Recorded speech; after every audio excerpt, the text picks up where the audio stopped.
Hey dreamers, welcome to Dan Jones' Sleep Stories.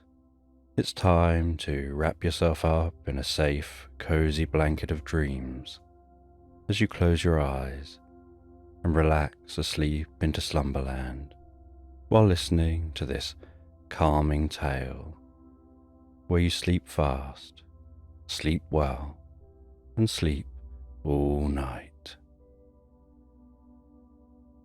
If you like this bedtime story or have thoughts for future sleep stories, please leave a comment and subscribe to the channel. You can also support the channel on Patreon, where you'll find audio voice-only versions of my sleep stories. Thank you for your continued support. And before the story begins, imagine that you're being told this sleep story to the relaxing backdrop of rain outside. Just take a moment to allow yourself to get comfortable and close your eyes. And as you drift deeply and soundly asleep, I don't know whether you'll drift deeper asleep to the sound of my voice or to the spaces between my words. And with your eyes closed, you can begin to have a sense of relaxing your mind and body as I count down from 20 to 1. Becoming deeper absorbed in the experience with each number. From 20, beginning to focus on the top of your head, noticing what your head is resting on, how it's supported gently in place, the comfort in and around your head as it rests there.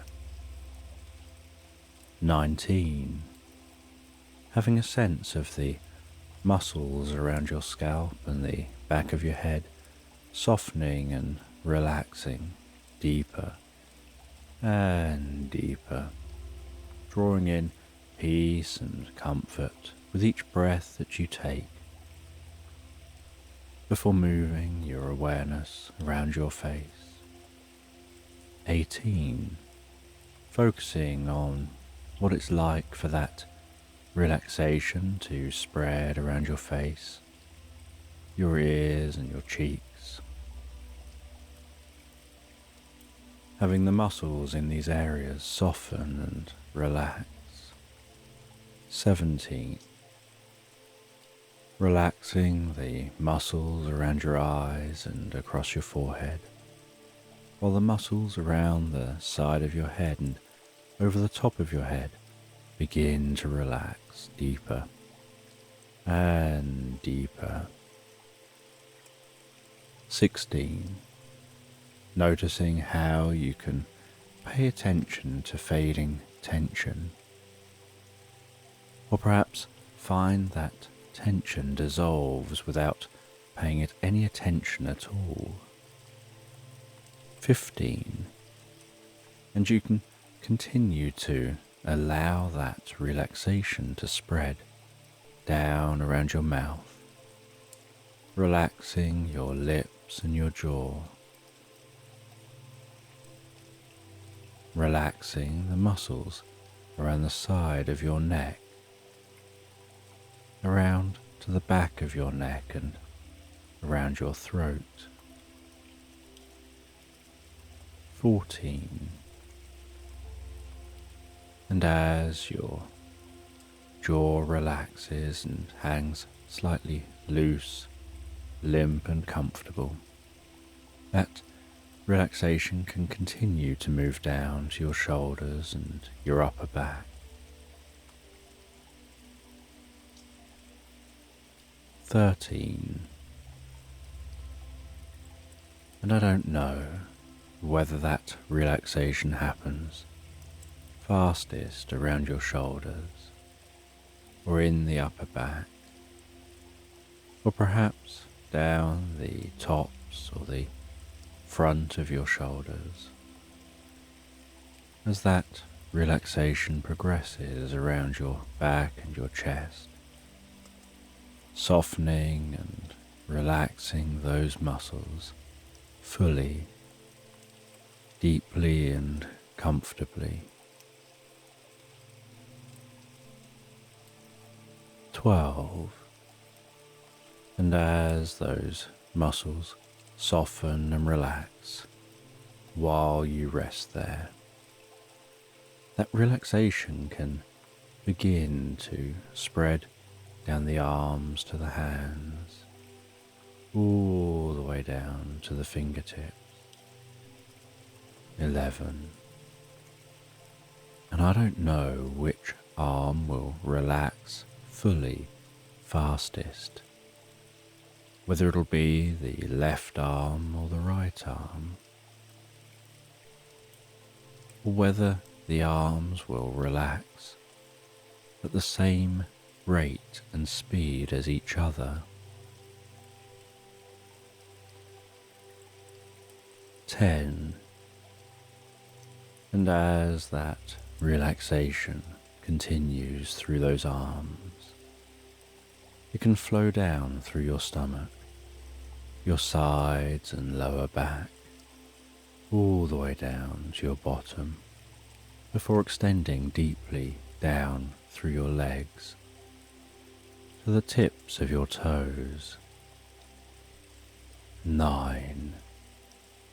And as your body becomes deeper and deeper relaxed, while you drift into the most pleasant sleep, so your mind begins to relax as a wave of healing light gently passes down through your body. 8. You begin to have a sense of that healing light touching your forehead, enveloping your face and head with healing deep relaxation, absorbing comfortably and gently into you with each in-breath that you take. 7. Filling you with peace and calm, spreading that healing, restorative, recuperative light down through your body, calming your mind. 6. Breathing in healing, calm relaxation. And breathing out any stress or tension.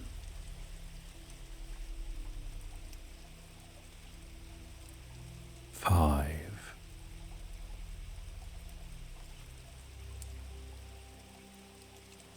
Aware of that healing light passing down your neck, softening and relaxing those muscles, spreading that healing light throughout the neck as it spreads down with the next breath to your shoulders, around the back of your neck and down into your arms. 4. Gradually continuing that flow of healing light all the way to the tips of the fingers.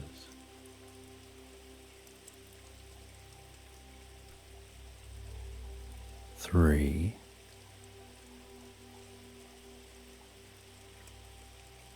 And with another in-breath,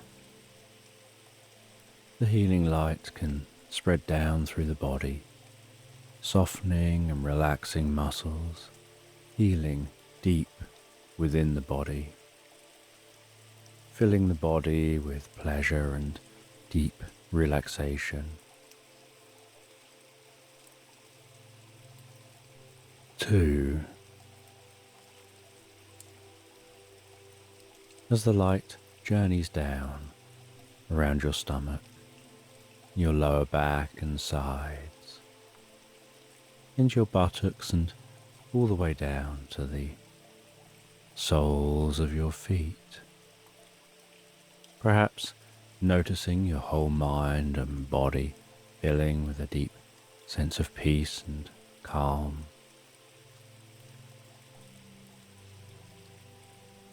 1. And as you allow that light to flow with each breath, you can find your mind drifting deeper and deeper asleep as you drift comfortably into this story. And in the soft, dim light of early dawn, the cocoon hangs suspended like a delicate lantern swaying ever so gently in the breeze. For days, weeks, perhaps even lifetimes, the butterfly has been cradled within its silken walls, wrapped in a warm, velvety darkness that feels both comforting and mysterious. Inside, the world is peaceful, a place where time moves, not in moments, but in slow, gentle waves that carry the butterfly deeper and deeper into the realm of dreams. Memories of the past float through the butterfly's mind like fragments of a forgotten melody. There was a time long ago when it was something different, something small, earthbound and simple. A caterpillar content to explore the world in a slow, measured way, inch by inch, leaf by leaf. But even then, there was a longing, a deep, unspoken yearning for something more, a desire to rise above, to see beyond the edges of the leaves and the limits of the earth. And so it had spun its cocoon, weaving a tiny world of solitude and silence where the alchemy of transformation could take place. Within the cocoon, the butterfly's body began to change, slowly at first, like the shifting of shadows at twilight. The once familiar form dissolved, melting into a fluid state where nothing was certain and everything was possible. There were moments of fear, of confusion, as if the butterfly were lost in a maze of its own making. But there were also moments of peace, where the darkness felt like a gentle embrace, holding the butterfly safe as it surrendered to the process of becoming. Now, as the first light of dawn filters through the delicate walls of the cocoon, the butterfly feels a stirring within, a soft, insistent urge to break free, to emerge into the world beyond. The cocoon, once a sanctuary, now feels confining, like a shell that no longer fits. With a slow, deliberate movement, the butterfly pushes against the walls, feeling them give way beneath its touch. The silken threads part easily, and a tiny crack of light appears, growing wider and brighter with each passing moment. The butterfly emerges slowly, cautiously, as if testing the air for the first time. Its wings, still crumpled and damp, cling to its sides like a second skin, shimmering with iridescent colours that shift and change in the light. The world outside is a symphony of sensations, a world of cool, dew-kissed grass that tickles its feet, of earthy scents that rise from the ground like a sigh, of birdsong that fills the air with a soft, melodious hum. As the butterfly stretches its wings, it feels the coolness of the dew against its delicate veins, a sensation that's both refreshing and strange.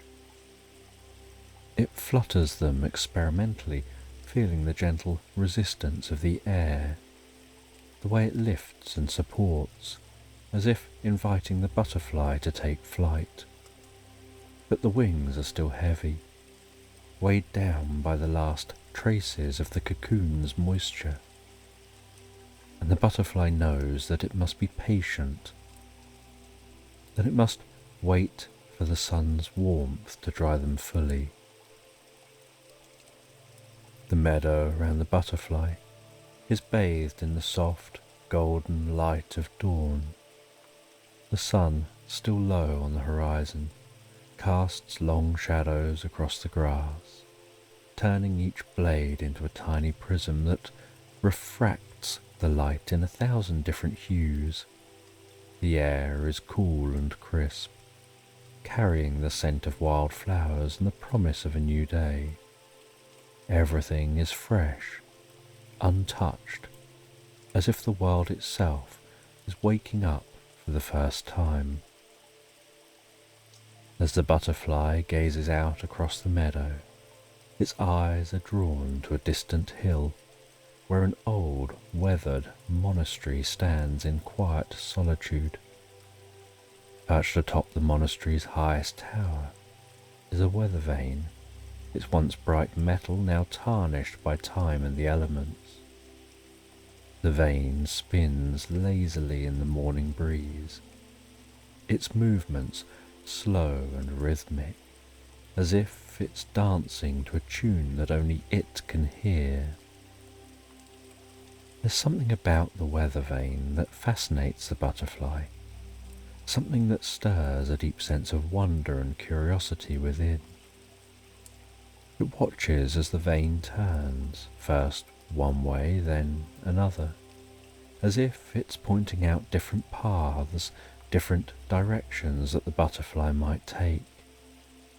The vane seems to hold a secret, a silent promise of journeys yet to come, and the butterfly feels a subtle connection to it, as if it is somehow linked to its own destiny.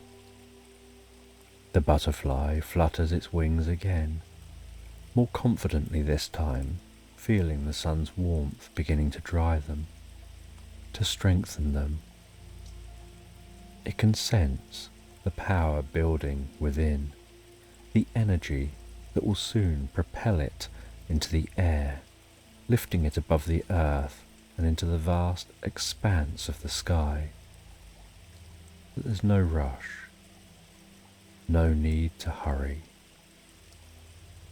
The butterfly knows that everything has its time, that every moment is part of the journey, and that the journey itself is what matters.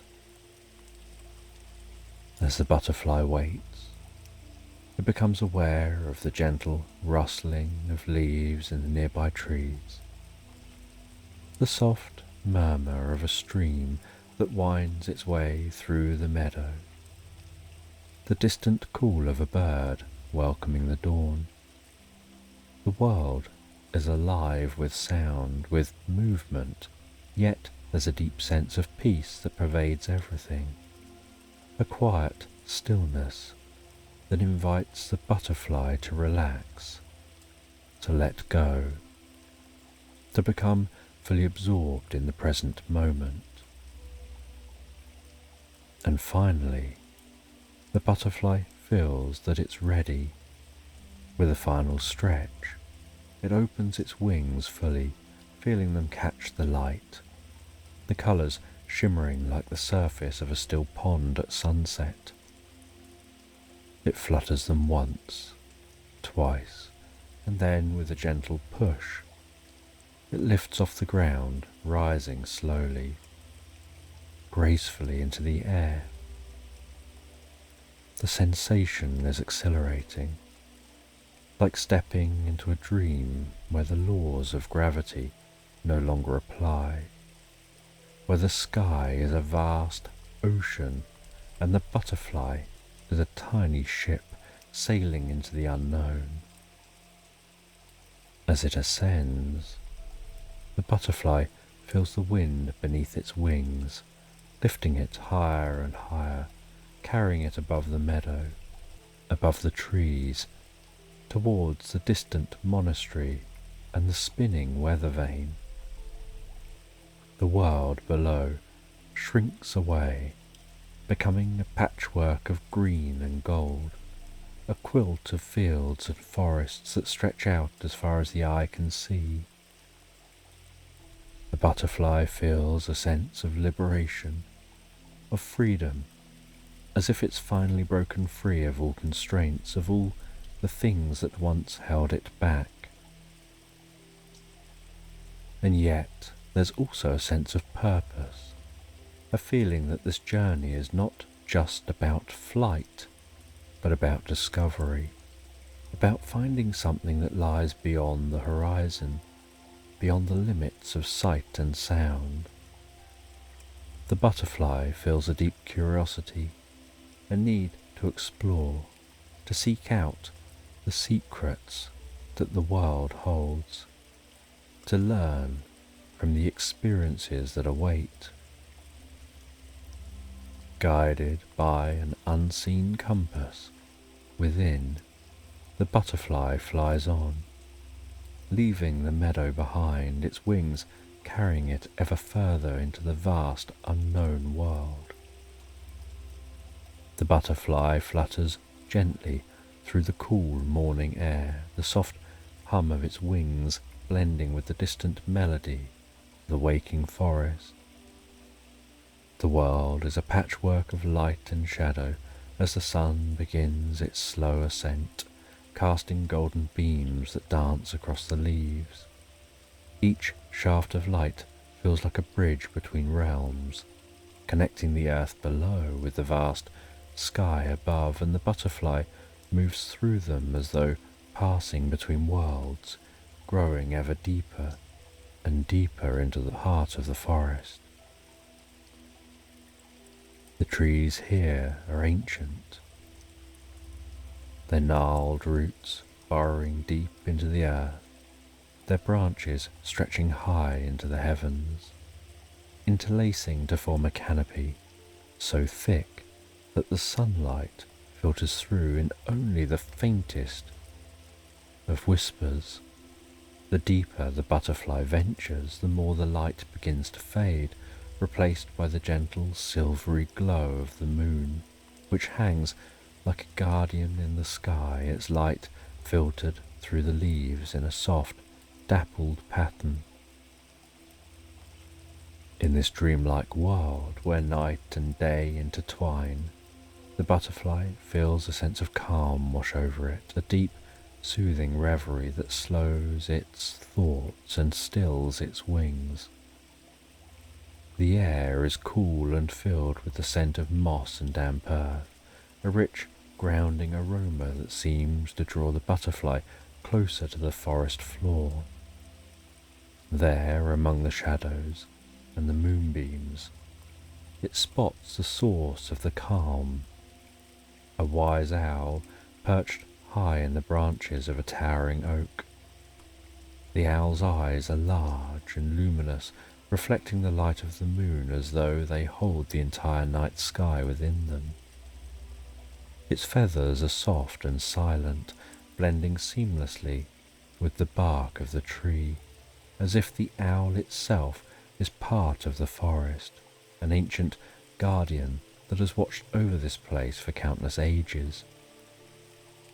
The butterfly feels a pull towards the owl, as if drawn by an invisible thread, and it gently flutters upwards, coming to rest on a nearby branch. The owl blinks slowly, its gaze settling on the butterfly with a quiet intensity that holds no malice, only wisdom and a deep abiding calm. When it speaks, its voice is like the rustling of leaves in a gentle breeze, soft and soothing, carrying with it the weight of countless seasons and the wisdom of the forest. "Welcome, little one," the owl murmurs, its words flowing like a lullaby, each syllable a gentle stroke that eases the butterfly's heart. "You've come far, but your journey has only just begun." Here time moves differently. The past and the future dance together beneath the canopy, and all things are possible. The butterfly listens, feeling each word resonate deep within, as though the owl is not just speaking, but is projecting the very essence of being. The forest seems to hold its breath, as if listening along to the owl as well. "You'll encounter many things," the owl says. "Some will be pleasant, others will offer some challenges. But the journey isn't about reaching a destination. It's about the experiences, the lessons, the moments of stillness along the way. In patience, you'll find the answers you seek." The butterfly finds the owl's presence comforting and relaxing. To rush is to miss the beauty of the world. The owl continues. "Take your time, let the world reveal itself to you in its own way, at its own pace." The butterfly feels a deep sense of peace settle over it. The forest around them seems to agree with that sense of peace. The owl tells the butterfly they're going to share a story that'll help with their journey, saying it's an old tale passed down through the forest from tree to tree, leaf to leaf. It's the story of the wind and the stone.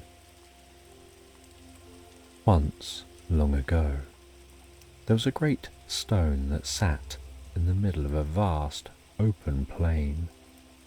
The stone was strong and solid, unmoving in the face of the elements.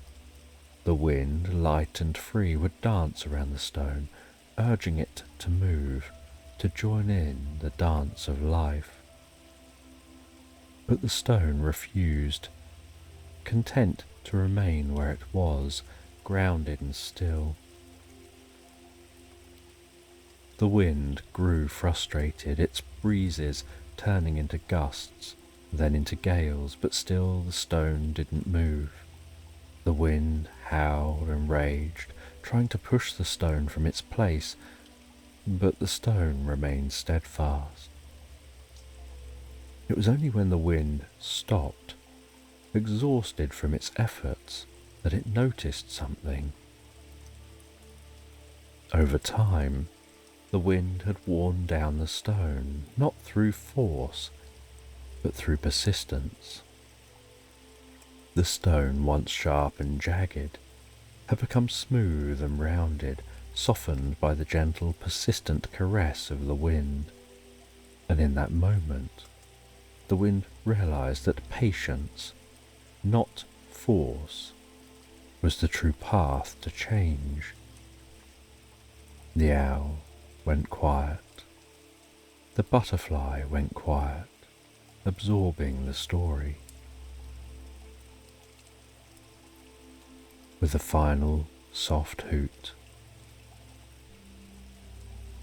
the owl said goodbye to the butterfly,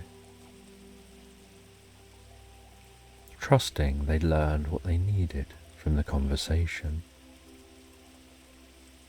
The butterfly fluttered its wings and set off. It carried with it the wisdom from the owl as it continued its journey. The butterfly drifted through the forest, still thinking about what the owl said. As areas of the forest were dark, the butterfly flew more cautiously to navigate through the dark areas,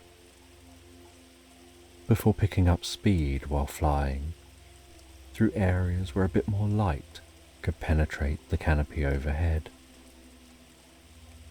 And as they continued their journey,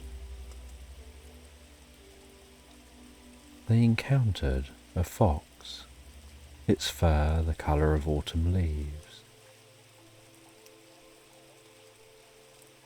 The fox walked almost hypnotically, so silently through the forest floor, and the fox, in a very friendly voice,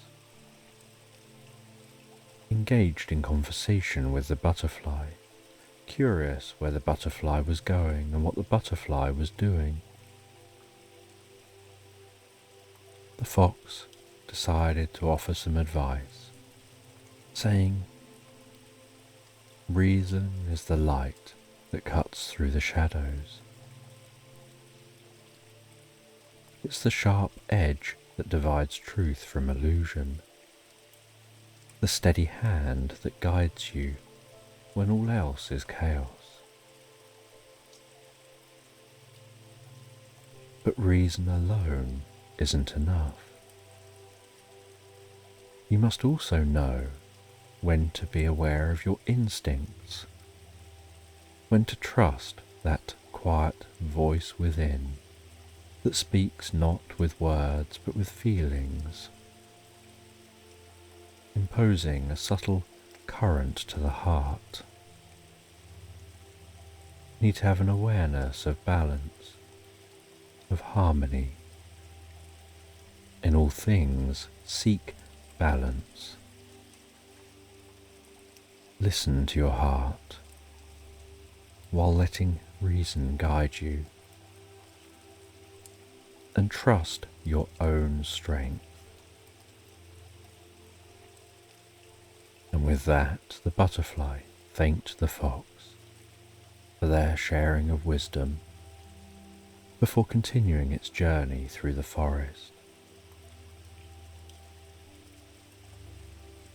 It felt it could almost hear a faint melodic tinkling sound, like the distant chime of bells carried on the wind. As the butterfly moved closer, the sound grew clearer, more distinct, before the trees parted, revealing a hidden grove, a sanctuary bathed in a soft ethereal light, with fireflies drifting lazily through the air, their tiny bodies glowing with a warm golden light, like stars which have descended to earth to dance among the trees. The butterfly hovered at the edge of the grove, captivated by the beauty and tranquility of the scene. The sound it had heard now revealed itself. A rhythmic flow of water, a fountain nestled at the heart of the grove, its clear waters bubbling quietly while cascading over smooth stones into a crystal clear pool below. And the butterfly flew closer to that pool and flew into the shade of an old tree. And as the butterfly hovered near the tree, so it noticed that each leaf seemed to reflect a different aspect of its journey. One leaf showing the owl, another showing the fox. Leaves shimmering with images of the past, of the butterfly's time as a caterpillar crawling around on other leaves, of the butterfly's time in the cocoon, held in darkness with just thoughts for company. And there were leaves hinting at the future that could be, with patterns shifting and changing from moment to moment like glimpses of possibilities yet to unfold. The butterfly recognized this as a reflection of its own journey, a living symbol of the interconnectedness of all things, each leaf a part of a greater whole. The butterfly felt drawn to the fountain. The water was so clear and cool, the surface reflecting the tree above. It rested by the fountain for a while, listening to the gentle flow of water, the soft tinkle of the leaves, the distant ethereal music that seems to come from everywhere and nowhere at once. And the world beyond the grove began to fade, almost as if it was becoming a distant memory, while the butterfly sunk deeper and deeper into a state of pure relaxation, where time had no meaning, where only the present existed. And for a long time the butterfly simply rested in this state of deep peace and calm, soothing its wings, feeling it could stay here forever, in this state of deep tranquility.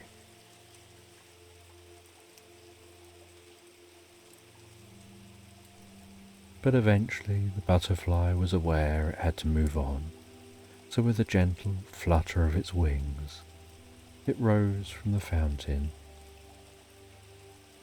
and flew back towards the edge of the grove, fireflies guiding its path, their light casting a warm, reassuring glow.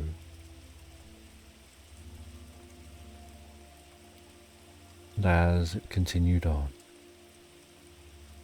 so the butterfly encountered a river, and following that river, which was light and slow moving, they discovered a dam, and saw this dam was being built by a beaver. And they flew nearby, watching the beaver work, watching with curiosity and admiration, a deep sense of wonder, as the beaver steadily and rhythmically carved on trees and worked at building that dam and keeping that dam in place. And after watching the beaver work and learning from the way that beaver worked, the way they put all their focus on the task at hand, to do a task which sounded overwhelming, to entirely slow down the flow of a river, one stick at a time, an overwhelming task where sticks float, and yet the beaver will place them and block the water, and yet by focusing on each small step, they achieved that bigger task. And with the learning in mind from watching that beaver, they carried on their journey.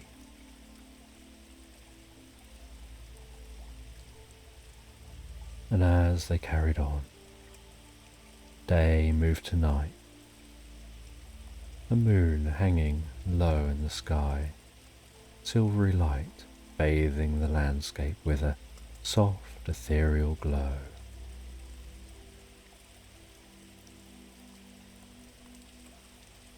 and the butterfly begins to hear a roaring sound in the distance. And as they get closer to that roaring sound, so they discover it's an ocean of water pounding on the shore.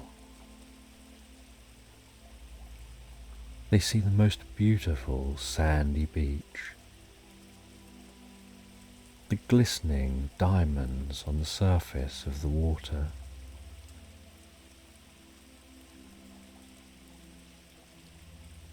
The bubbling water slapping onto the shore.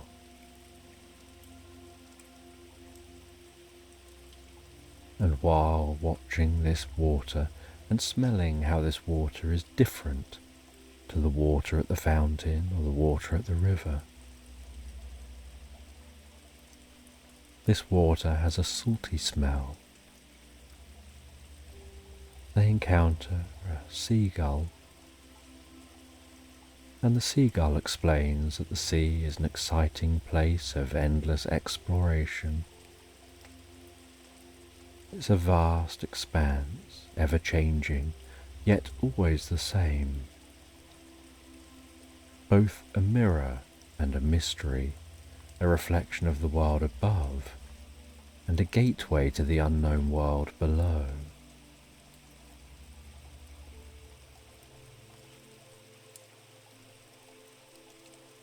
The seagull says they never tire of flying. They enjoy the freedom of flight. They enjoy the sea as their companion. They enjoy that there's always something new to discover, just beyond the horizon. They enjoy their journey. And the butterfly recalls back to hearing that before, about enjoying the journey. And as the butterfly flies away from the seagull, it notices a twinkling, sparkling of light in the distance along the seashore, and flies closer to that sparkling, twinkling light, and notices on the seashore shells of all shapes and sizes, some small and delicate, others larger and more intricate, and some shimmering with a pearlescent sheen that seems to be catching the moonlight. And the butterfly lands beside a shell, and the shell seems to hum with a faint melodic vibration, as if it holds within it the echoes of the ocean, the memory of the waves that once carried it. The butterfly feels a deep sense of wonder, as if it stumbled upon a treasure trove of ancient stories, each shell a chapter, a verse, a song that tells of the sea's endless journey. They press a tiny ear against the shell and are immediately enveloped by the sound of the ocean, the gentle roar of the waves, the distant call of seabirds, the soft whisper of the wind. The sound is so soothing, almost hypnotic, and the butterfly feels itself drawn deeper and deeper into the shell's embrace. Each shell seems so unique and different from the last.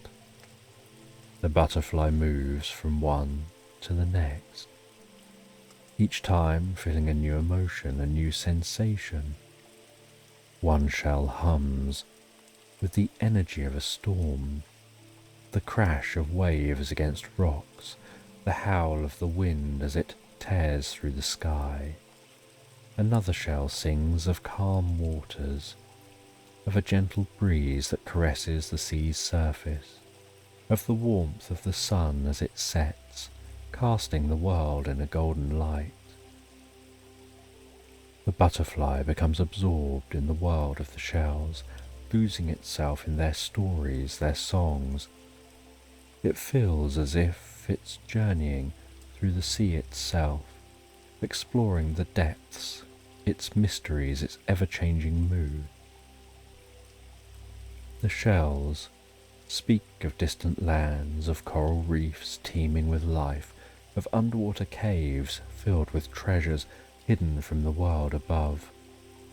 They tell of ships that sail across the horizon, of voyages that span oceans, of explorers who chart new courses seeking out the unknown. As the butterfly listens, it feels a deep connection to the sea, to the world it's yet to fully discover. The shells speak of the vastness of life, of the endless possibilities that lie in every wave, every ripple, every breeze. They remind the butterfly that its journey is part of something much greater, a thread in an intricate tapestry of the world, woven together with journeys of all the creatures that have come before and all those that will follow.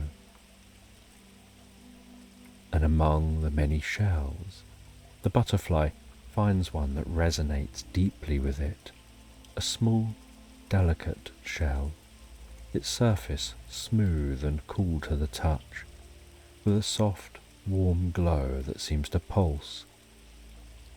The butterfly lifts the shell gently in its wings, holding it close as it listens to the song it carries within.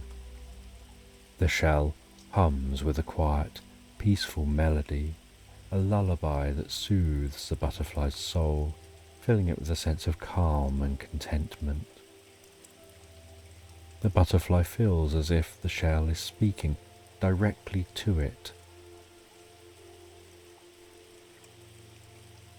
The butterfly closes its eyes, letting the shell's melody wash over it, feeling the tension in its body melt away, replaced by a deep, relaxing calm. It feels a sense of gratitude, appreciation for the journey, for the experiences, for the lessons. As the butterfly listens to the shell's soothing melody, the wisdom of its encounters flow through its mind. Each encounter a step on its path, on its journey, on its story, beginning to feel a sense of fulfillment. And the butterfly places the shell gently back on the sand, knowing the shell's song will stay with it as a memory, a guide. As they feel ready now to begin their journey home, they rise up into the air, the sounds of the shells fading into the distance, the sea stretching out before it, vast and endless, a reminder of infinite possibilities that can lie ahead. And the butterfly flies on, the night sky now filled with stars, feeling a deep sense of contentment. And the butterfly flies back in the direction of home, over the seas, the sands, the groves, through the forest, back towards that distant hill, where the silhouette of the old monastery stands outlined against the sky. The butterfly notices that weathered weather vane, spinning slowly on top of the monastery's highest tower. Feeling that sense of familiarity and warmth of home. The butterfly lands gently on the steps that lead up to the monastery's entrance, pauses for a moment, taking in the stillness, the quiet that surrounds it, feeling a sense of contentment and peace and calm. And the butterfly enters the monastery. The air inside is calm and still, filled with the faint scent of incense, the soft glow of candles flickering along the walls, casting warm, dancing shadows. The butterfly feels a sense of calm wash over them, a feeling of sanctuary, a place they can rest, where they can simply be. And they pass through the monastery and then out into a peaceful courtyard. And in this courtyard, they encounter a wise person. A person that isn't just a guide, but a reflection of their own inner wisdom. The wise person smiles. You've travelled far, you've gathered much wisdom. Now it's time to rest, to reflect on your journey, and to find the peace that lies within. Your journey has led you here, to this place of rest and reflection, of deep relaxation. This is a safe, calming place, a place of peace, a sanctuary.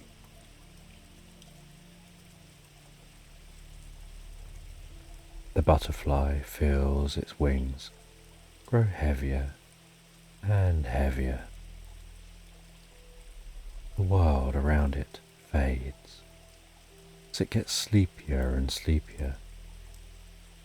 The sounds, the sights, the sensations become softer, more distant.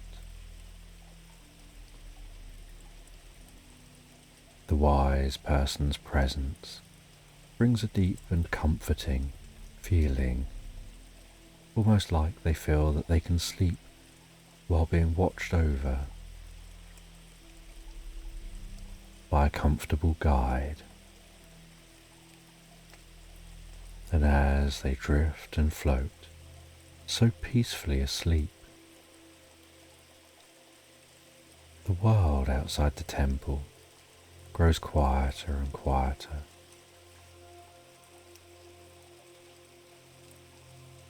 And the butterfly's mind learns and develops and integrates all of their learning as they grow and become something more than themselves, drifting into the most pleasant dreams, the most peaceful reverie, the deepest, most relaxing slumberland, finding themselves falling asleep, drifting and floating into that slumberland. And in a secluded corner of a peaceful dimension, tucked away from the bustle of distant lands, stands a forest so ancient and untouched that the air seems to hold the very whispers of time.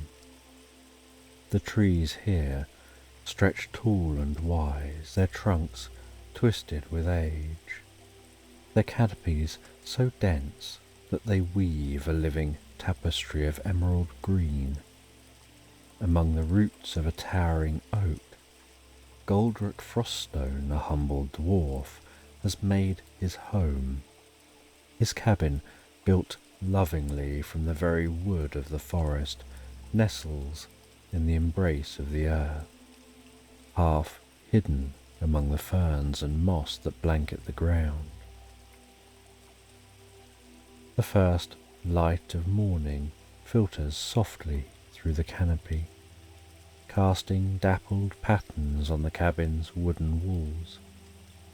The air is fresh, crisp, with the scent of pine and damp earth, and the faintest hint of wildflowers.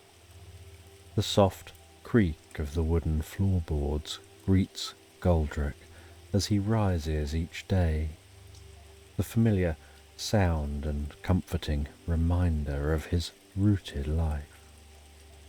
His bed, modest but warm, is draped in thick blankets that hold the faint smell of lavender, herbs he collects from the forest and weaves into his home.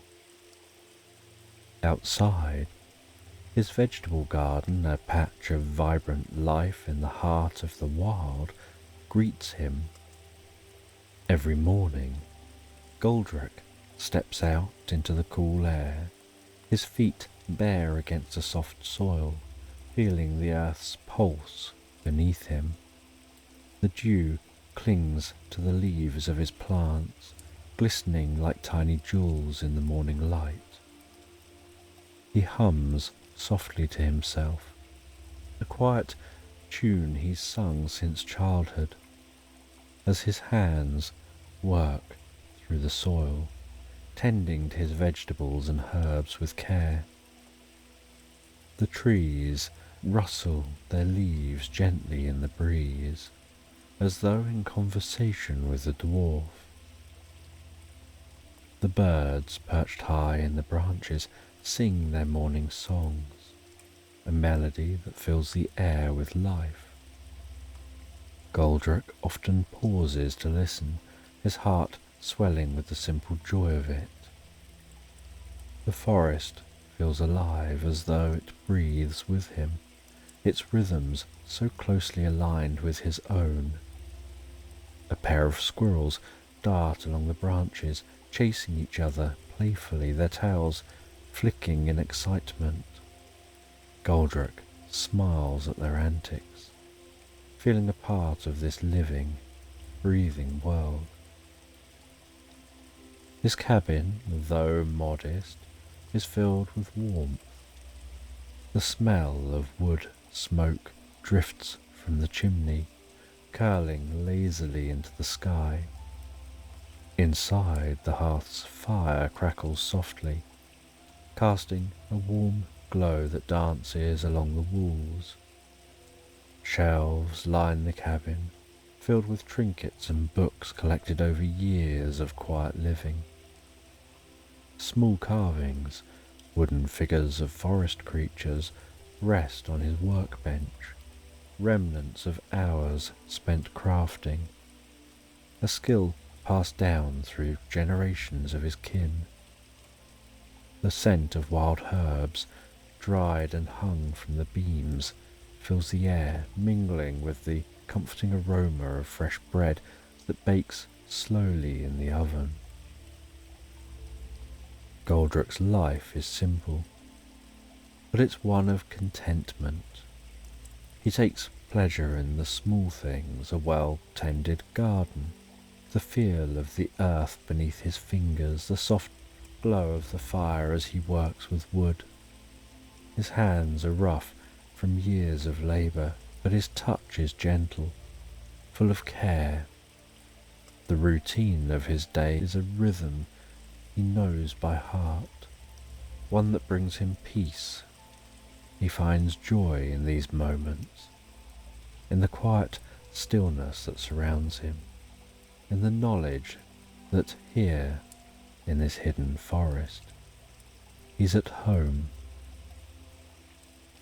As the day winds down and the sun sinks low, casting long shadows across the forest floor. Goldrick retreats indoors. His evenings are slow and peaceful. He sits by the hearth, the flames crackling softly, the warmth seeping into his bones.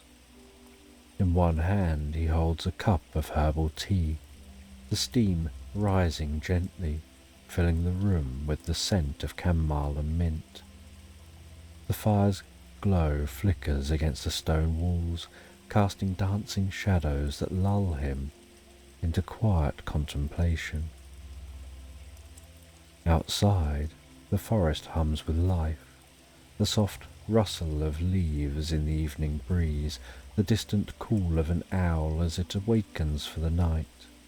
Goldrick listens, feeling the quietude settle around him like a blanket. The weight of the day slips away as the fire warms his tired body. He gazes into the flames, watching them flicker and dance, his mind drifting into a peaceful reverie. His home is not grand, but it is his sanctuary, a place of deep comfort and serenity. As sleep approaches, Goldrick climbs into his bed, the heavy blankets pulling him into their warmth. His thoughts slow, the rhythm of the forest lulling him towards sleep. In the distance, the wind sings through the trees, a lullaby, gently rocking him to sleep. Goldrick dreams peacefully of the forest, of the sway of the trees, and the earth beneath him, cradling him in its ancient embrace. And the next morning begins just like any other. The forest is still and quiet, the early light of dawn casting a soft golden hue over the treetops. Goldrick steps outside, stretching in the cool morning air, but something feels off. The birds are silent. The usual chorus of morning song that fills the air is absent, leaving a hollow quiet that settles over the trees. The air itself feels thick, as if charged with an unseen energy, like the world is holding its breath. Goldrick frowns, his brow furrowing. It's a small change, but it unsettles him. He takes a step forward, the forest floor soft beneath his feet. His feet press into the damp earth as he moves deeper into the woods, his instincts guiding him towards the unknown.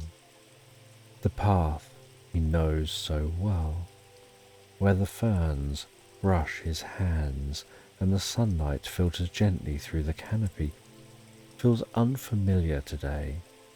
There's a weight in the air, a strange stillness, as if the forest is waiting for something to happen. The deeper and deeper he walks, the more the unease grows. The trees here are older, their branches twisting into shapes that seem to reach for him. The air is cooler, and a mist clings to the ground, swirling around his ankles as he steps through it. He's been this way before, but it feels different now, heavier, as though the forest itself is shifting around him. Goldrick's hand brushes a fern, its fronds soft beneath his fingers, but there's something beneath the surface that pulls him onward. His feet carry him further into the deep woods, where shadows linger between the trees. The air grows colder still, and his breath forms small clouds in front of him. He feels the presence of something new, something just out of reach. As he pushes past a thicket, the forest suddenly opens up into a hidden clearing, bathed in dim light. At its centre stands a stone portal, half buried in the earth, its surface covered in moss and vines. It hums softly as though alive, the faint vibration reaching Goldrick through the ground. The air around it is changed and charged with energy, a low hum that seems to pulse with each breath he takes. Goldrick stands at the edge of the clearing, his heart racing, his mind filled with questions. He steps closer, drawn by the strange light that shimmers at the portal's edge, shifting and flickering like a distant memory. There's something both familiar and utterly alien about this. He reaches out, his hands trembling slightly, the pull of the portal growing stronger with every passing moment. He knows, deep down, that stepping through this portal will change everything. The safety of his cabin, the quietude of his life, it all seems so far away now, but the portal beckons, its light flickering softly as though it's waiting for him. Goldrick hesitates for a moment, the weight of the decision weighing heavily on his chest. He feels urged towards this portal.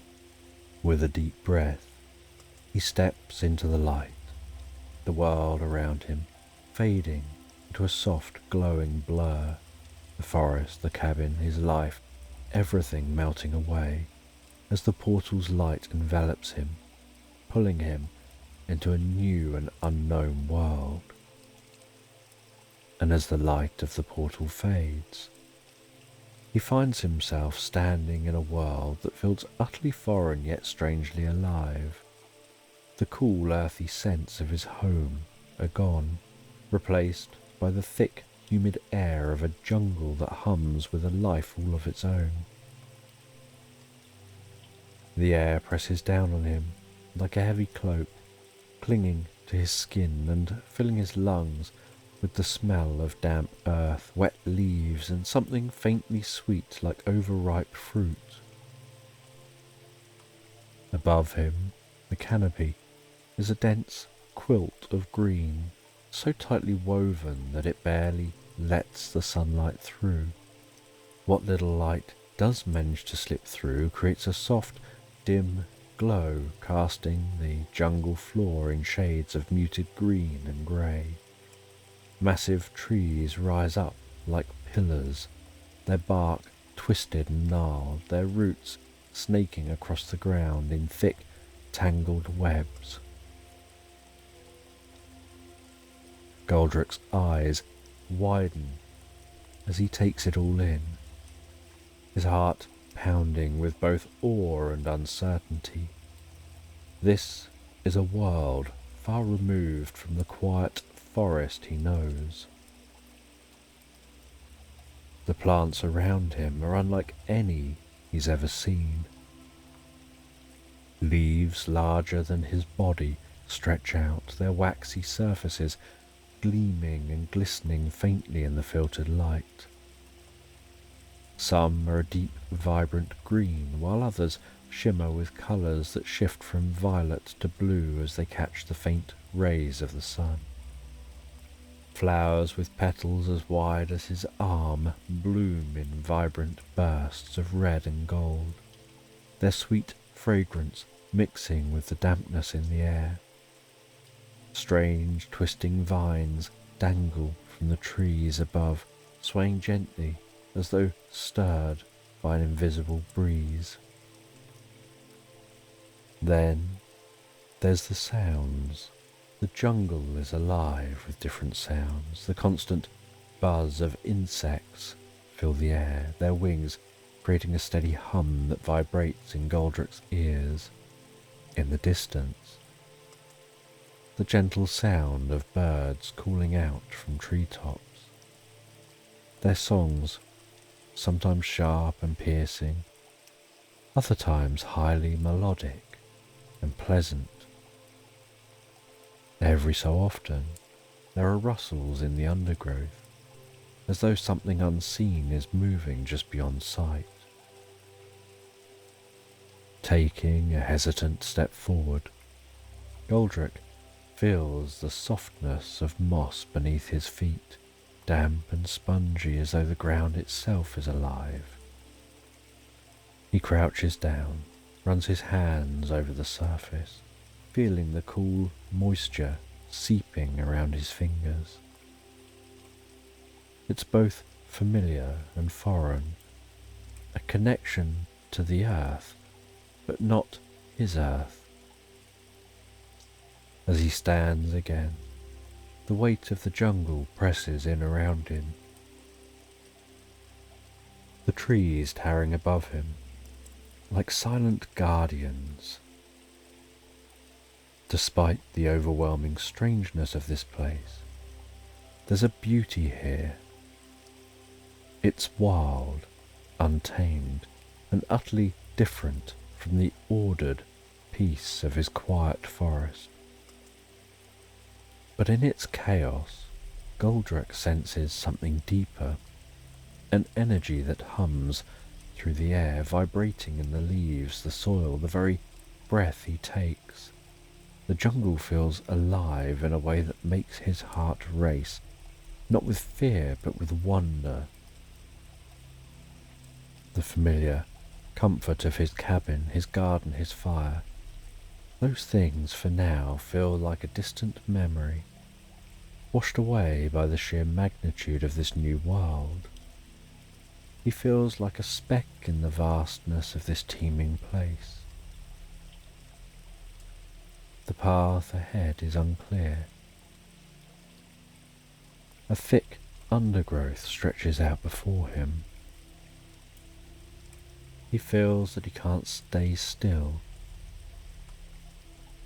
He feels the portal brought him here for a reason. He feels that his feet must carry him on, and so with a deep breath, he takes another step and then another, the moss giving way to dense ferns, fronds brushing against his legs as he moves deeper and deeper into the jungle, each step cautious but determined, the mystery of this new world drawing him forward. As he walks, the sounds of the jungle become a steady rhythm in his ears, as though the path is wild and untamed. There's a strange sense of purpose in every rustle of leaves, every distant bird call.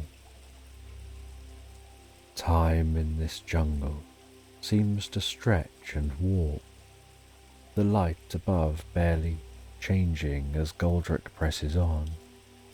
Hours pass, though it feels like moments, and the deeper he goes, the more the undergrowth thickens, wrapping around him like a dense green web. His legs grow tired from pushing through the tangled plants, his skin damp with the humidity. Every so often he stops to catch his breath, listening to the jungle around him, trying to make sense of the sounds and the shifting shadows. Just as weariness begins to settle into his bones, the soft murmur of water reaches his ears. His pace quickens, hope rising within him. He pushes past a thick wall of ferns, and suddenly the jungle opens up before him, revealing a wide, dark river cutting through the landscape. The water is swift and deep, its surface reflecting the dim light from above in swirling patterns of black and silver. It moves with a silent force, the current strong enough to sweep away anything that dares to enter. He steps closer, the cool air coming off the river, a welcome relief from the jungle's humidity. But as he crouches by the river's edge, watching the water swirl and churn, a wave of uncertainty washes over him. The river feels like a barrier, one that separates him from whatever lies ahead. Its width makes it impossible to cross with a simple leap, and the thought of swimming through its dark, rolling depths sends a shiver down his spine. The water moves too quickly, its hidden strength pulling at him from the shore. For the first time since stepping into this new world, he's unsure what to do. He kneels, staring into the water, his mind racing for a solution. For a long time he considers turning back, following his steps to the portal. But something stops him, an instinct, a feeling that the way forward lies not in retreat, but in pushing ahead. The river may be a barrier, but he knows there must be a way across. And then, as if in answer to his silent plea, the water begins to calm down. The rushing current slows and begins to still.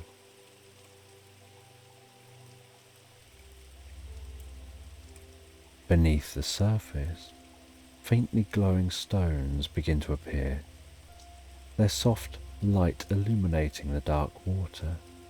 They shimmer like stars, revealing a hidden path that winds its way across the river. Goldrick stands, his heart steady. He steps cautiously onto the first stone. The stone holds firm. With each step, he moves carefully from one stone to the next, the cool water lapping gently against his legs. The river, once an insurmountable obstacle, now feels like part of his journey, guiding him as he moves towards the other side of this river. The glowing stones pulse softly beneath him, their light offering comfort and clarity as he makes his way across. As he reaches the far shore, he feels a sense of relief and triumph. He stands for a moment, breathing in the fresh air. Dense jungle continuing on the other side of this river. He feels like he's no longer the Goldrick who lived quietly among the trees, tending to his garden, sitting by the fire. He's now an adventurer, a traveller in a world of mystery and wonder, learning to trust the unknown. As he walks, the jungle continues to deepen around him, its shadows growing longer and the canopy thickening, the air becoming cooler again. Each step feels as though it's taking him deeper into the heart of this mysterious world. As he pushes through a patch of dense vines, he discovers a massive tree. The tree feels alive in a way that's different from the others, as though it's seen more than most, as though it holds memories older than the jungle itself. As he continues, each step that he takes feels like he's working through challenges, uncovering lessons. he finds himself reflecting on his journey, both the journey he's undertaken and the journey that's yet to come.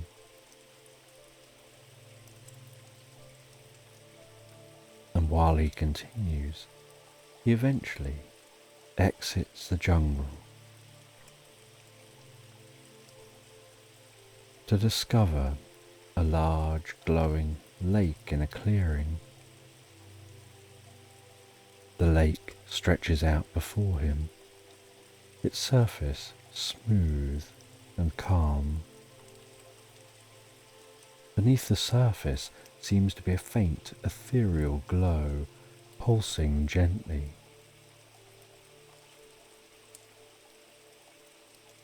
He continues walking closer and closer, his eyes wide with wonder, the air here feeling different, quieter than anywhere else he's been in the jungle. Almost as if this place exists outside of time.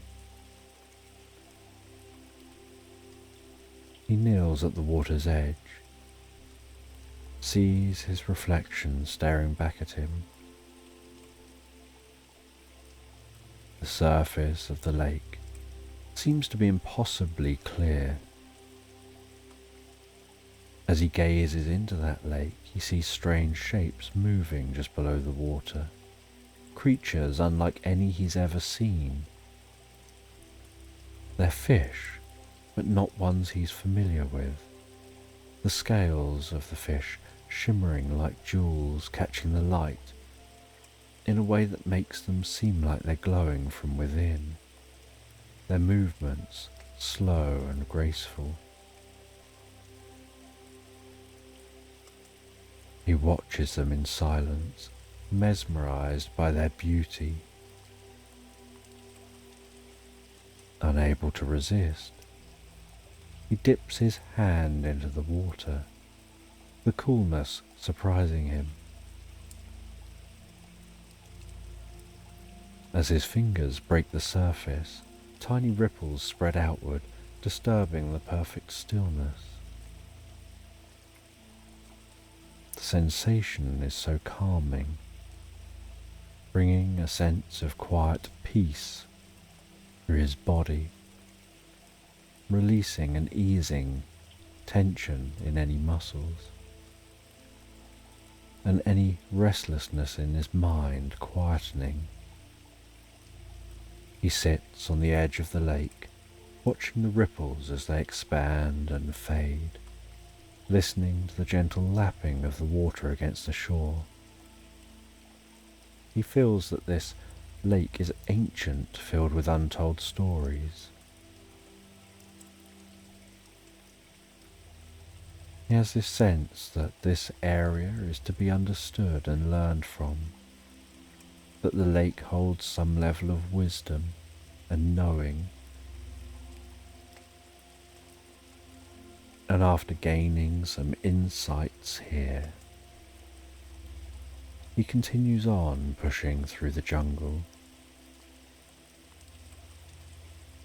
until once more the jungle gives way to open sky, to a crisp, cool air, to a rocky and rugged landscape dominated by towering cliffs, rising like giants from the earth, seeming to stretch impossibly high towards the sky. He stops at the base of some cliffs, looks up at those cliffs, has this sense of the wind whistling high up among those cliffs.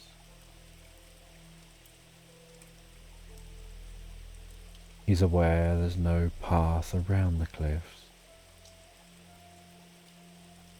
and so, taking hold and pressing his body against the stone, he begins to climb. He reaches for one ledge and then another, first with a hand, then pushing with a foot and reaching with another hand and moving another foot, carefully working his way up the cliff face, aware that he has the strength in his body to overcome the challenge and climb this cliff. As he ascends, the wind grows stronger, whipping around at his hair, pulling on his clothes. The world below him seems to shrink. The jungle seems to fade into the distance. He pays all of his attention to climbing this cliff and finds himself sinking deeper and deeper into the challenge.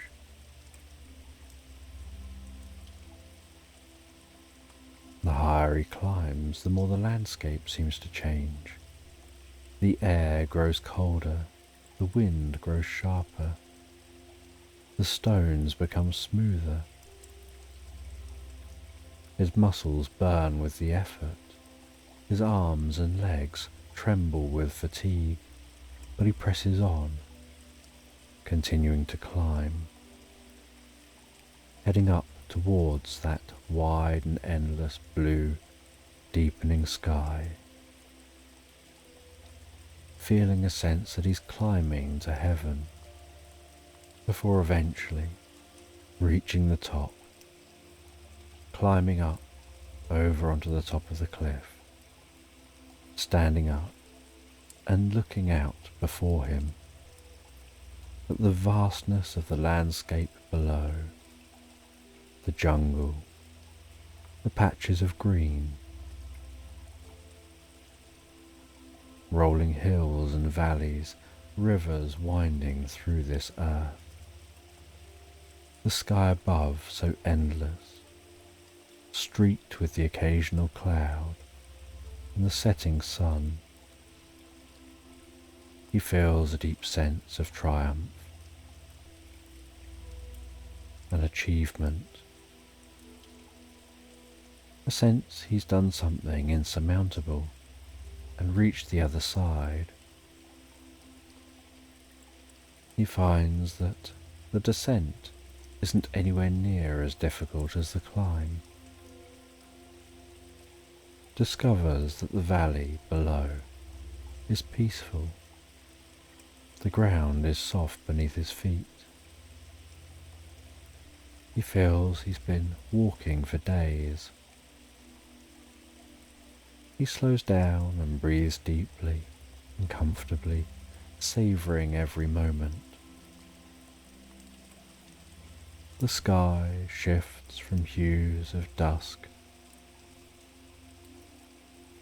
of golds and violets,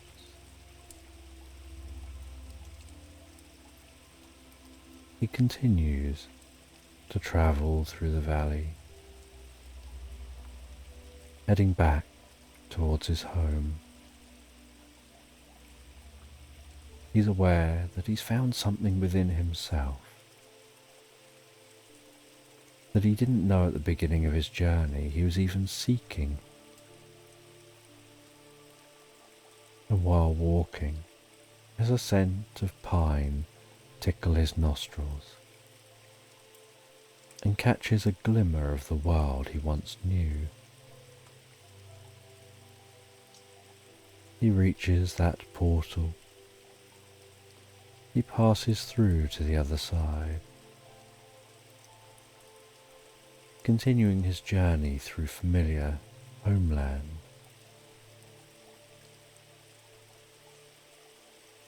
Heading all the way home as the sun dips below the horizon, being back at the cabin that's nestled among those roots of the ancient tree. But feeling back here that there's a warmth, a sense of life that he hadn't noticed before. He wanders around his home, taking in the slightly different atmosphere, aware that he's brought this atmosphere in with him as a slightly changed person. He reaches for the kettle, pours himself a cup of tea, enjoying the way the heat seeps into his fingers as he rests his weary legs from his journey, aware of the quietness, the soft hum of the fire, the faint rustling of trees outside. And as the fire crackles, he allows himself to reflect on his journey while drinking that tea, aware it's changed him in ways he didn't expect, to become a better version of himself. Before bed, he heads outside once more, just to breathe in some of that cool and crisp air, to gaze at the stars overhead, to listen to the sounds of the night, before heading back into the cabin, the fire burning down to embers, glowing faintly, giving off the most gentle warmth, the moonlight dancing through the window, casting a soft glow across the room. As Goldrick heads to bed, closes his eyes, and drifts and floats so peacefully, so relaxed asleep, into slumberland. In this bedtime story, the air is cool, settling the warmth of the day as twilight descends upon the kingdom. The forest, in the final breath of autumn, is hushed but alive. Golden leaves carpet the ground, soft under paw and hoof, while others still cling to branches, catching the last threads of light.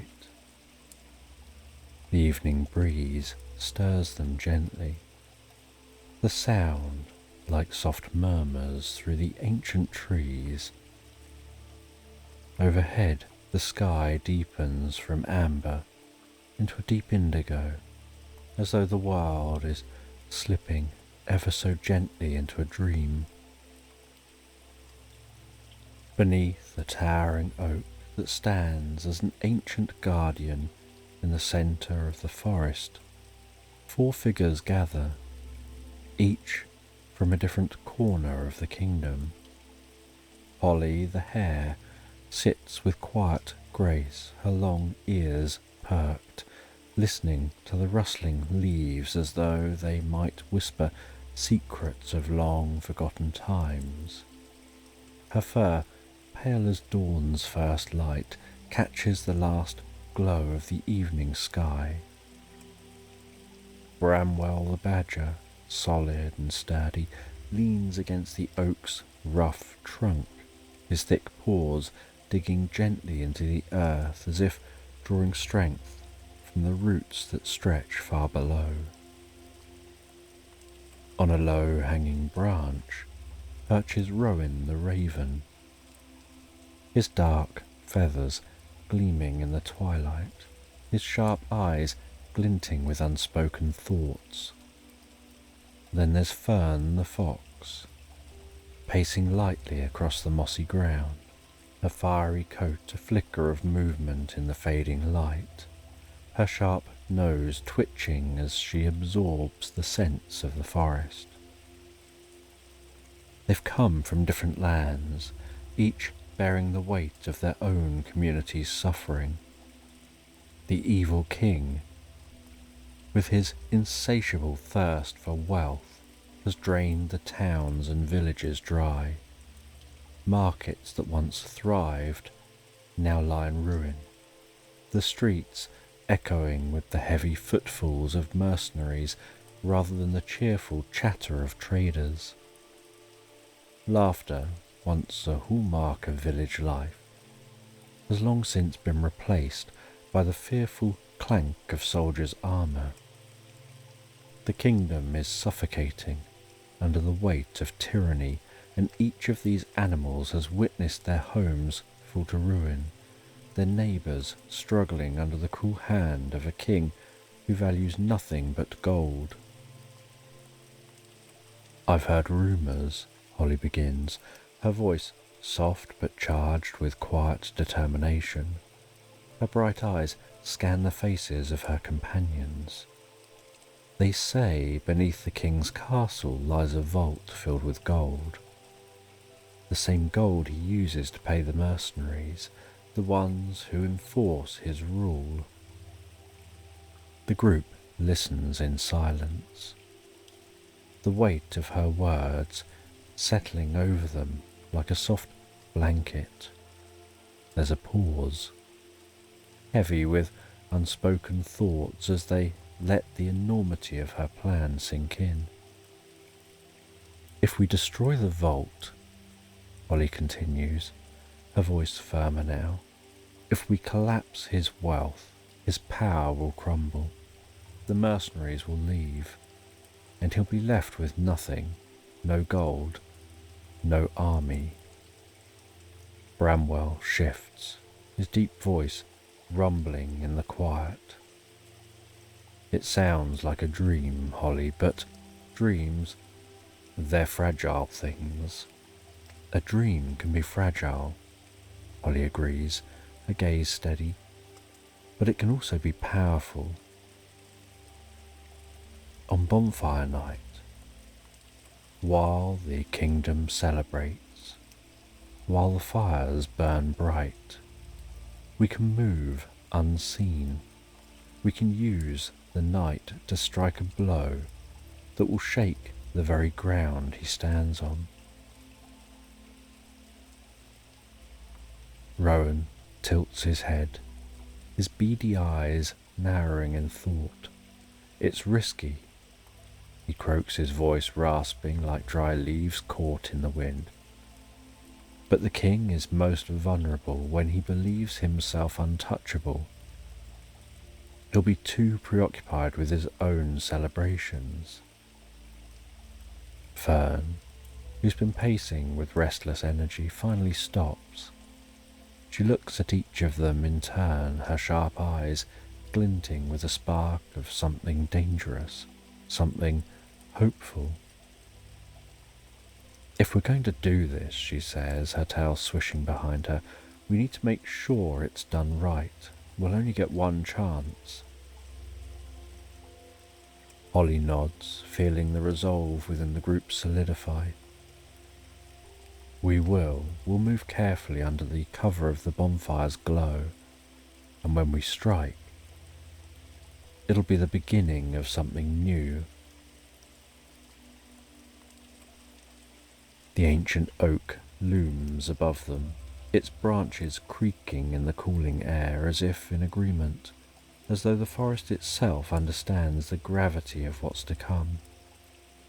The last golden light of twilight fades into the deeper shades of night, and with it, a sense of purpose settles over the group.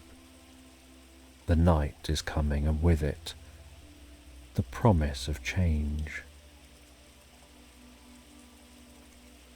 The village square is alive with the warm glow of bonfires, their flames licking the sky like lazy flickering tongues.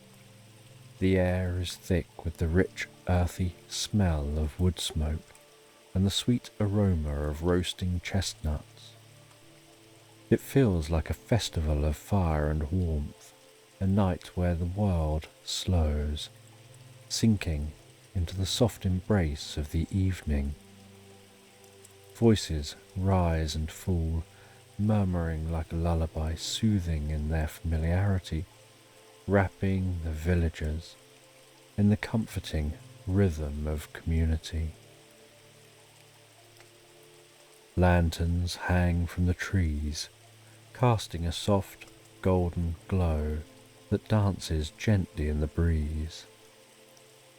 They sway like tiny stars suspended in the branches. The village feels dreamlike, the kind of place where time seems to melt, where reality blurs into something softer, something more tender. The crackle of the bonfires is steady, a rhythmic background hum that seeps deeper into the cool air, carrying with it the promise of warmth and safety. Holly, bramwell, rowan and fern move through the crowd with quiet purpose. Their eyes scan the scene, noting the guards who seem to have let their vigilance slip under the warmth of the firelight. Holly feels a flutter of nervous energy rise within her. Tonight's the night when everything changes. Fern's eyes catch sight of the soldiers who've grown careless in their revelry. They're distracted, she murmurs to the group. This is our chance. Rowan nods. The king's soldiers have become complacent. They think that they're invincible. Holly's heart beats steadily. Though tension hums beneath her calm exterior, she can feel the energy of the night gathering around them, as if the very air is thick with potential. The bonfire's light flickers across their faces, casting shifting shadows that move like dreams just out of reach. The night hums with life. The kingdom stands on the edge of something new. The forest is bathed in the soft glow of the moon, its light filtering through the trees, casting dappled silver across the path. The air is crisp and cold, the first frost of winter dusting the ground like sugar. Each step is muffled by the frost-covered leaves. The earth firm beneath their paws and claws. The trees arching overhead, their bare branches weaving together. As the companions move deeper and deeper into the woods, above them the sky is a vast expanse of deep blue, sprinkled with stars twinkling, as if they know the events that are unfolding. The companions walk in silence, absorbed in their own thoughts, their hopes and fears. Holly leads the way. There's a quiet determination in her step, a steady belief that what they're about to do is not only necessary but right. Bramwell walks beside her, his broad paws crunching softly against the frost. He knows the risks, but he trusts Holly's vision. Rowan flits from branch to branch. Fern moves gracefully behind them. The sound of night can be heard with soft rustling wind through the trees, the occasional distant hoot of an owl, the gentle sound of the breeze.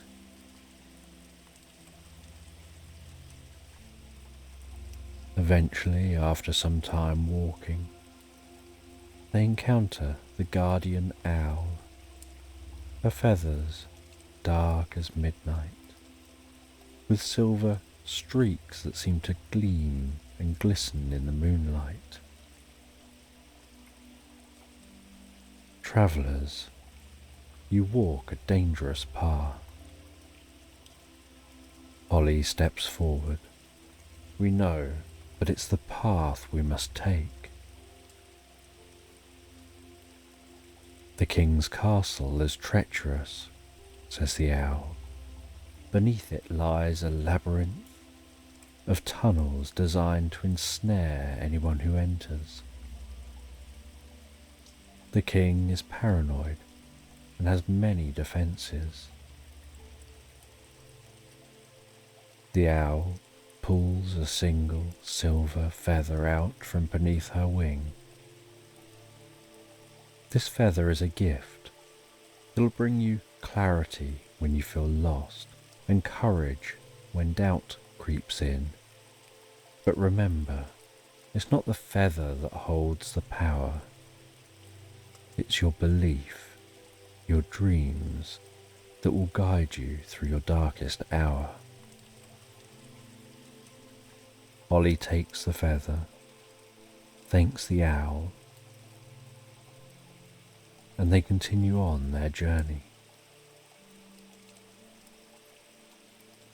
As they approach the edge of the forest, so they can notice the meadow beyond, and standing tall in the meadow, off in the distance, they can see the silhouette of the castle rising against the dark sky.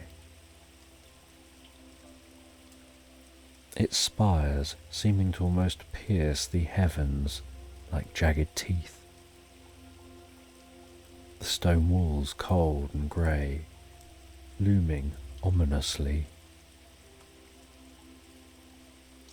Off in the distance behind them, and glows from other villages, are evidence of the bonfires burning, flickering in the distance.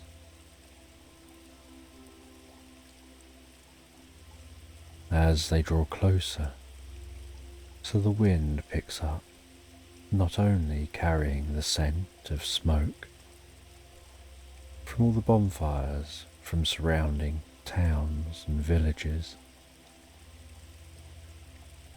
but a faint tinge of metallic scent like cold iron.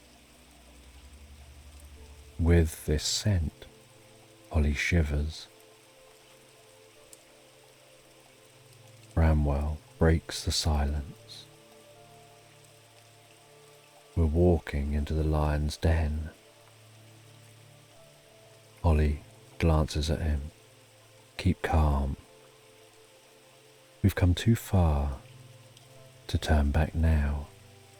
We need to do this for the better of all these people, of all these villages and towns.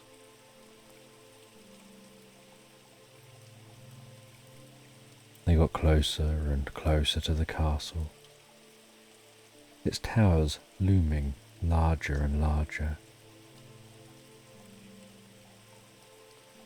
Rowan swoops down from above as they reach the outer wall. He tells the others that the side gate is currently unguarded, with Rowan leading the way. They dash around to that side gate and slip through the gate, their bodies pressed firmly against the cold stone as they move silently through the shadows. The air inside the castle grounds is thick and heavy, the silence almost suffocating. The scent of damp stone and iron fills the air. The group move quietly, heading deeper and deeper into the heart of the king's fortress. Acting like mere shadows in the night, slipping unnoticed through the darkened corridors, heading closer and closer to the gold-filled vault. And deep beneath the castle, the labyrinth of tunnels seems to stretch endlessly. The walls here slick with moss and damp, the stone gleaming faintly in the dim light of Holly's lantern, their footsteps echoing softly through the passageways.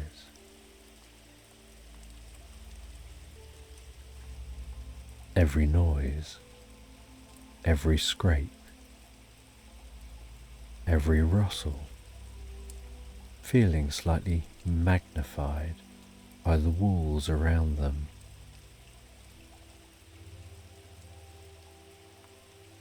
Fern scans the shadows as they move deeper and deeper, her senses on high alert. Bramwell brings up the rear. They continue on through this labyrinth of tunnels,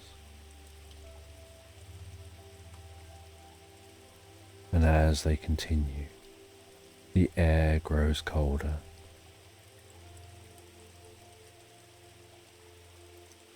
Holly holds the lantern tighter. Suddenly, Fern halts, her nose twitching. She lifts her head. They've arrived, and the tunnel opens into a large chamber. And before them, at the centre of this cavernous space, is the king's hoard, piles of gold, jewels and artifacts. The vault is enormous, the high stone ceiling arching above them, like the ribcage of some ancient beast. The gold glimmers softly in the dim light, casting a warm glow that makes the space feel strangely alive. Holly steps forward, her heart pounding in her chest as she pulls a device from her satchel. It's small, delicate, no larger than her paw, its gears and cogs humming softly with power. She kneels beside a pile of gold,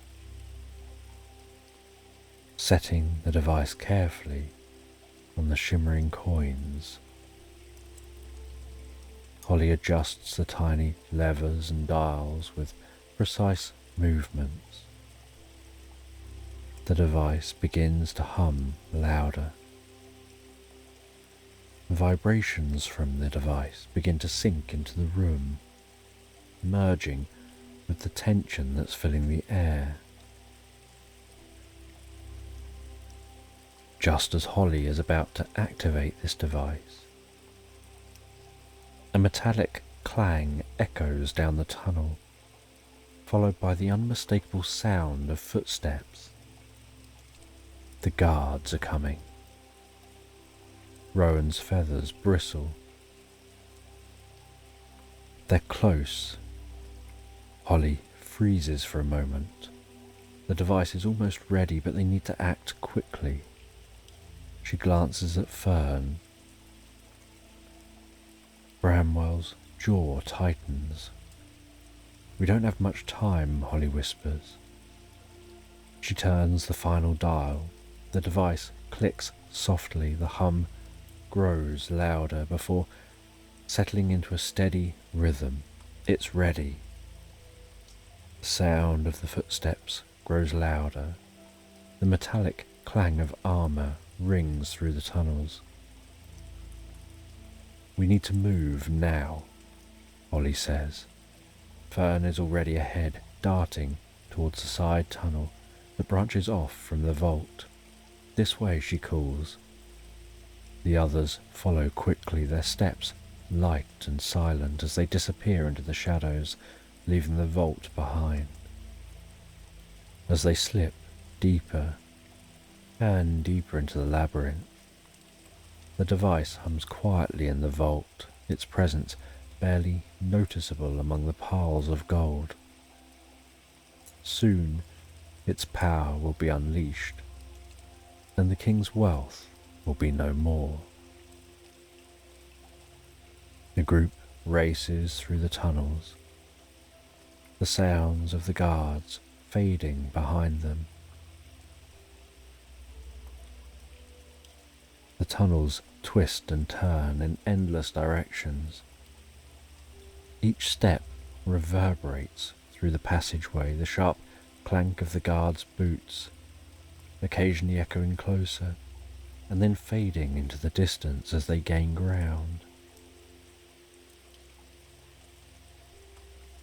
Without thinking, as the guards get closer, Holly pulls the enchanted feather from her satchel.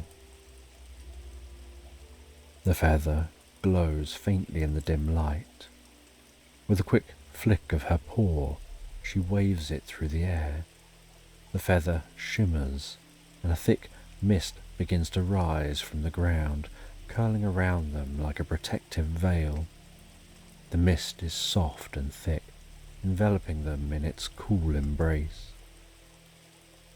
The shouts of the guards fades to the most distant muffled echoes, seeming almost distorted, as though the group had passed into another world, a place where sound and time move more slowly. Keep moving, Holly urges. The group slips through the mist, their steps light and quiet, their bodies hidden from sight.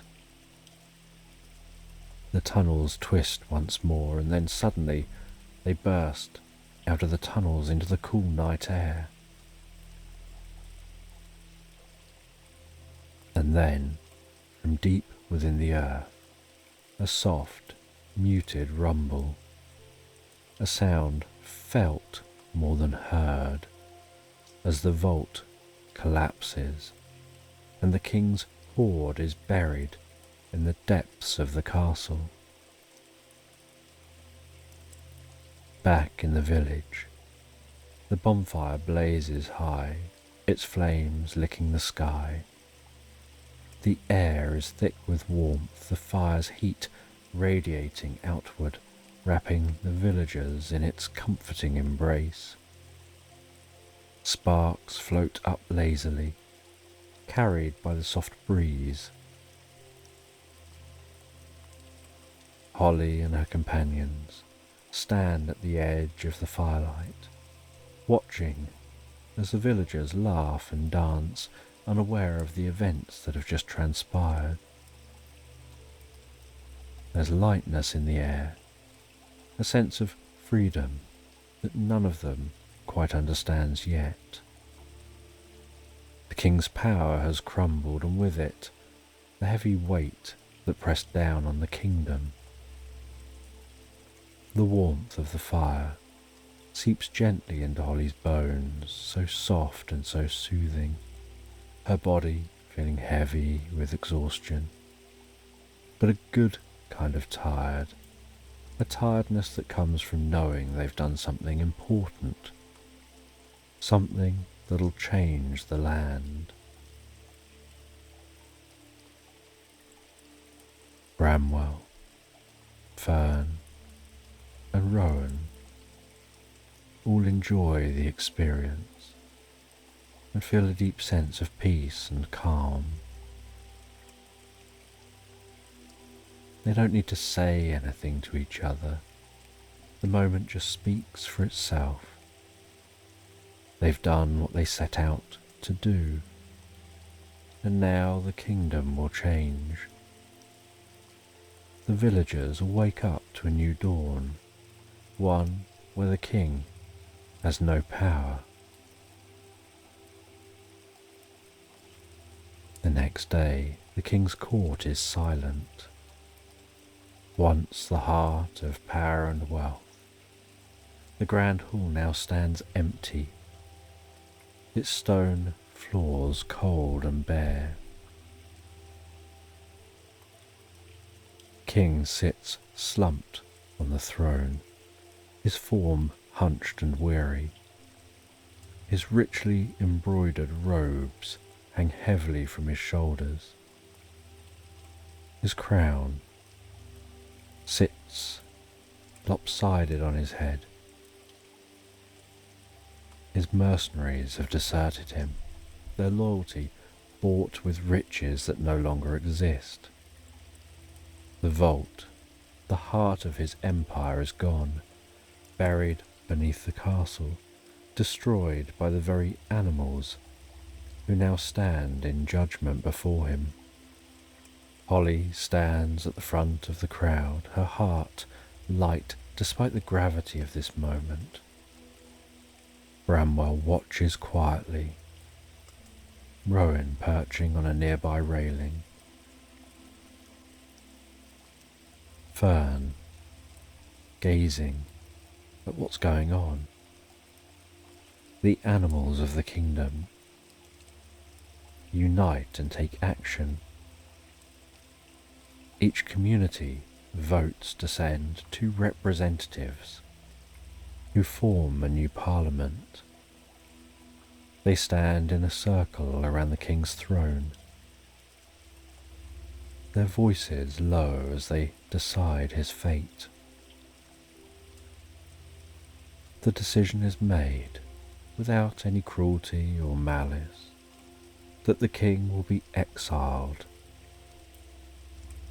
With no power, he'll be reduced to nothing more than a distant memory. He can live out his days far from the kingdom. The forest clearing is bathed in the soft light of a new dawn, the first rays of sunlight filtering through the trees. Holly, Bramwell, Rowan and Fern gather beneath the oak, just as they did at the start of their journey. The kingdom which was once oppressed is now united. A new era has begun, one built on cooperation, compassion and hope. And they stand there, watching the morning sun, feeling a deep, peaceful, pleasant feeling wash over them, of deep relaxation and harmony, and love for their land, and curiosity about the future. They expect the kingdom to thrive, the people to prosper, and the land to know peace.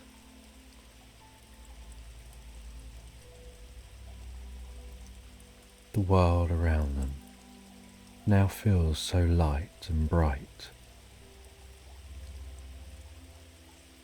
and they head off in their own directions. And Holly heads home to bed as the day draws to an end, and feeling a sense of achievement,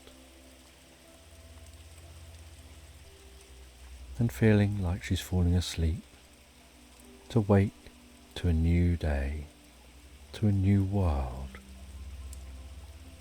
to a brighter future.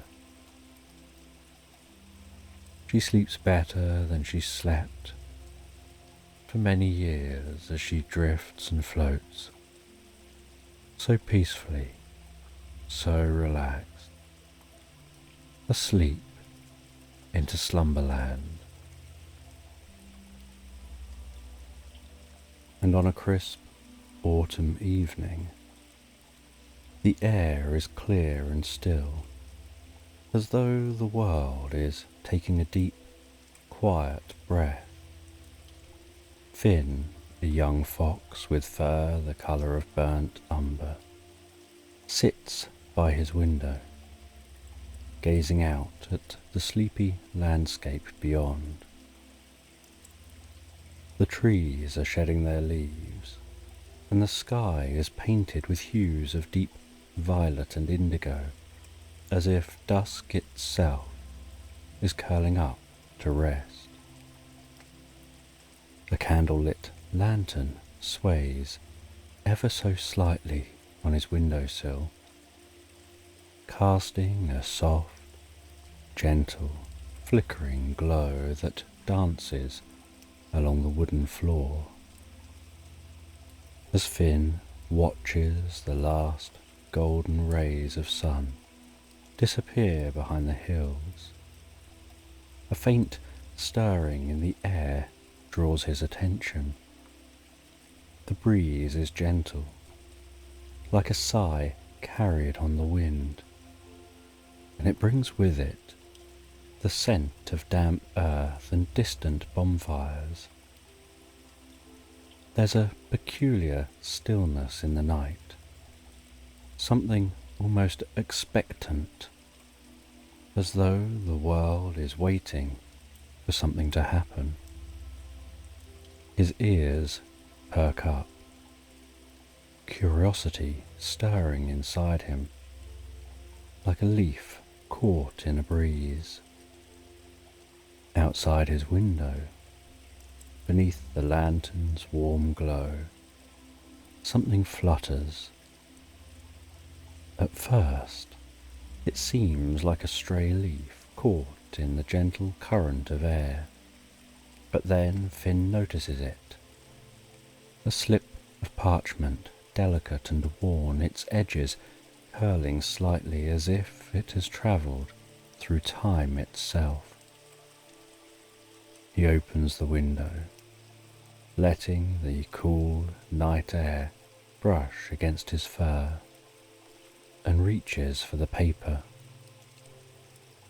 It feels weightless in his paw, as though it might drift away at any moment. The parchment is old, perhaps even ancient, and the ink upon it shimmers faintly in the lantern's light, as if the words themselves are alive.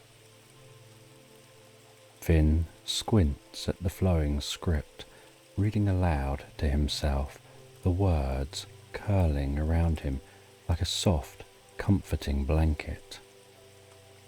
You're invited to the candle-lit library, open only on All Hallows Eve.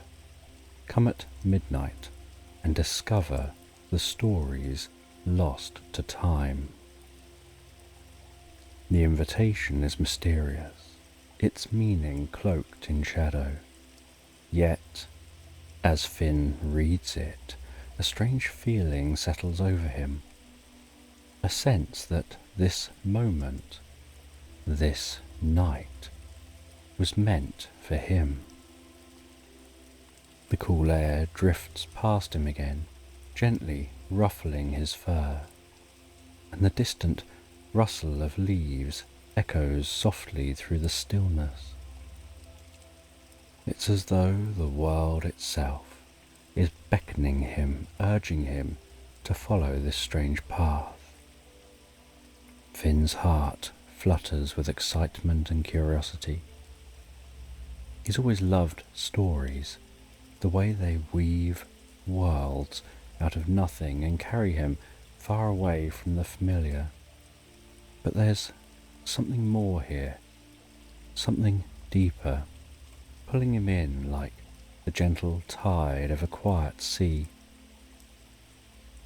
The candle flickers once, twice, casting long shadows across the room, before settling into a steady glow. Finn feels a subtle shift in the air, as if the night itself is preparing for something wondrous, something secret. He knows, without needing to question it, that he must go. The library, wherever it may be, is waiting for him, its doors open only for those who choose to listen. With a soft exhale, Finn tucks the invitation into his coat and steps outside. The night is calm, the ground beneath his paws cool and damp. The lantern sways gently in the breeze, casting its warm light into the darkness as Finn sets off towards the unknown. The moon hangs low in the sky, a silver crescent casting long, sleepy shadows across the path ahead. Finn's paws move soundlessly over the earth, with footsteps merging with the silence of the night, quiet and unhurried. The cool air caresses his fur, wrapping around him like a soft, silken cloak as he walks deeper and deeper into the woods. The path winds lazily through the trees, their branches stretching overhead as though the forest itself is pulling him in.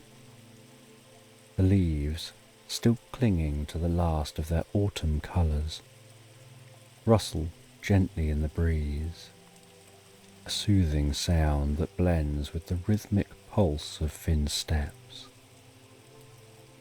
It feels as though the world is slowing down, each movement becoming softer, more deliberate, like a lullaby floating through the night. The ground beneath him is soft and damp with the memory of recent rain, and the earthy scent of moss and wood fills the air. And every now and then a leaf flutters down, spinning lazily in the moonlight, before landing soundlessly on the ground. Finn's senses feel heightened yet relaxed, attuned to the quiet harmony of the night. He breathes in deeply, the crispness of the air filling his lungs, and with each step he feels himself sinking deeper and deeper into the calm, steady rhythm of the forest. The trees, tall and ancient, sway so gently in the night breeze, their branches creaking softly, as if they're sharing their secrets with the stars. As Finn walks, he can almost hear their murmurs, their quiet voices blending with the wind, speaking of times long past and mysteries held deep within their bark. It's a comforting sound lulling him further into the stillness of the night. The moon's light bathes everything in a soft silver glow, making the path ahead seem almost otherworldly. It stretches out before him, winding deeper and deeper into the forest, as though leading him towards something just beyond the reach of his imagination.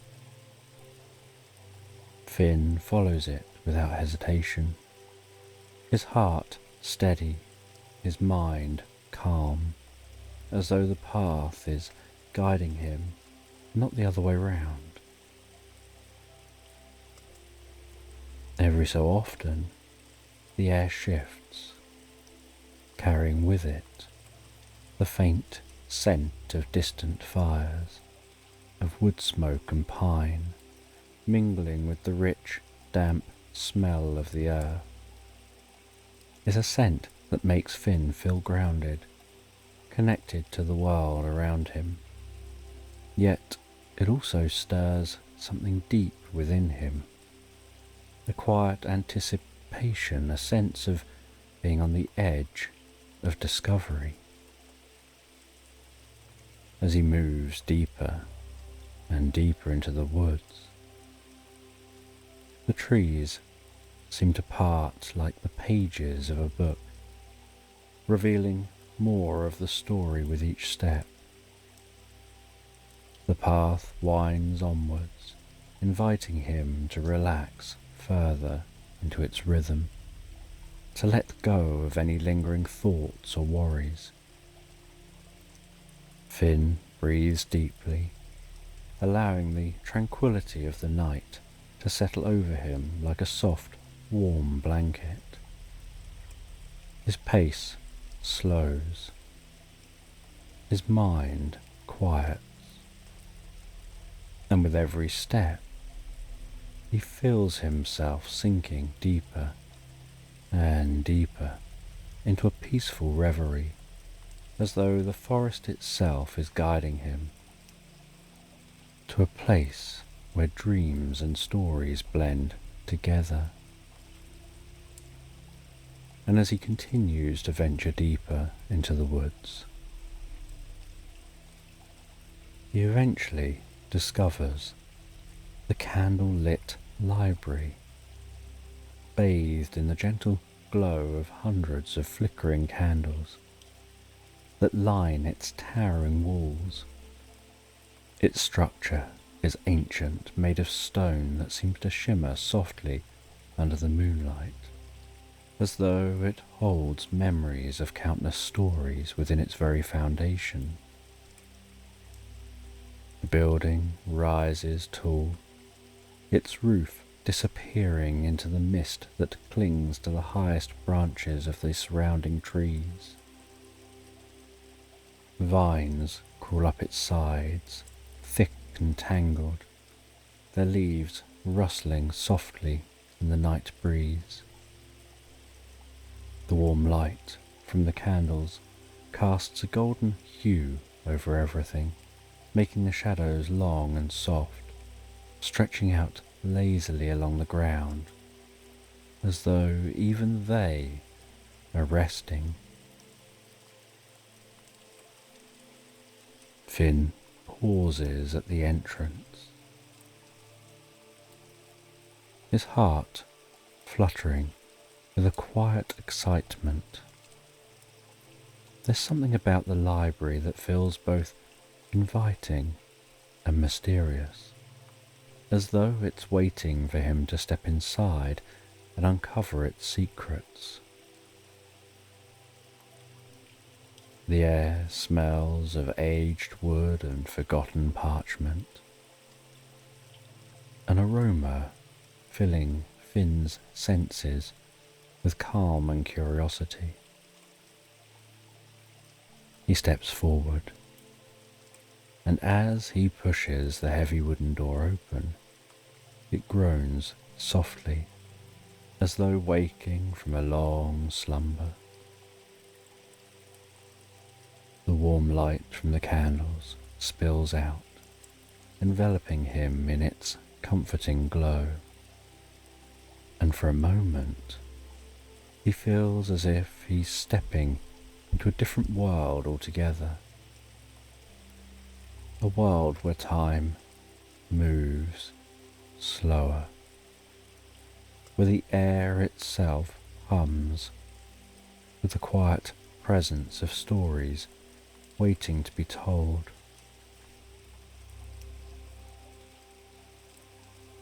Inside, the library is vast, far larger than it had appeared from the outside. Shelves upon shelves of books spiral upward, vanishing into the dim light above. The ceiling, high and arched, is adorned with soft, glowing lanterns, swaying gently, casting a rhythmic pattern of light and shadow over the room.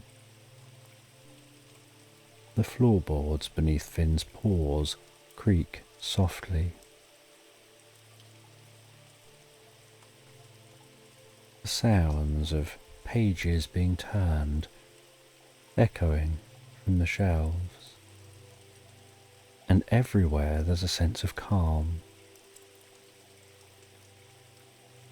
The air is filled with dust and history, a scent that speaks of books long forgotten, their pages yellowed with time. Finn has a feeling of drifting deeply and comfortably into the most pleasant reverie, as if the library is lulling him into a quiet dream. Each step he takes is met with the softest muffled thud of his paws on the carpet lining the centre of the floor, guiding him deeper and deeper into the heart of the library. And the books here are old. Many of their spines are cracked and faded, but there's something alive about them, as though they're breathing, waiting for someone to come and awaken the stories within. Finn can feel it, the weight of untold tales resting gently in the air, as if the library itself is alive,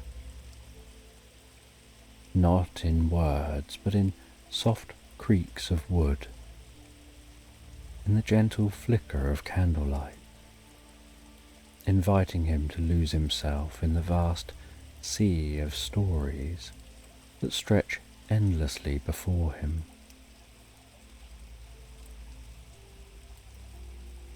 There's a warmth here, a quiet comfort that fills Finn with a sense of belonging, as though this place has been waiting for him patiently for years.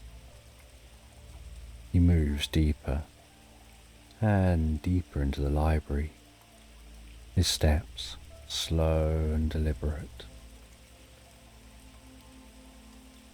And as he walks, he can feel the stories, their presence all around him.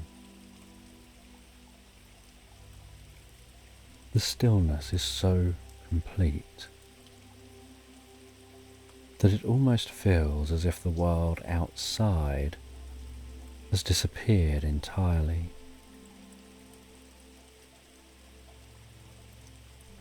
The flicker of candles, creating a rhythmic dance of light and shadows. And then he notices from somewhere between the towering shelves, a sound breaks the quiet, a soft melodic hum, rising and falling gently, like a breeze playing through the leaves of a distant forest. The sound is faint at first, barely more than a suggestion of music. But as he walks, so the sound grows stronger. He follows the sound until he reaches a corner of the library where the light is dimmer, more intimate, and the shelves are packed even more tightly with books, their spines worn and frayed from centuries of use. And standing in the soft glow of a single lantern is a figure. An owl, her feathers the colour of silver moonlight, perched on a low wooden table, her eyes closed as she hums softly to herself, her wings folded neatly at her sides, their tips glinting faintly in the candlelight, her body seeming to glow with a soft ethereal light. And Finn watches her in silence for a moment, captivated by the gentle rhythmic quality of her hum, the way it fills the air with a sense of calm that makes him want to sit down and listen forever. There's something ancient about her, something wise and timeless, as though she has seen countless stories come and go, and carries them all within her. Without opening her eyes, the owl speaks, her voice soft and soothing like a lullaby. "I've been waiting for you, Finn." Her words surprise him, but they also feel right, as though this meeting was always meant to happen. "You know my name?" Finn asks, stepping closer, his voice quiet in the stillness of the library. The owl slowly opens her eyes. They glow with a soft, golden light, reflecting the flickering flames of the candles around them. Of course, this is the candle-lit library, and I'm its guardian, Evelyn. There is kindness in her gaze, a warmth that makes Finn feel instantly at ease.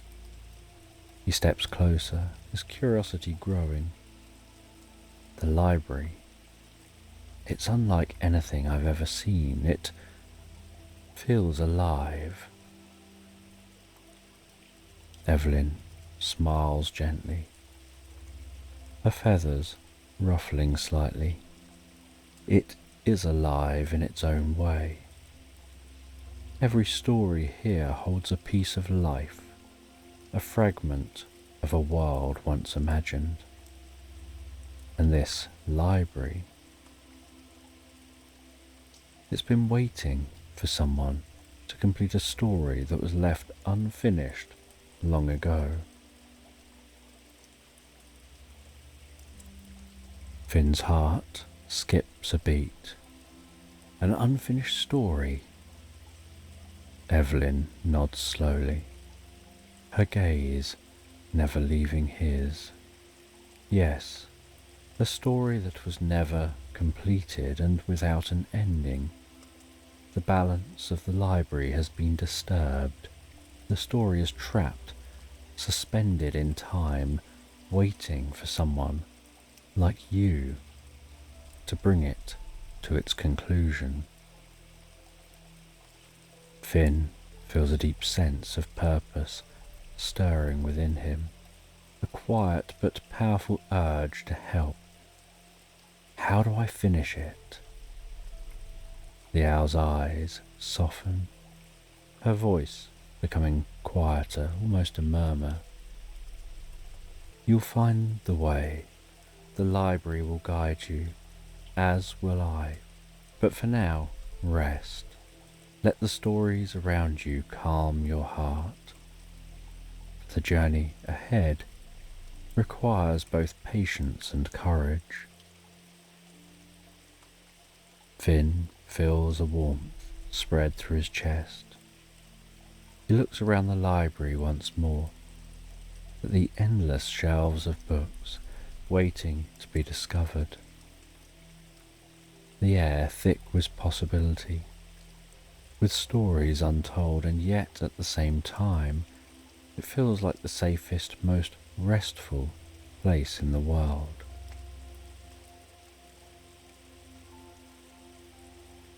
The shelves around them seemed to stretch endlessly, a forest of towering bookcases filled with volumes untouched for centuries. The faint scent of old parchment and leather fills Finn's nose. As they walk, the soft glow of the candles create long, fluid shadows dancing along the floor, seeming to match the rhythm of Finn's own steps. Evelyn moves gracefully beside him. Her presence is calm and steady. How did the story get lost? Finn asks. The story was never completed because its author disappeared before it could be finished. It's a story like no other, woven with magic and dreams, and without its ending the balance of the library is unsettled. Stories need to be told. They need their endings, or they become restless, wandering like dreams that never wake. Am I supposed to finish it? He asks. Evelyn turns her gaze back to him. Yes, but you won't be alone. They continue walking along the edge of the shelves.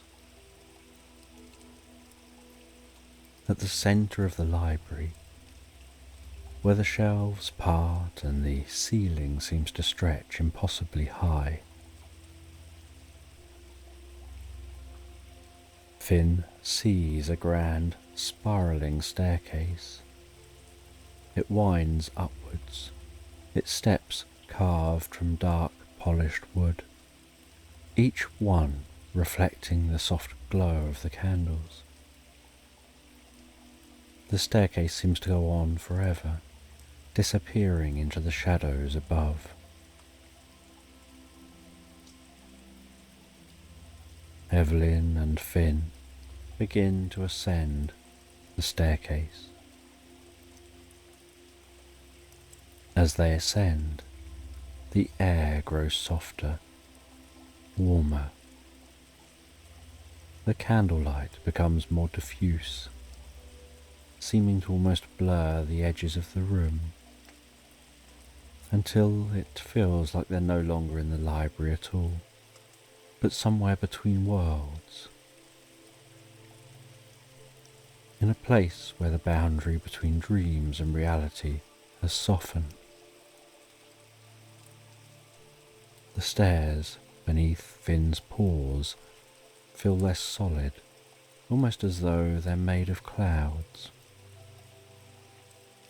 He feels himself sinking deeper and deeper to the gentle rhythm of the ascent. At the top of the staircase, they find a door,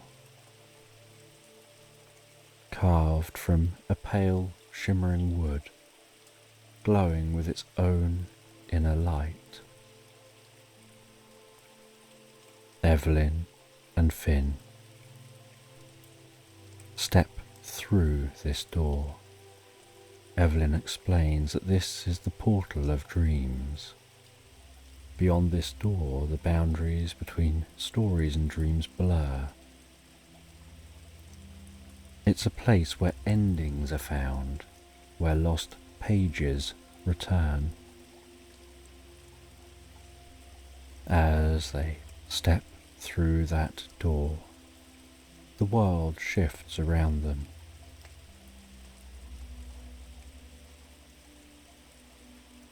Finn notices that his steps feel more like walking on silk than soil. Before him he sees a vast forest of ancient trees with twisted trunks rising high into a misty air. Each tree is a guardian of untold stories.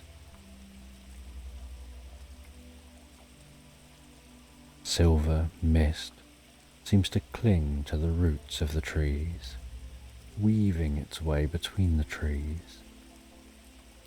The leaves overhead glowing faintly, their light pulsing gently, as if they're breathing. As Finn watches those leaves, he notices one of the glowing leaves detach from a tree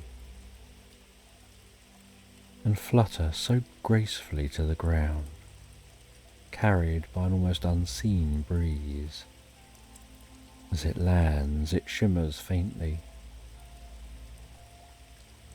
and Finn notices the ghostly outline of words on the leaf. The forest seems to murmur with a quiet energy.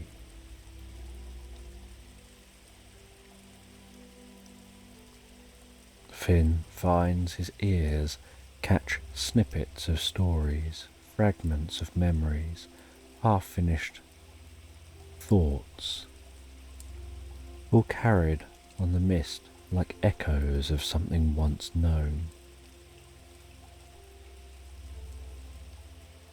Each step he takes sinks him deeper and deeper into the experience.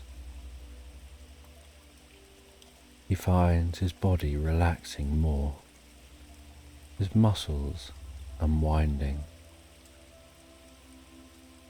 absorbed in the dreamlike atmosphere.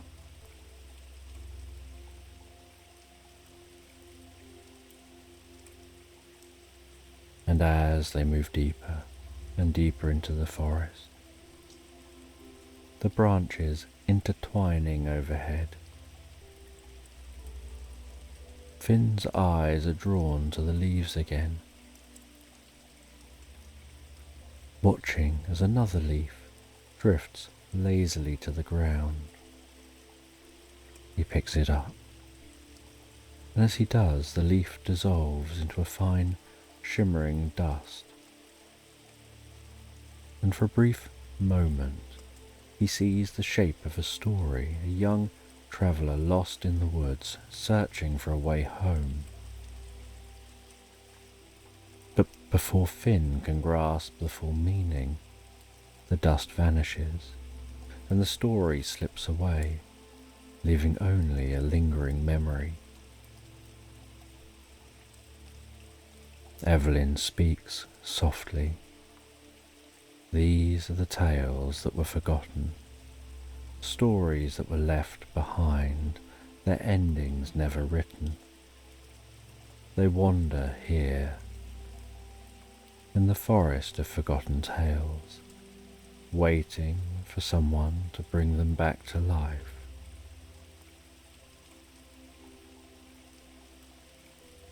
After what feels like hours, Finn and Evelyn arrive at the edge of the forest, where the trees give way to a wide, slow-moving river. The water seems so still that it mirrors the sky above, the moon and stars shimmering on its surface. The river stretches out before them, silent and calm. The air is different by the river, carrying a gentle, cool breeze, tickling through Finn's fur. The ground beneath his paws is now cool and damp with the moisture of the river. He feels a sense of deep calm wash over him, as though the river itself was inviting him to rest, to let go of all worries and drift into its gentle current. This is the river of reverie, Evelyn says. It holds the flow of stories that never end, a continuous current of thoughts and dreams that drift without conclusion. You must cross the river, but do so with an open heart, allowing your thoughts to drift freely like the water. Finn gazes at the river, its surface reflecting the sky. He feels a gentle pull of the water, not a physical force, but a quiet invitation asking him to let go, relax, and trust the flow of the river.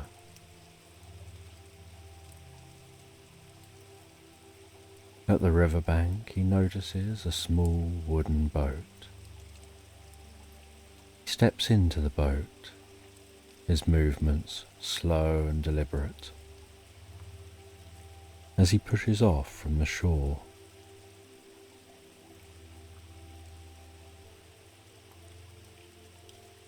And the boat moves slowly, almost imperceptibly. The river is so still. The boat rocks so gently, lulling him deeper and deeper into relaxation. He finds his mind quietening, his body sinking into relaxation, into the boat's soft embrace. His thoughts becoming light and airy like clouds drifting by.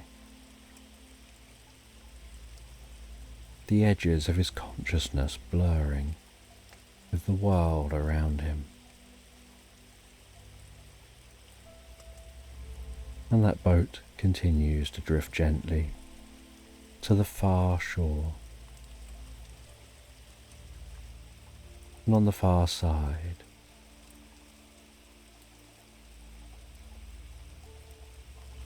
he continues to search, and he finds a hidden alcove tucked away between ancient towering trees, covered in vines thick with ivy and delicate flowers. A golden glow seems to spill from in this location, casting soft patterns of light across the ground.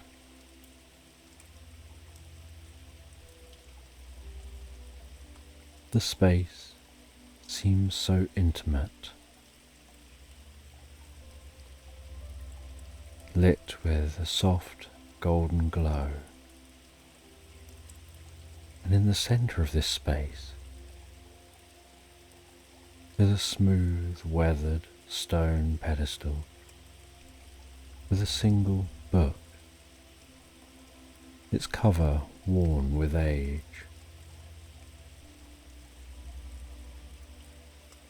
The book seems to hum with a faint, ancient power, as if it's been waiting here for centuries.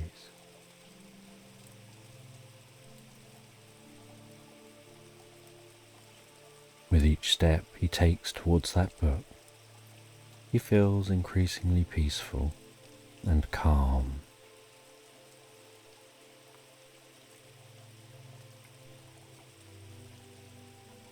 And the second he touches the book, he feels an instant connection, a gentle warmth spreading through him, as though the book recognizes him and welcomes him. He carefully opens the book, begins to turn the pages, and while he turns the pages, he can feel the lost words. He can feel the lost story. He closes his eyes, breathes deeply, and lets his mind relax. He allows his thoughts to drift like leaves on a stream. And as he does, the story under his fingertips begins to take shape. Words start to flow from him, not from his mind, but from somewhere deeper, as though he's drawing them through that river and onto the pages here, where he's bringing them back to life.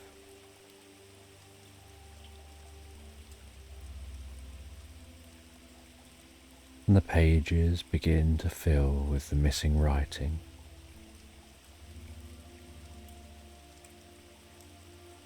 Finn's paws move gently across those pages,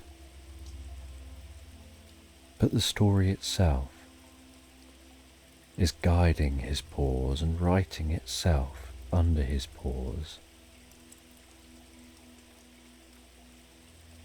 He doesn't rush, takes his time. He lets each word, each sentence fall into place, like the pieces of a puzzle finding their home, until the story is complete and the last page is filled, and he feels a deep sense of peace settle over him and closes the book and heads out of this alcove, meets back up with Evelyn and heads back to the candle-lit library.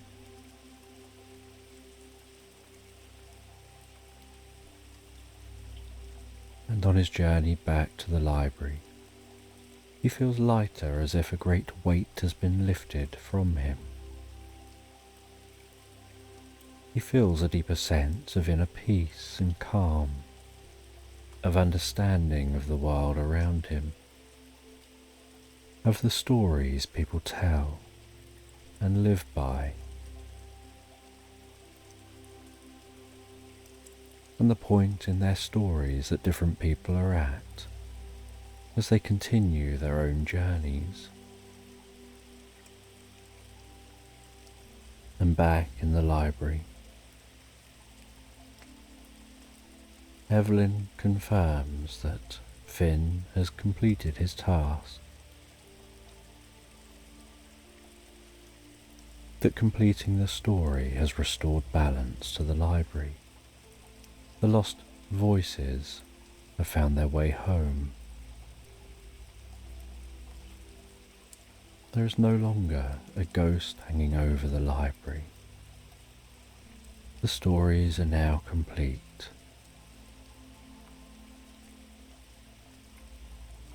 The library now has its voice back.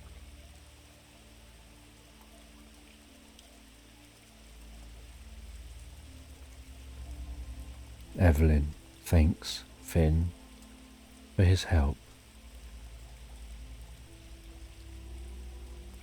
before beginning to shimmer until she's more light than owl. "I'll leave you now," she says. "The library is at peace." She fades into the warm candlelight, her presence drifting away like a soft dream.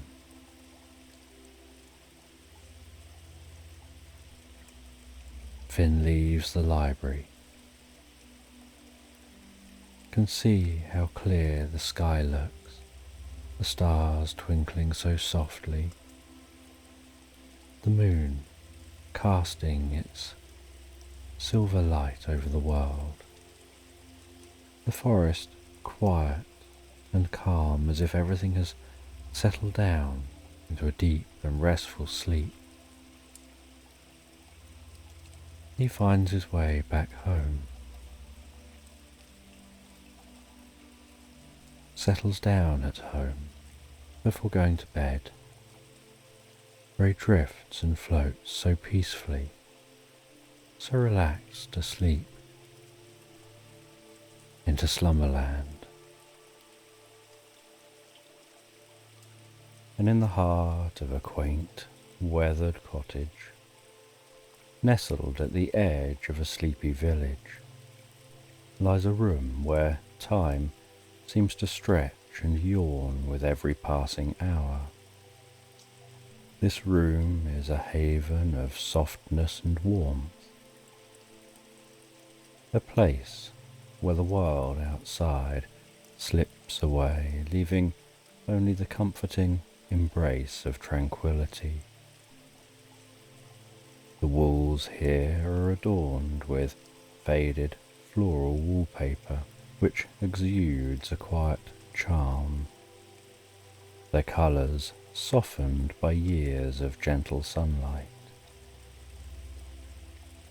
Every corner of the room speaks of comfort, from the plump, overstuffed cushions that spill across the floor like contented cats, to the well-worn blankets that drape lazily over the arm of an old rocking chair, inviting anyone to settle in and rest.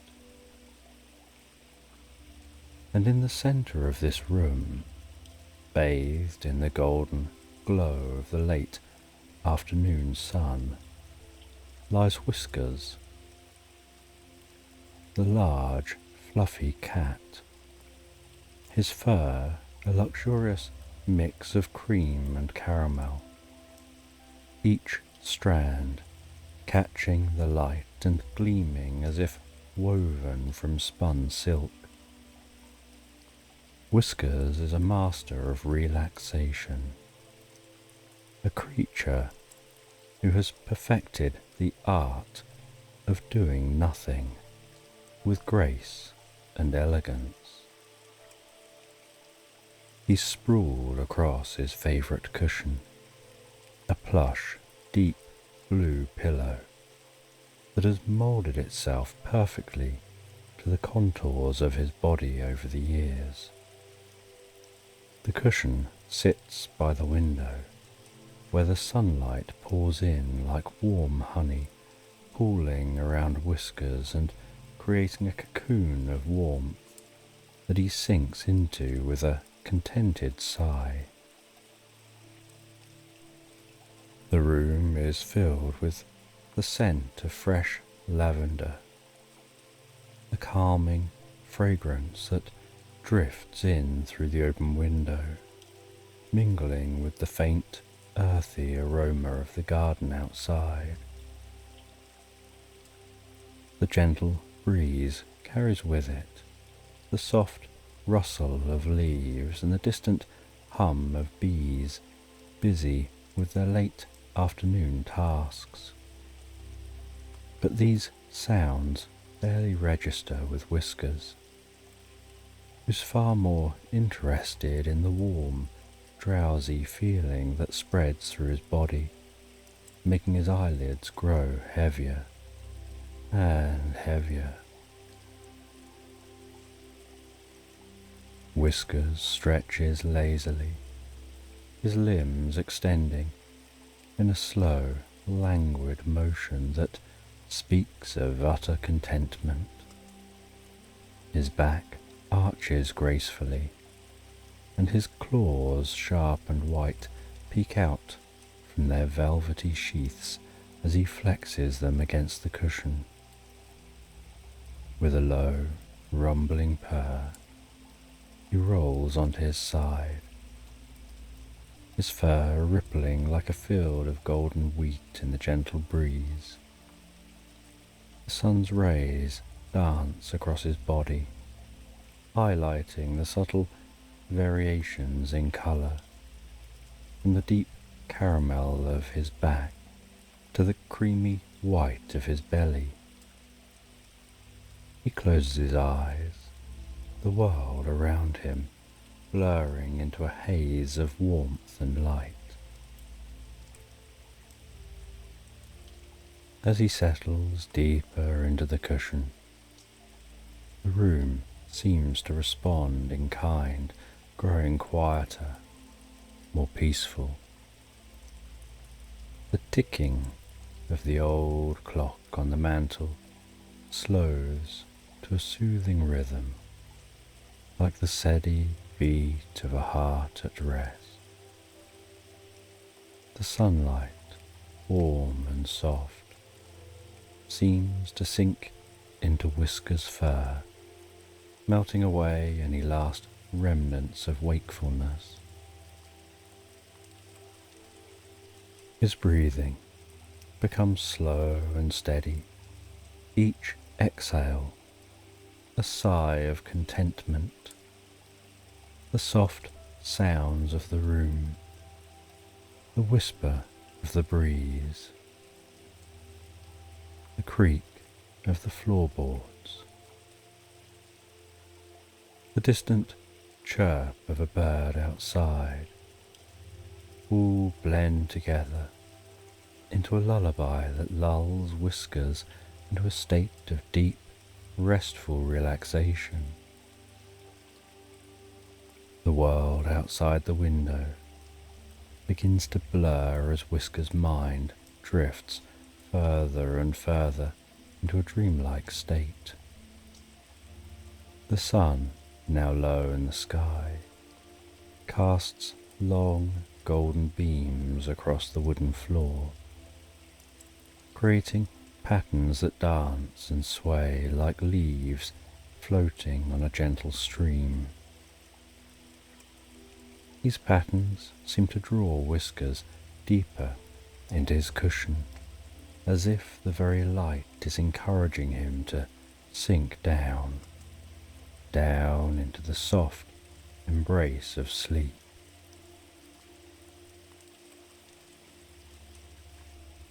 His body grows heavier, his eyelids droop lower, and the world around him fades into a peaceful golden haze. The lines between waking and dreaming begin to blur, and Whiskers is on the edge of slipping into a world where time stands still, and all that exists is the warmth of the sun, the softness of the cushion, and the soothing rhythm of his own breathing.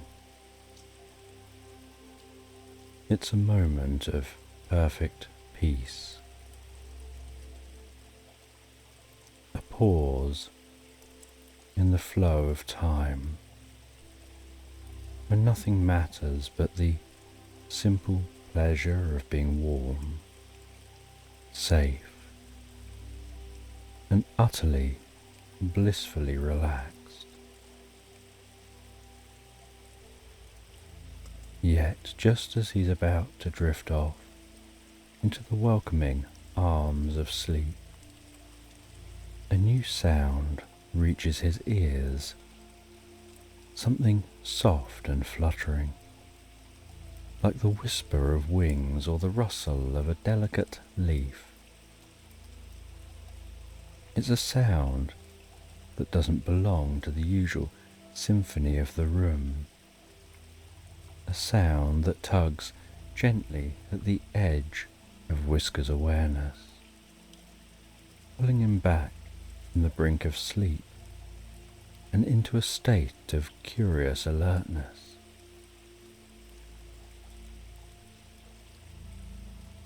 The room has changed, as rooms often do in the liminal moments between day and night. The sun, once a golden presence, has dipped lower, its light shifting from a warm gold to a soft dusky pink that fills the room with a gentle otherworldly glow. The long shadows on the floor stretch and dance, moving with the quiet grace of a fading day. The air has cooled, and the scent of lavender is now mingled with the crisp, clean fragrance of the evening. Whiskers stirs, one ear twitching towards the sound that's disrupted his peaceful reverie. His eyelids, so heavy just moments before, lift slowly, revealing eyes of the deepest amber, still glazed with the remnants of sleep. For a moment, he remains still, as if deciding whether this new sound is worth his attention or if he should simply sink back into the cushion and let it pass. But the sound comes again, soft, yet insistent, a fluttering that seems to hover just beyond the edge of his understanding. He turns his head slowly, his gaze drifting towards the window, where the last rays of the setting sun cast a rosy glow over the garden outside. The room around him is a haven of comfort, but something about the world beyond the window now holds a strange allure, a pull that Whiskers hasn't felt in a long time. His usual laziness, so deeply ingrained in his nature, begins to wane, replaced by a flicker of something else, curiosity. Outside the window, something shimmers, a small mysterious light hovering just above the ground like a firefly caught in the twilight. It moves gently, as if beckoning, its soft glow flickering in the growing dusk. The light is unlike anything Whiskers has seen before, not just in its appearance, but in the way it seems to call out to him, to tug at a part of him that has long been dormant. It's a light that stirs something deep within his heart, a whisper of adventure, a promise of something more than the warm, comfortable world he knows. Whiskers blinks, his eyes focusing on the light as it dances before the glass. His curiosity, once a small ember, begins to grow, fanned by the gentle breeze that now drifts in through the open window. The cool air brushes against his fur, sending a small shiver down his spine, a sensation that's both invigorating and oddly soothing. The laziness that once held him captive is now giving way to a sense of wonder, a desire to explore, to understand the source of this strange, captivating light.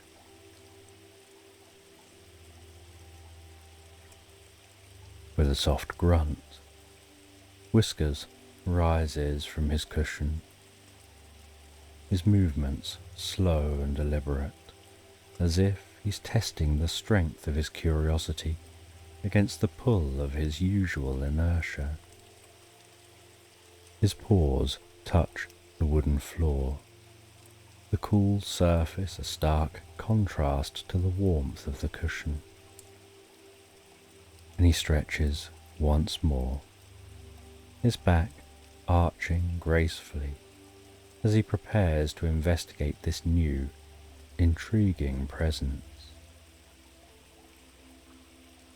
He pads towards the window, each step quiet and measured, his body low and sleek, moving with the fluid grace of a cat who's not yet fully awakened, but is drawn irresistibly towards the unknown. The light outside flickers again, brighter now, as if it knows that it's captured Whisker's attention and is urging him closer. It hovers and dips, like a playful sprite leading him to the window, where he pauses, his nose just inches from the glass.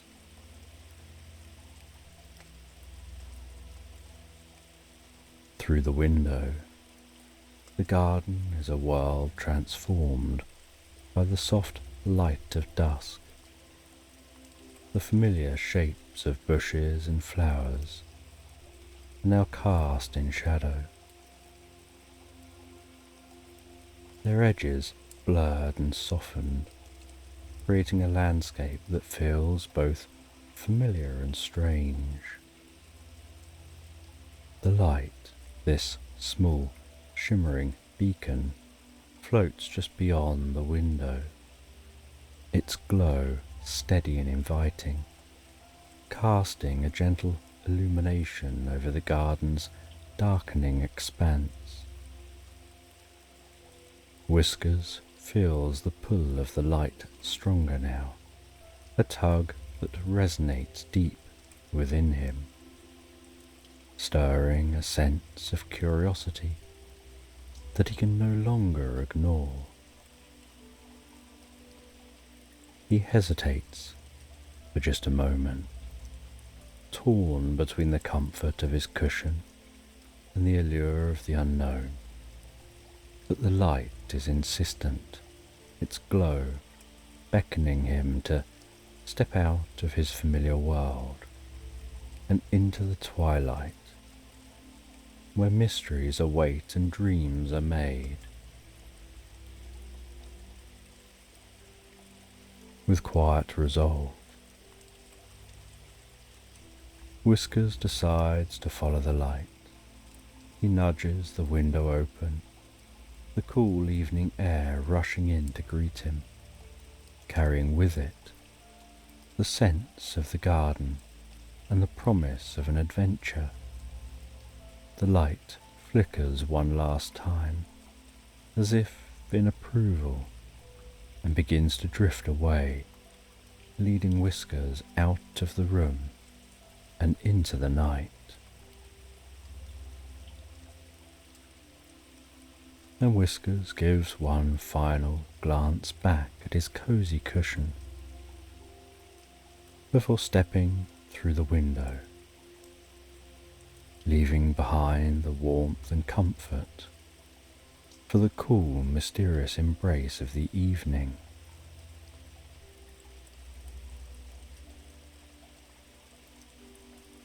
And as the night unfolds, like a velvet curtain as Whiskers steps into the garden, the air is cool and crisp, a refreshing contrast to the lingering warmth of the day. It wraps around him like a soft, comforting blanket, his fur bristling slightly in response to the night's chill, each hair standing on end as if to catch the faint whispers of the breeze that dance through the leaves above. The garden, so familiar in daylight, seems to have transformed into a place of mystery and enchantment. Shadows stretching long and dark across the ground, their shapes shifting and swaying with the movement of the wind. What were once simple bushes and flower beds now seem like hidden alcoves and secret corners. each one holding the potential for discovery. The night blooming flowers have opened their petals to the moon, releasing the most beautifully intoxicating fragrance that fills the air.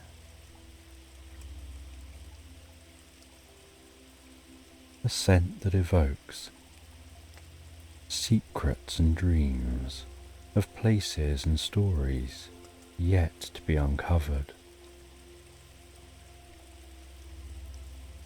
And above Whiskers, the sky is a deep indigo canvas, dotted with the first stars of the evening, twinkling gently like tiny pinpricks of light in a vast expanse of darkness. Watching so timelessly over the world below. The moon, a slender crescent, hangs low on the horizon, its silver light casting a soft ethereal glow over the garden, the light mingling with the mysterious shimmer that Whiskers has been following, creating a pathway of silvery luminescence, beckoning him forward and deeper into the night. His paws move so soundlessly over the cool earth, each step measured and deliberate, almost as if he doesn't want to disturb the quiet magic of the night. The ground beneath him is soft, cushioned by a layer of fallen leaves that give the faintest crunch under his weight. The garden feels alive in a way that it doesn't during the day, with every rustle of leaves, with the gentle sound of the breeze adding to the sense of mystery hanging in the air.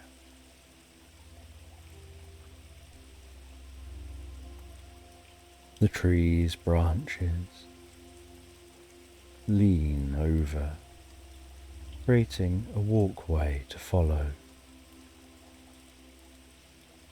Whiskers continues on, finding occasionally that he wants to dance playfully in the shadows as they flicker and twirl.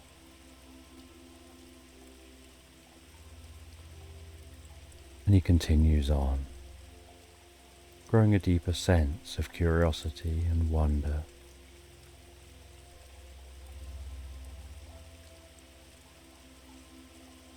And the light guides him deeper and deeper into the garden, further and further away from his home. And he follows that light, noticing the world around him, gently shifting and changing. The garden, once seeming small, now begins to feel like a vast and endless expanse. The trees seem to be growing taller, their branches reaching up to the sky like spires of ancient castles. The flowers seem to glow faintly in the moonlight, swaying in time with the rhythm of the breeze. The petals brushing against Whiskers' fur as he passes, leaving a trail of their sweet, sleepy scent in his wake. And the further he goes, the more absorbed he becomes in the world around him.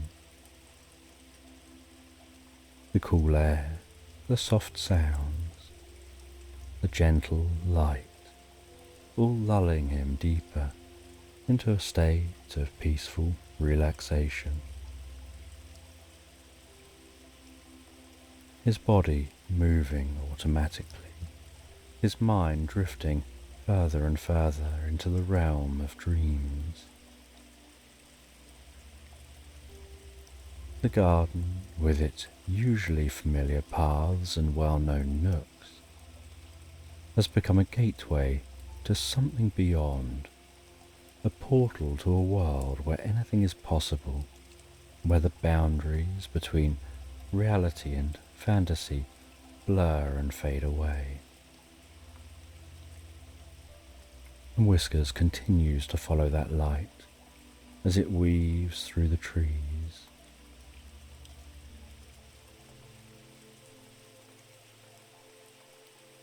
And while following the world around him, becomes softer and more dreamlike. And the light stops, hovering just in front of a large, ancient oak tree. The tree is immense, its trunk thick and gnarled, its branches spreading wide, casting deep shadows on the ground. The bark is rough and weathered, etched with the passage of countless years, giving off a sense of wisdom, as if the tree has stood here since the beginning of time. And as Whiskers stands there, the light just hovering above him, he hears a soft, deep, friendly hoot. And high above, in the sprawling branches of this ancient oak tree, he notices a pair of glowing eyes shining like twin moons in the darkness, and discovers that they belong to Orion, a wise old owl who's made this tree his home. His feathers are a mottled mix of greys and browns, blending seamlessly with the bark of the tree, making him nearly invisible apart from his luminous eyes. He sits perched on a branch, his large wings folded neatly against his body, his head tilted slightly to one side as he gazes down at Whiskers. Orion exudes a sense of calm, ancient wisdom, as if he's seen and known all that there is to see and know in this world.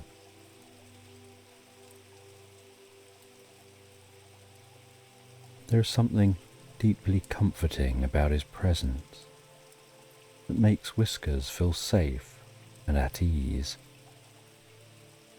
almost like he's in the company of an old friend.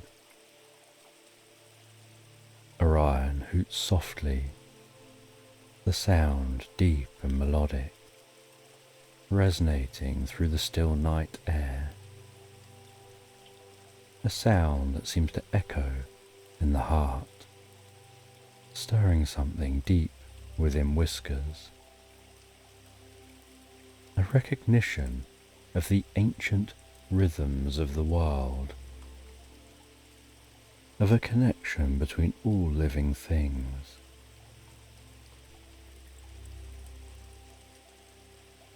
And the owl begins to speak, its voice slow and rhythmic, carrying a sense of peace and tranquility, almost like a lullaby for the soul.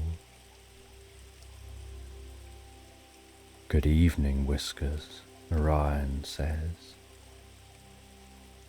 "What brings you out on such a quiet night? It's not often I see you venturing beyond the warmth of your cushion." Whiskers gazes at the owl, his amber eyes wide and curious. He feels the need to speak, to explain,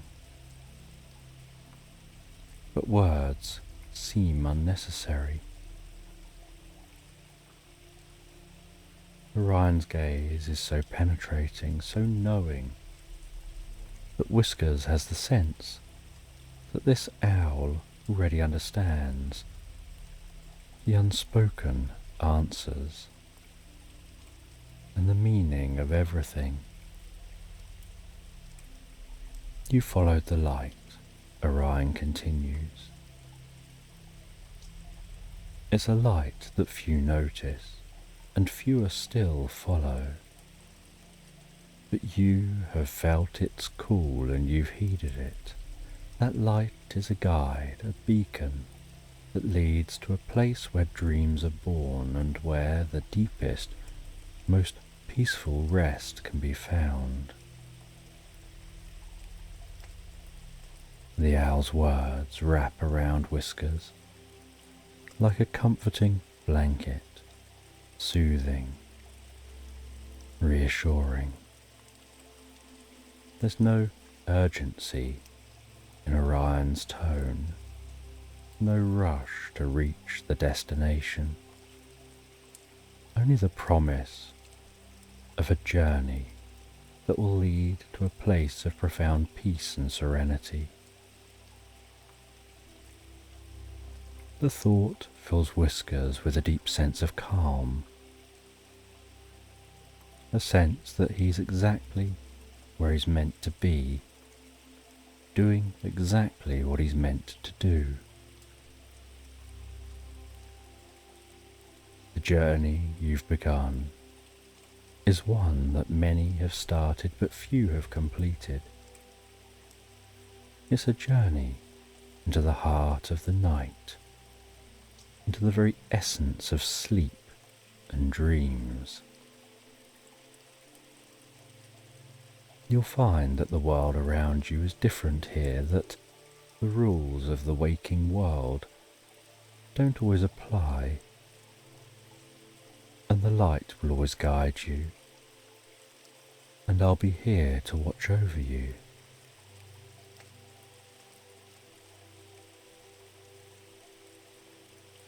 And Whiskers felt a deep sense of gratitude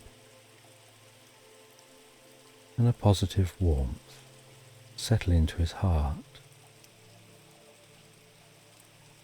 He nodded gently, acknowledging Orion's words.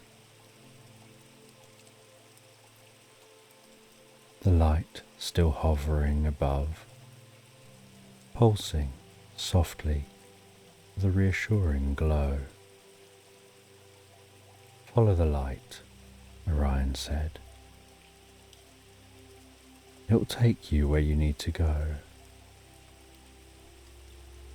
And remember, wherever the journey leads you, I'll be here, watching over you, guiding you from afar.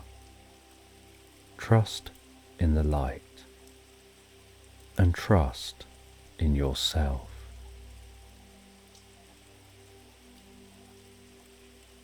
And as Orion finished speaking, he spread his wings with a silent, graceful motion, dropped off the branch, and flew into the darkness.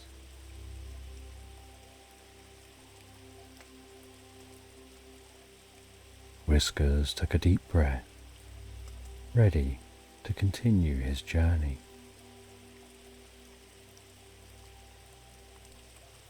The mysterious light leading him further and further through the garden, away from any sense of familiar surroundings, the world seeming to grow quieter with each step.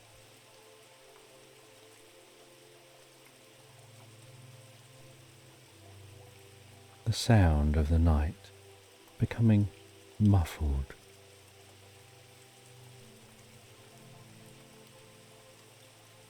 The light dipping low, hovering close to the ground as it approaches a small hidden hole nestled beneath a cluster of wild flowers.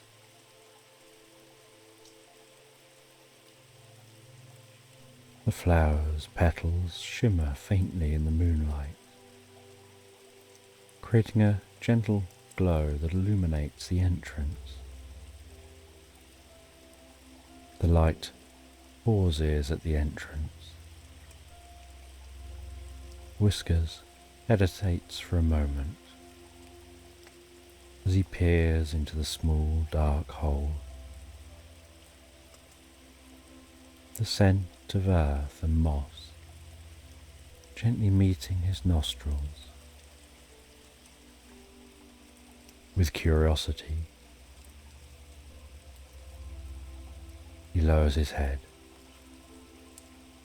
and starts to head into the hole. He finds that the descent is smooth and easy. The earth is cool and soft. The tunnel is lined with gentle moss, offering up a soothing texture against his fur.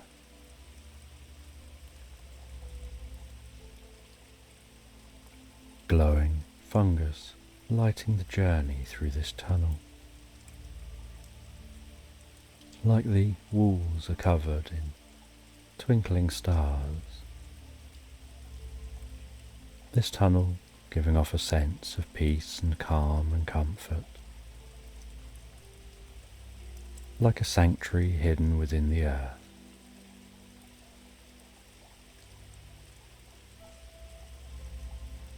And as Whiskers reaches the bottom of the tunnel, it opens out into a wide, cozy chamber.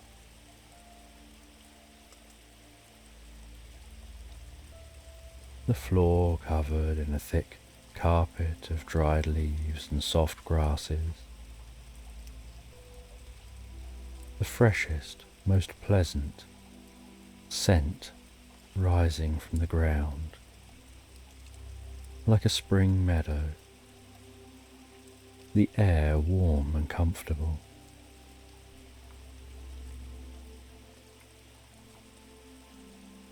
And as Whiskers gazes around his surroundings, he sees a flash of white fur dart across his path, accompanied by a most pleasant, cheerful giggle.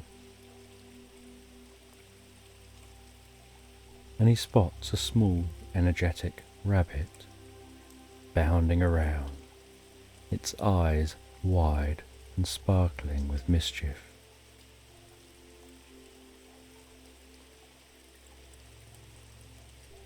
And this rabbit is Thistle, the playful guardian, and she greets Whiskers with a joyful bounce, her soft fur brushing against his as she circles him in an enthusiastic welcome.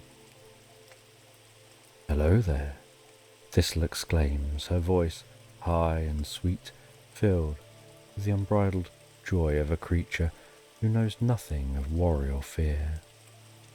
"Welcome to my cozy little burrow. It's not often we get visitors down here, especially not from the world above. You must be a very special being."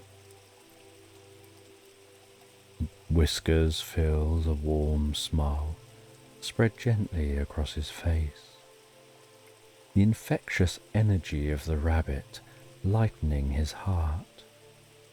He watches as Thistle bounces around him, her movements quick and graceful, as if she's dancing to a tune that only she can hear.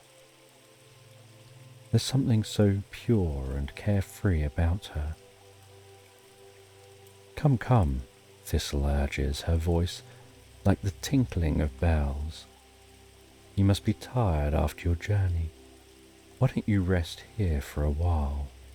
The moss is soft, the air is sweet, perfect for a little nap." For a moment, Whiskers is tempted.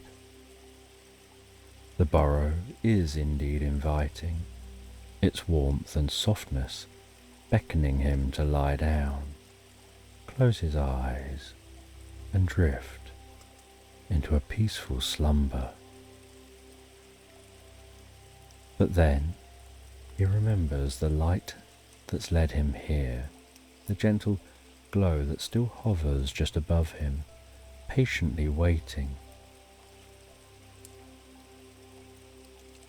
There's still more to discover, more to learn.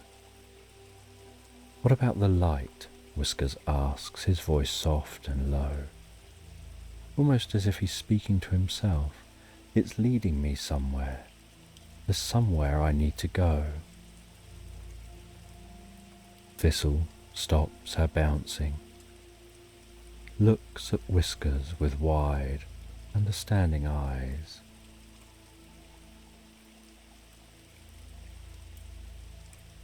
And then nods. It's leading you to the dream glade, a place where all creatures go to find the deepest, most restful sleep. It's a magical place, hidden deep within the heart of the night, where dreams are born, and where the worries of the world simply melt away. Thistle hops closer, but only those with a true desire for peace and rest can find it.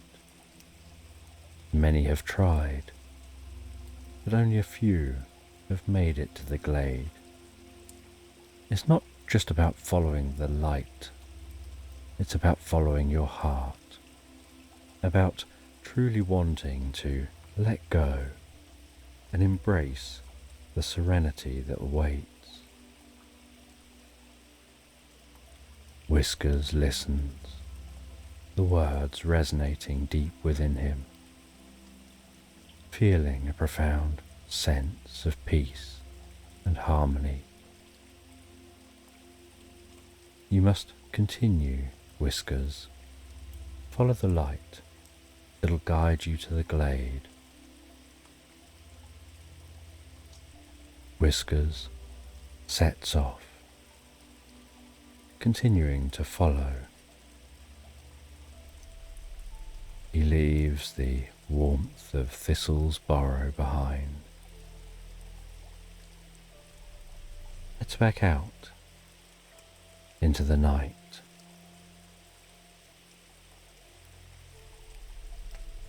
The air has become cooler, more crisp.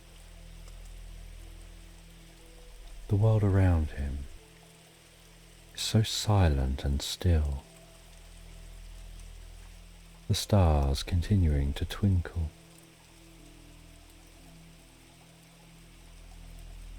He heads towards a bubbling stream. The stream winds so gently through a moonlit meadow, its waters glowing faintly as they catch the light of the stars. The sound of the water, a quiet, soothing melody, a soft murmur filling the air with a sense of peace and tranquility. The grasses on the bank of the river, swaying gently in the breeze. Whiskers approaches the stream. He walks slowly and deliberately. There seems to be something magical about this place.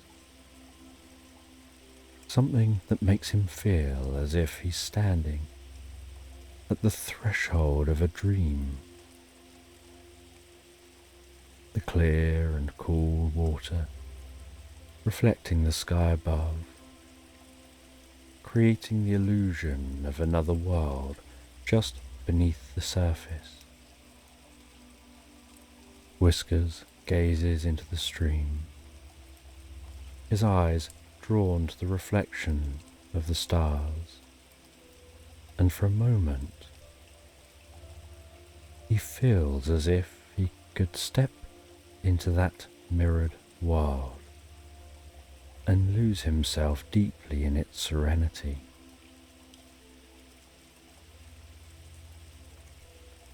He can see his reflection looking back at him.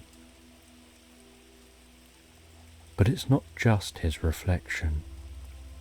It's a version of himself that's lighter, more serene, almost as if he's already part of the dream that beckons him. His fur in the reflection seems to shimmer and glow. His eyes deep, holding a calmness that he's never seen before. The stream continues to hum, its relaxing melody resonating deep within Whisker's soul. Like a song of rest, of letting go of worries and cares that weigh on the heart. As he listens to that stream, he can feel those worries melting away, dissolving like mist in the morning sun. The world around him growing softer and softer as he sinks deeper and deeper into a peaceful reverie. Discovering that the stream is a guide, a gentle presence leading him not just physically but mentally deeper to the heart of his journey. The light just hovering above the stream, pulsing in a gentle rhythm, urging Whiskers to let go, to let himself be carried on the current of dreams. And Whiskers steps closer to the stream, the cool water lapping at his pores.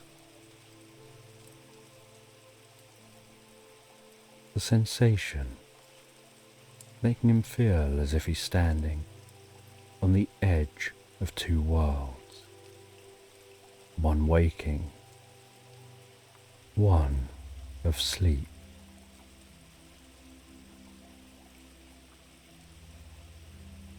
He gives way to immersing himself fully in the tranquil, pleasant embrace of dreams emitted by the stream.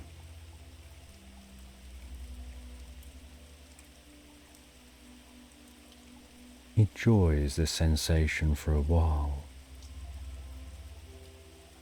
but this dreamy sensation reminds him he needs to continue his journey to the dream glade. He can't rest here, absorbed in the dreams from the stream. And so he heads away from the stream, following the light, heading deeper into the night, past glowing flowers, like tiny lanterns lighting the way, feeling the pull of the glade growing stronger with each step. And as he continues on, walking away from the stream, following that light, the light passes into a dense, ancient forest. The trees so tall and majestic, branches stretching and intertwined high in the sky, blocking out much of the moonlight. The occasional shard of light dancing before him as they walk deeper into this ancient forest.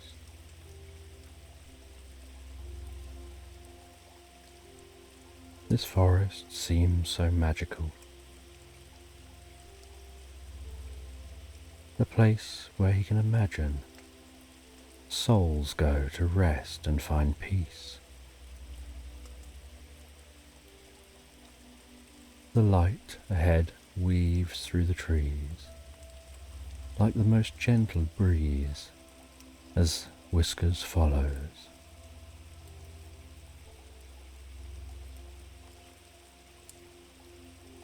And the deeper and deeper he goes into the forest, the more peaceful and relaxed he feels.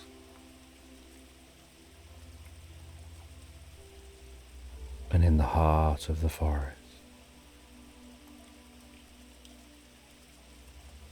he encounters a deer named Serene, and she lives up to her name in every way.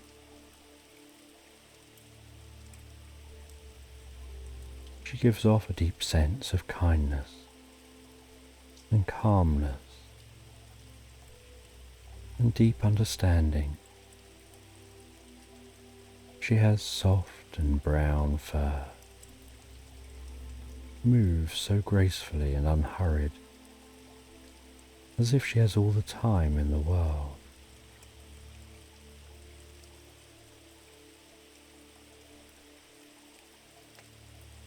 She tells Whiskers that he's not far from the dream glade. Explains that it's a place where the deepest dreams are born, and that he'll find it tonight.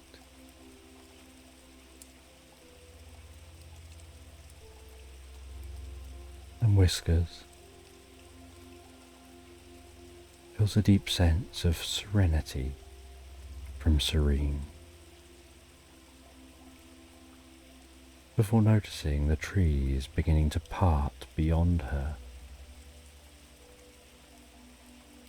and a path widening, and the light moves towards that widening path. And with a deep sense of curiosity, Whiskers follows.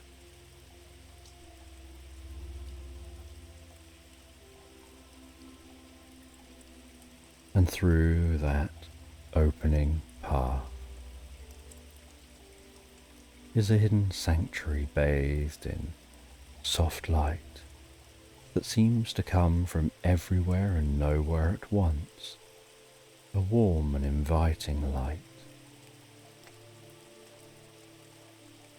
creating a glow that's gentle and comforting, like the first light of dawn carefully spilling over the horizon.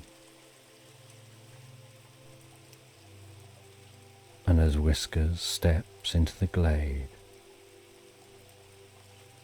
he feels a deep sense of awe and wonder.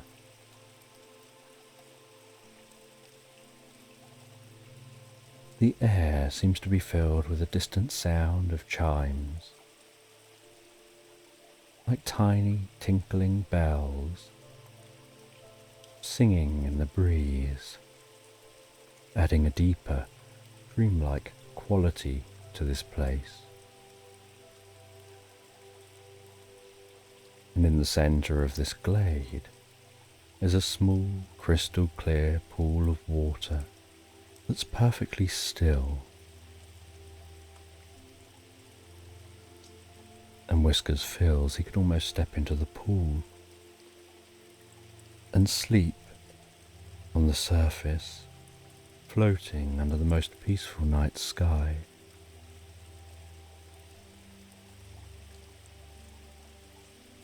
And the light that's guided Whiskers throughout his journey to here hovers above the pool.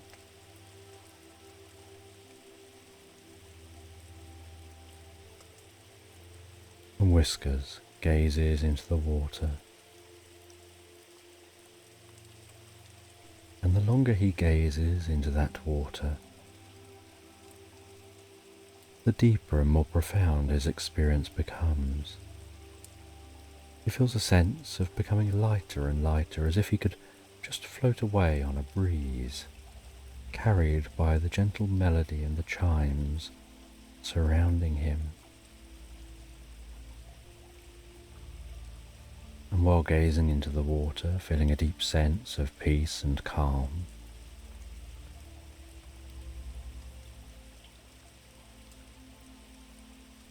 he feels that he can barely keep his eyes open, as if dreams are approaching. He feels a deep sense of contentment, deeper than he's ever felt before, as if every worry, every care, all discomfort is lifted from within him, leaving just pure peace and calm.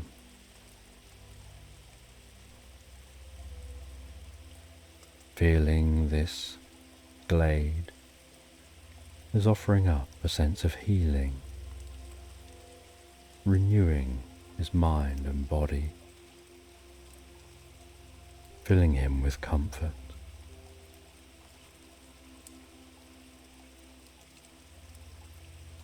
As he drifts deeper asleep,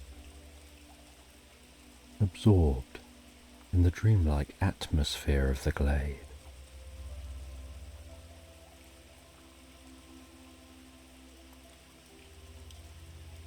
And Whiskers lies there so peacefully, so relaxed in the glade, his body relaxing deeper and deeper, his mind resting and at ease.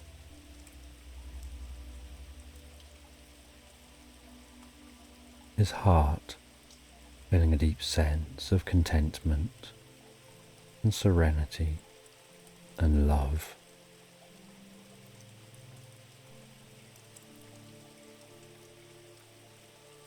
Exploring the corners of the silence as he drifts deeper and deeper into the experience.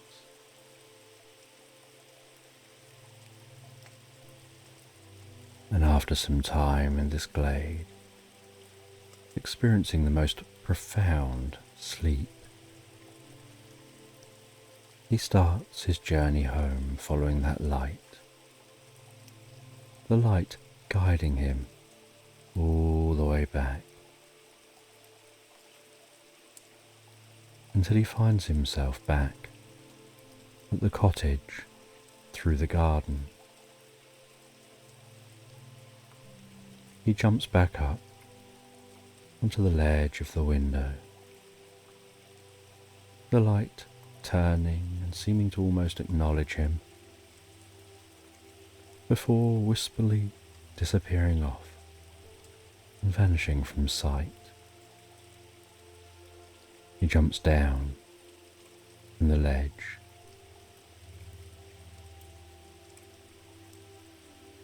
back in the familiarity and the warmth of the cozy room in the cottage.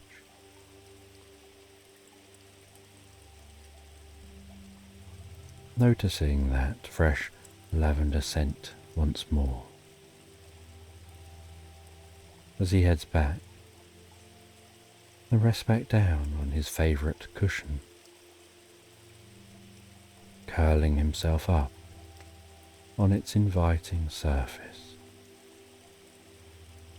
and sinking down into a profound sense of peace and relaxation, stretching lazily, closing his eyes beginning to dream about his journey to the dream glade and back again.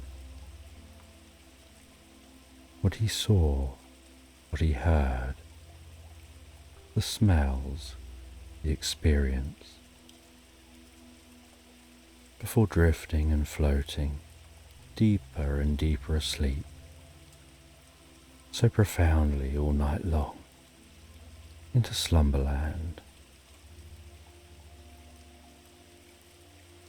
And in this bedtime story, you stand at the edge of a mystical lake, a hidden gem cradled by ancient trees whose branches stretch like the arms of wise old guardians. And here time seems to be held in a delicate, eternal pause. The surface of the lake is perfectly still, a mirror reflecting the sky above with such clarity that it feels as if you're gazing into another world.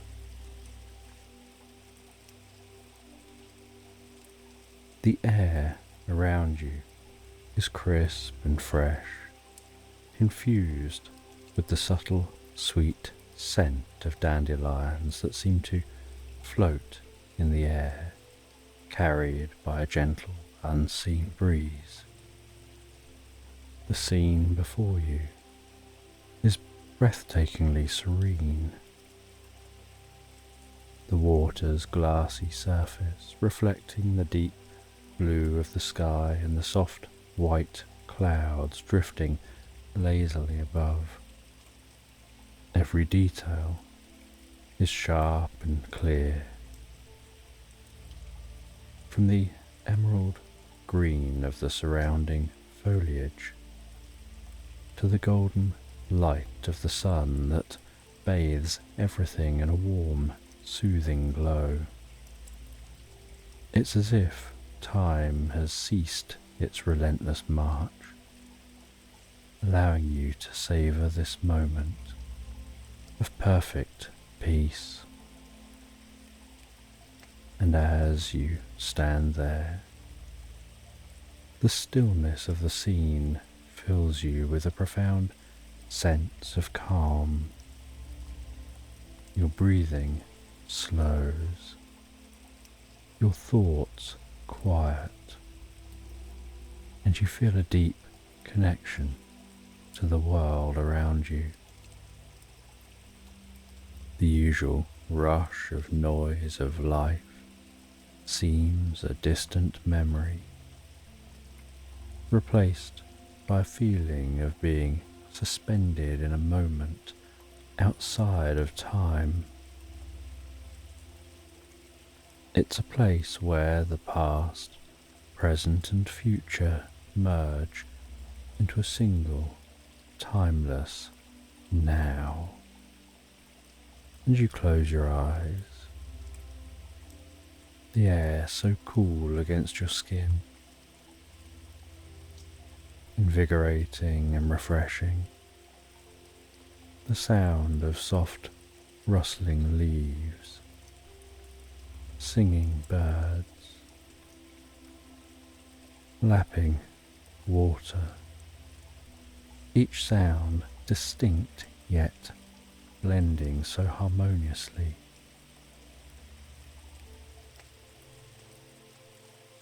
And when you open your eyes again,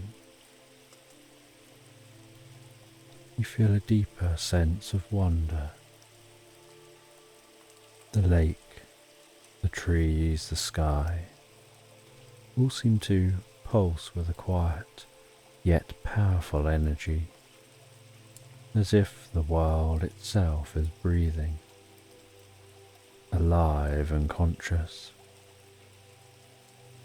sharing its ancient wisdom with you. The scent of dandelions mingle with the earthy aroma of moss and soil, helping to ground you in this present moment. And as you stand there, You wonder what you're going to discover. You can notice a hill off in the distance, covered in a lush green carpet of grass that seems to ripple so softly in the breeze. You can see that on top of that hill there seems to be a solitary seat carved from ancient stone, weathered by time. You can see that on that seat rests a chalice glowing with a soft, inviting light, like a beacon, ushering you over. You start to walk towards that distant hill and then begin to climb. And the climb up the hill is gentle, a winding path bordered by wildflowers, the air filled with their sweet, subtle fragrance. And as you ascend,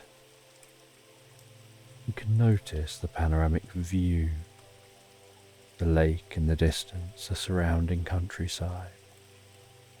And the higher you climb, the more expansive that view becomes.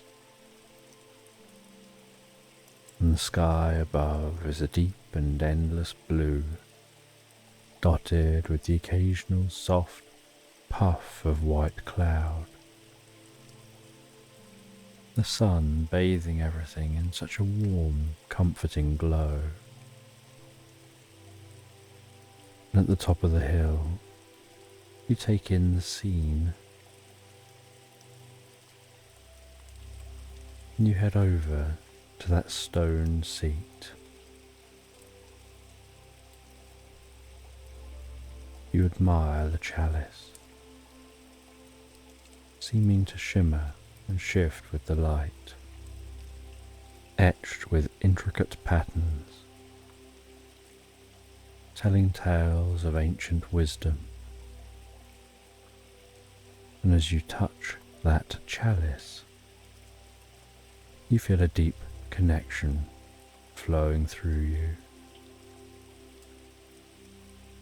And as you hold that chalice, a comfortable surge of energy fills you with warmth and peace and destiny. And you sit down on the ancient stone seat, gazing out the top of this hill, over the rolling hills, distant forest, that shimmering lake. The sense of peace deepening further still.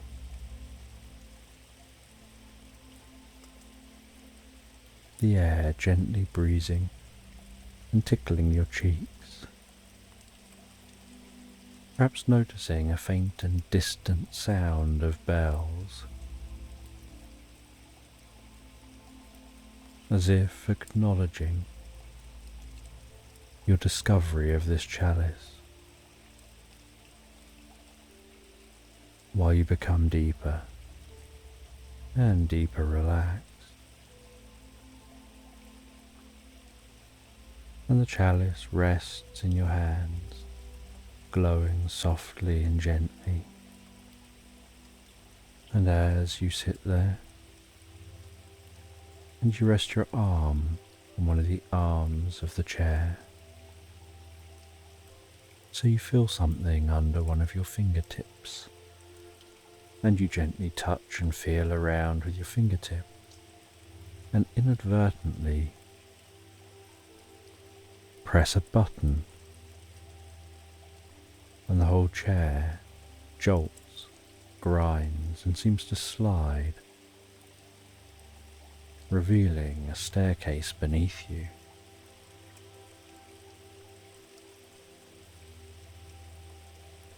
and you stand up from the chair as the chair grinds to a halt. You gaze down the staircase, that hidden path, curious where it leads.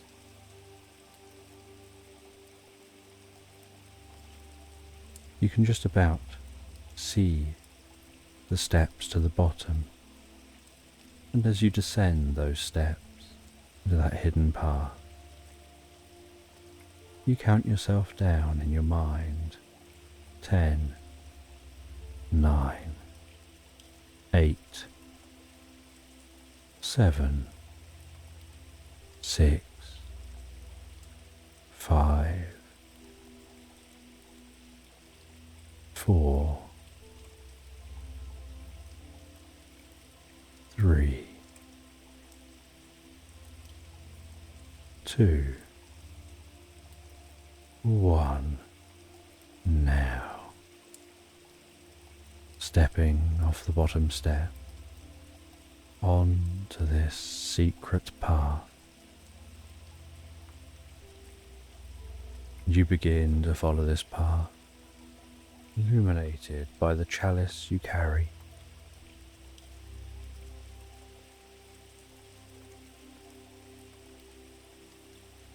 And initially the path is dark and requiring illumination.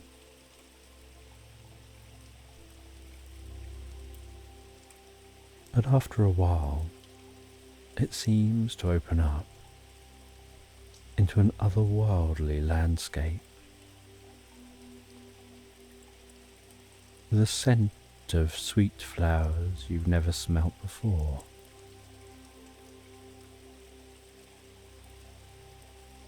And as you walk, this landscape seems to shift and transform.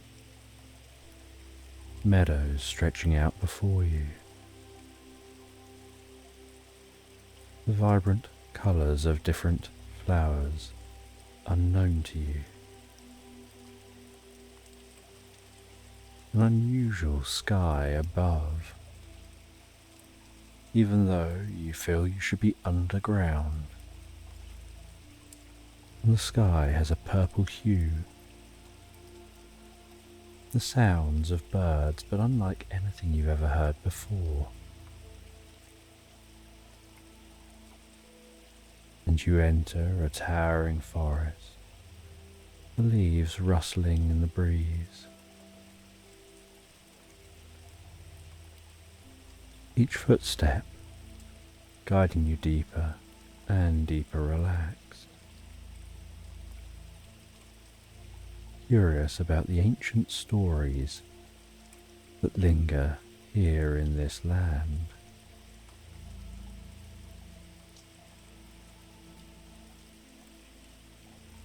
And you exit this forest, continuing to follow the path,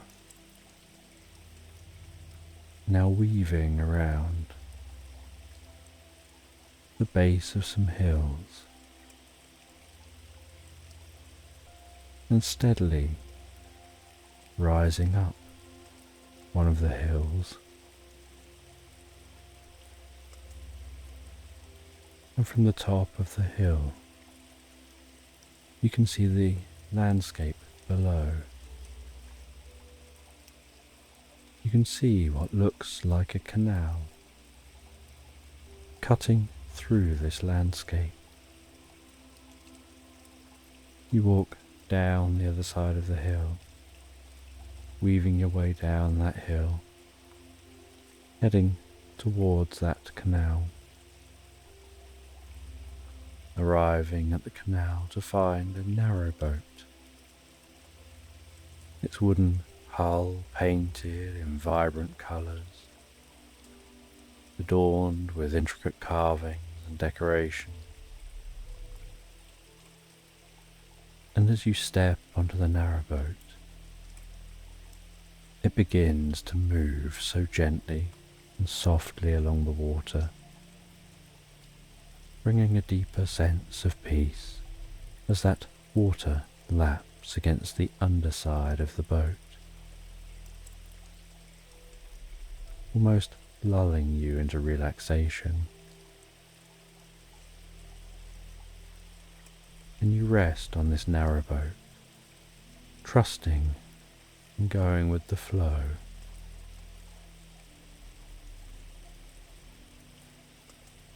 You gaze over the side and you can see the wake of the water, the bobbing of water lilies, dragonflies hovering and dancing above the water.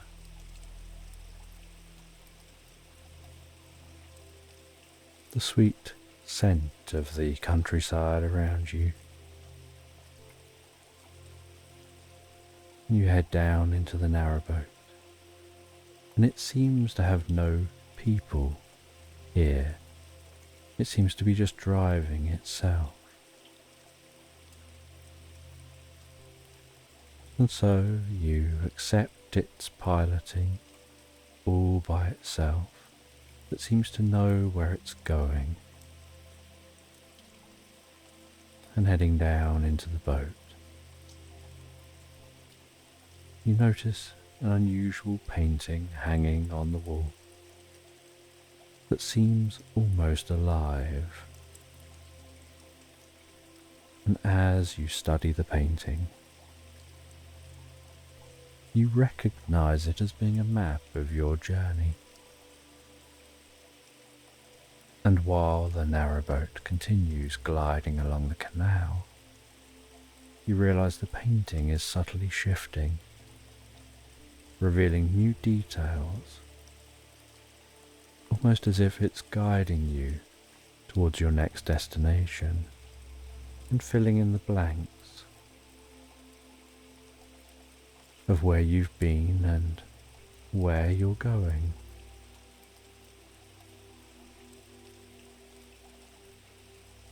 And as you continue to follow this canal, passing fields, different countryside, you just go with the flow and enjoy the journey, feeling a deep sense of connection to the land, to its stories,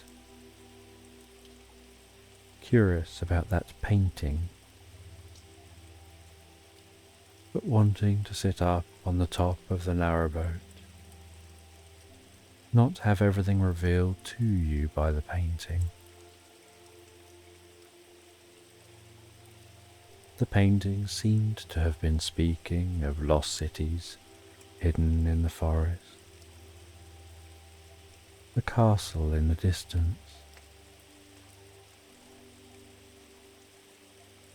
and the boat glides so smoothly in a very unhurried kind of way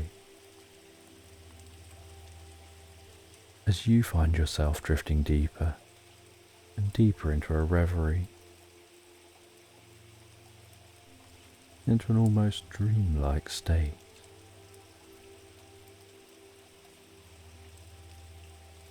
Finding yourself journeying within yourself, following your own path of discovery and reflection. Aware of being surrounded by such beauty and peace, the stillness of the water, the timelessness of it, and eventually the narrowboat gently glides gracefully to a halt at a small dock near the castle from the painting. You gaze up at the majestic structure, its stone walls covered in ivy and moss, the turrets reaching towards the sky. And as you approach the grand entrance, the heavy wooden doors creak open, inviting you inside. You can smell the scent of old parchment. And as you enter the castle,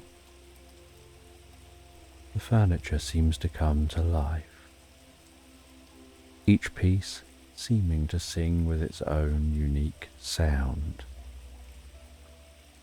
The grand piano in the corner begins to play a gentle, soothing tune. The chandeliers glisten and twinkle. The light sparkling around the room, with the evening light shining in through the stained glass windows.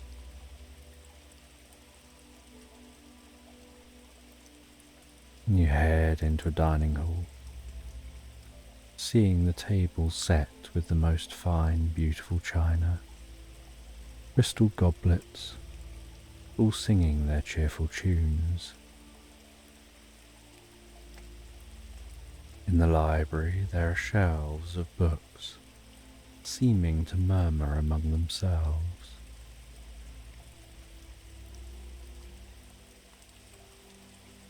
Everything in this castle seems to be woven together in a thread of harmony, sharing their memories of this castle.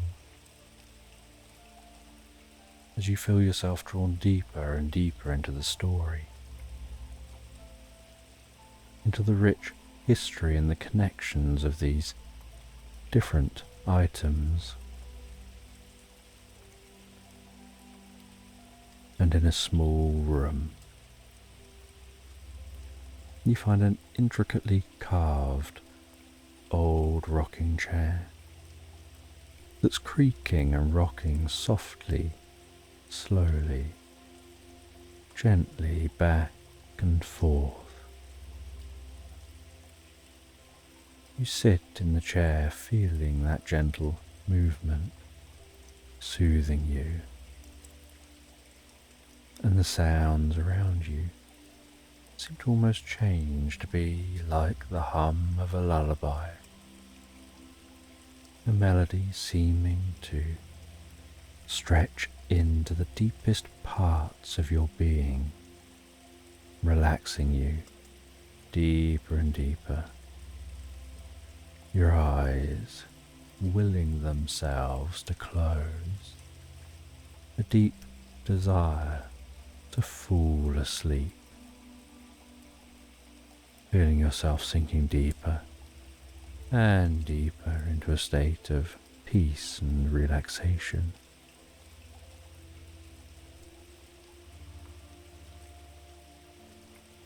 And as your eyes close, you have a feeling like you're continuing to explore the castle, discovering a hidden passageway.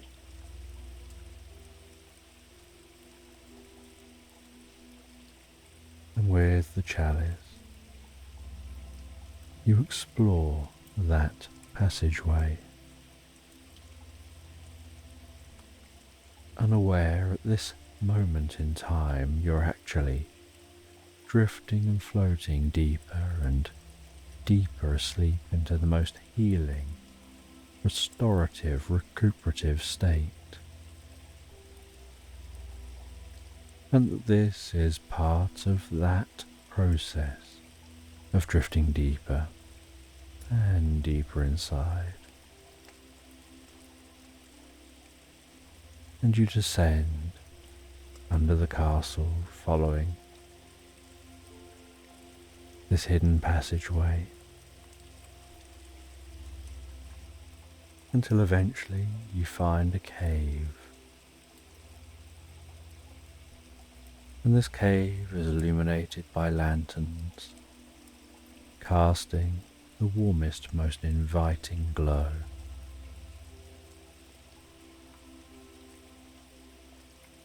And in the middle of this cave, is a small stage and a showman seeming to entertain a small audience of elves and woodland creatures with stories and magic tricks, captivating the audience with their every word as you also feel yourself drawn towards them. The elves watching intently, their eyes sparkling with delight. Woodland creatures, like rabbits, foxes, mice, paying deep attention as that showman continues their performance. And you walk over and seat yourself among the audience, enraptured by the showman's performance, discovering that their words seem to paint such a vivid picture in your mind of distant lands and forgotten times.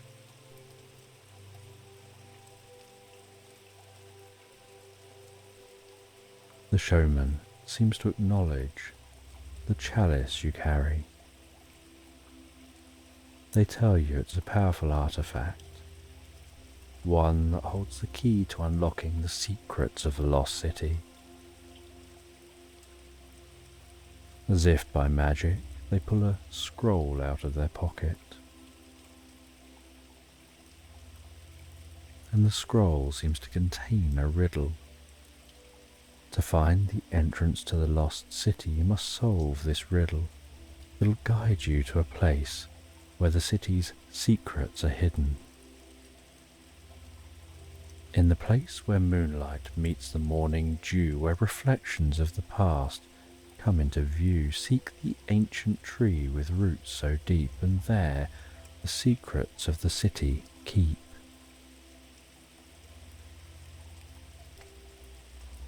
The showman smiles and hands you the scroll. He tells you you're going to need to solve that riddle to find the answer. And you leave the cave as he carries on his performance. You head back to the castle and find yourself waking in that chair, and with the riddle rattling around in your mind. You leave the castle. You follow a path illuminated by the glow of the chalice, and find yourself approaching a quiet beach house perched on a serene peninsula.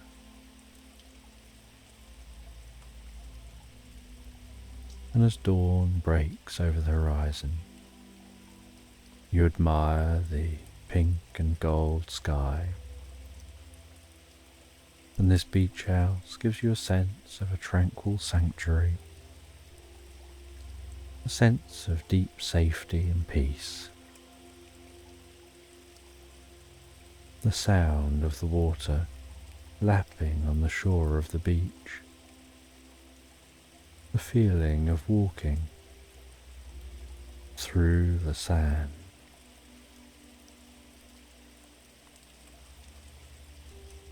heading over to the beach house, ascending some steps, knocking on the door, and with no answer, opening the door and saying hello, before walking inside to explore. And you can see there's a comfortable chair facing towards the water. And so you rest in that chair,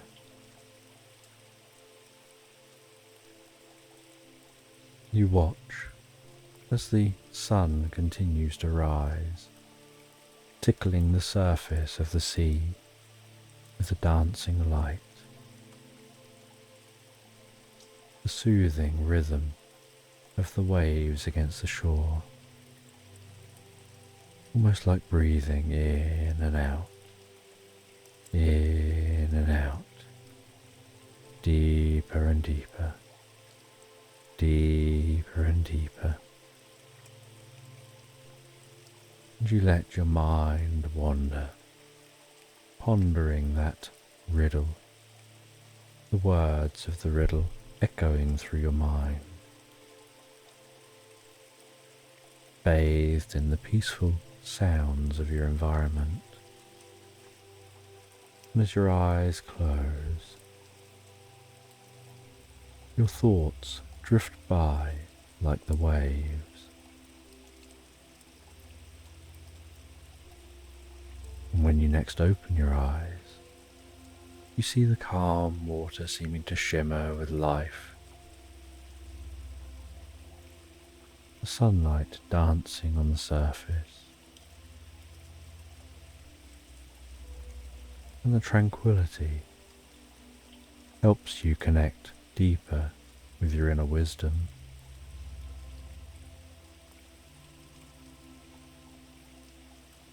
And you feel this location so quiet and peaceful, and almost in a flash, the answer to the riddle becomes clear to you. You stand up, leave the location, and head towards a nearby thicket, a dense grove of trees that seems to hold its own secrets. And as you walk into this dense foliage, the air here filled with the scent of soil and moss, and the gentle songs of birds.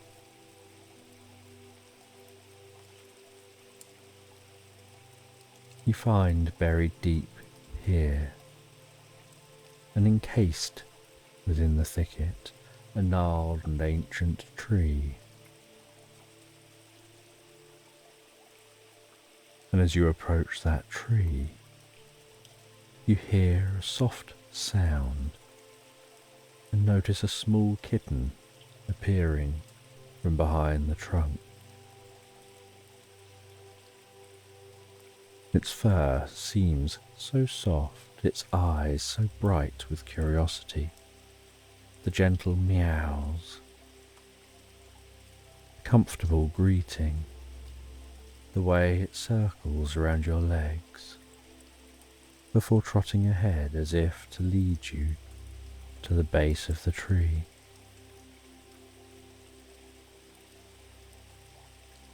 And you follow that kitten into the base of the tree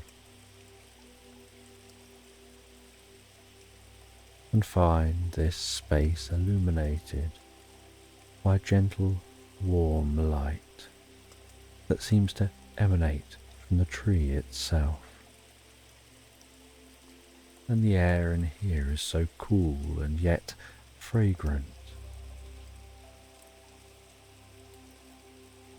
And the kitten leads you further and deeper into this tree. And after some time of walking,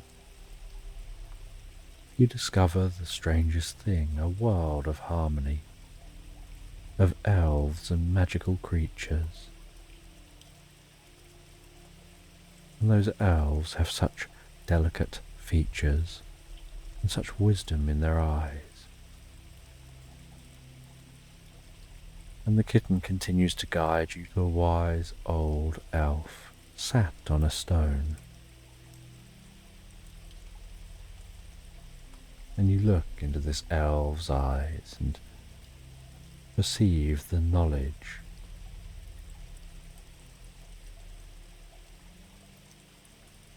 He gestures for you to sit behind him, and he tells you the chalice you hold is a vessel of great significance. It connects all beings through its light. He speaks about universal connection, binding all living things in a web of life and energy that flows through that chalice. He tells you the chalice is a symbol of serenity and wisdom, and you begin to feel a deep connection to this chalice, being better able to understand the experience you've been having since finding it, a sense of unity and harmony, a connection to all things, and this journey taking you to this moment. And with your realizations, you feel a deeper sense of serenity.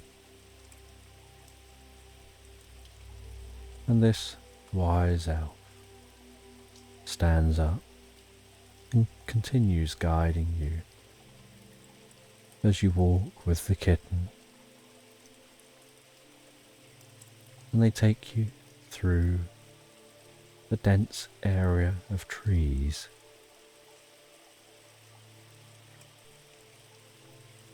to reveal a lost city hidden here. A place of deep wonder, ancient secrets,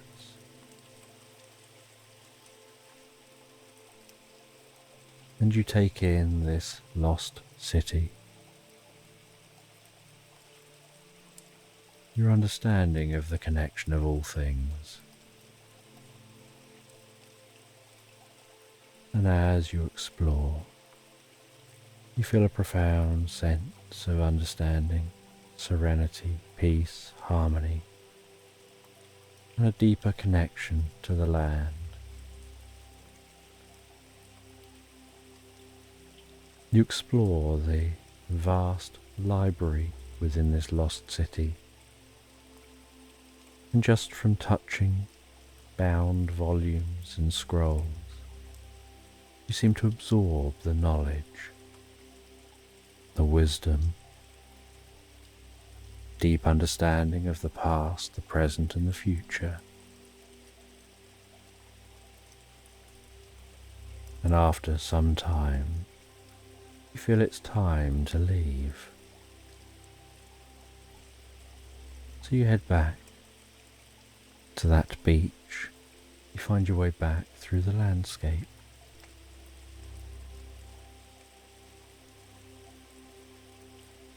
You find your way all the way back, placing the chalice back where you found it,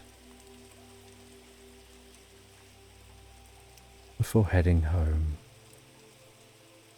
as the sun sets for another day.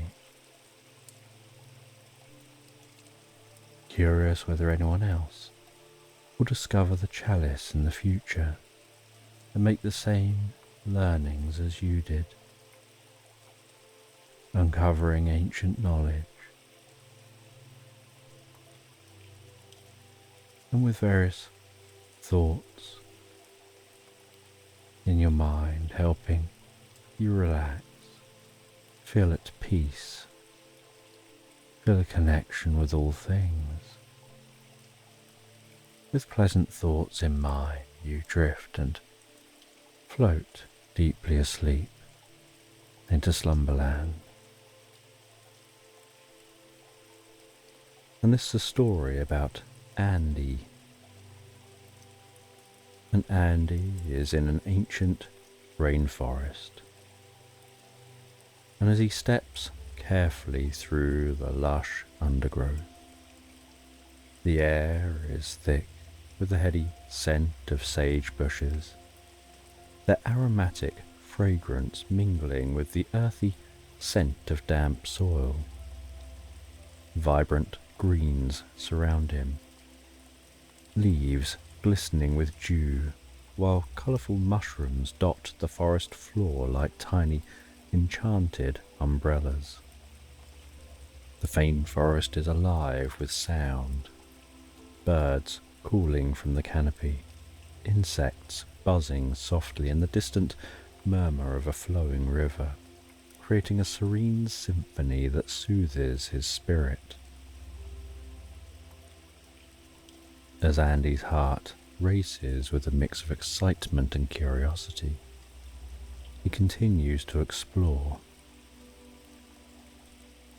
He's an archaeologist, a seeker of hidden truths and forgotten histories.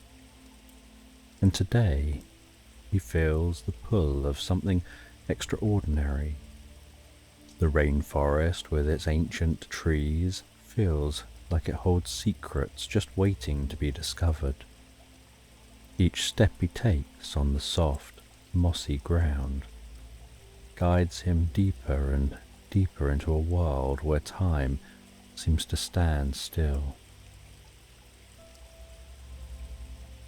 As he pushes aside a curtain of hanging vines, his eyes catch sight of a hidden path, overgrown with chestnut trees and tangled vines. The path is barely visible, almost as if it has been deliberately concealed by the forest itself. His pulse quickens as he moves closer. The sense of discovery is electrifying.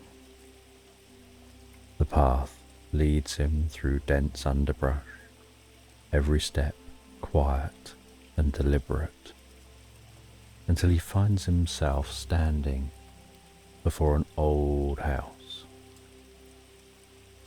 The house is a relic of the past, barely visible through the thick foliage. Moss and ivy cover its weathered walls, blending it almost seamlessly with the forest. It's as if the house has been swallowed by nature, hidden away and forgotten for centuries. Andy feels a thrill run through him. The anticipation of uncovering something long lost. He approaches the house with a mix of reverence and excitement, sensing that it holds secrets from the past. The old house, though dilapidated, exudes a charm that captivates Andy. He pushes open the creaking wooden door and steps inside, the floorboards groaning softly under his weight. The air inside is cool and smells of old wood and essential oils, the combination that evokes memories of forgotten times. Dust dances in the beams of light filtering through the cracked windows, creating a dreamlike atmosphere. His eyes roam over the room, taking in different details. Cobwebs drape the corners like delicate lace, and the faded wallpaper peels away in places, revealing the bare wood beneath. The house feels like a time capsule, a place where history has been preserved in the walls. He moves further inside, his footsteps echoing softly in the stillness. In one corner of the room, he discovers a cupboard. It's an old wooden cupboard, its doors slightly ajar. With curiosity, he opens it and finds an array of ancient artifacts inside. He finds a magic broom, a Newton's cradle, and a tiny house. The magic broom seems to hum with energy, a faint vibration that he can feel through his fingertips. The Newton's cradle, as if sensing his presence, begins to move on its own, the metal balls clinking together in a soft, rhythmic dance. He watches, fascinated and slightly unnerved by the animated objects. The room feels charged with an otherworldly energy, as if he stepped into a different world. Each artifact seems to hold a story, a piece of a larger puzzle that he's now a part of. He feels a profound connection to the past, a sense of being both a part of history and a witness to magic.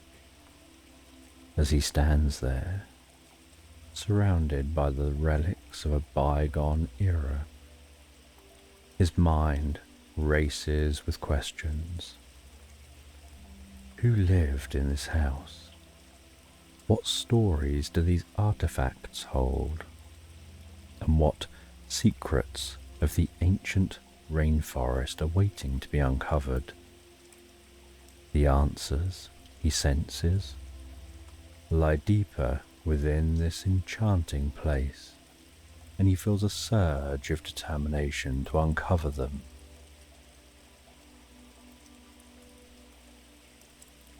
And in this dimly lit room, he decides to delve deeper.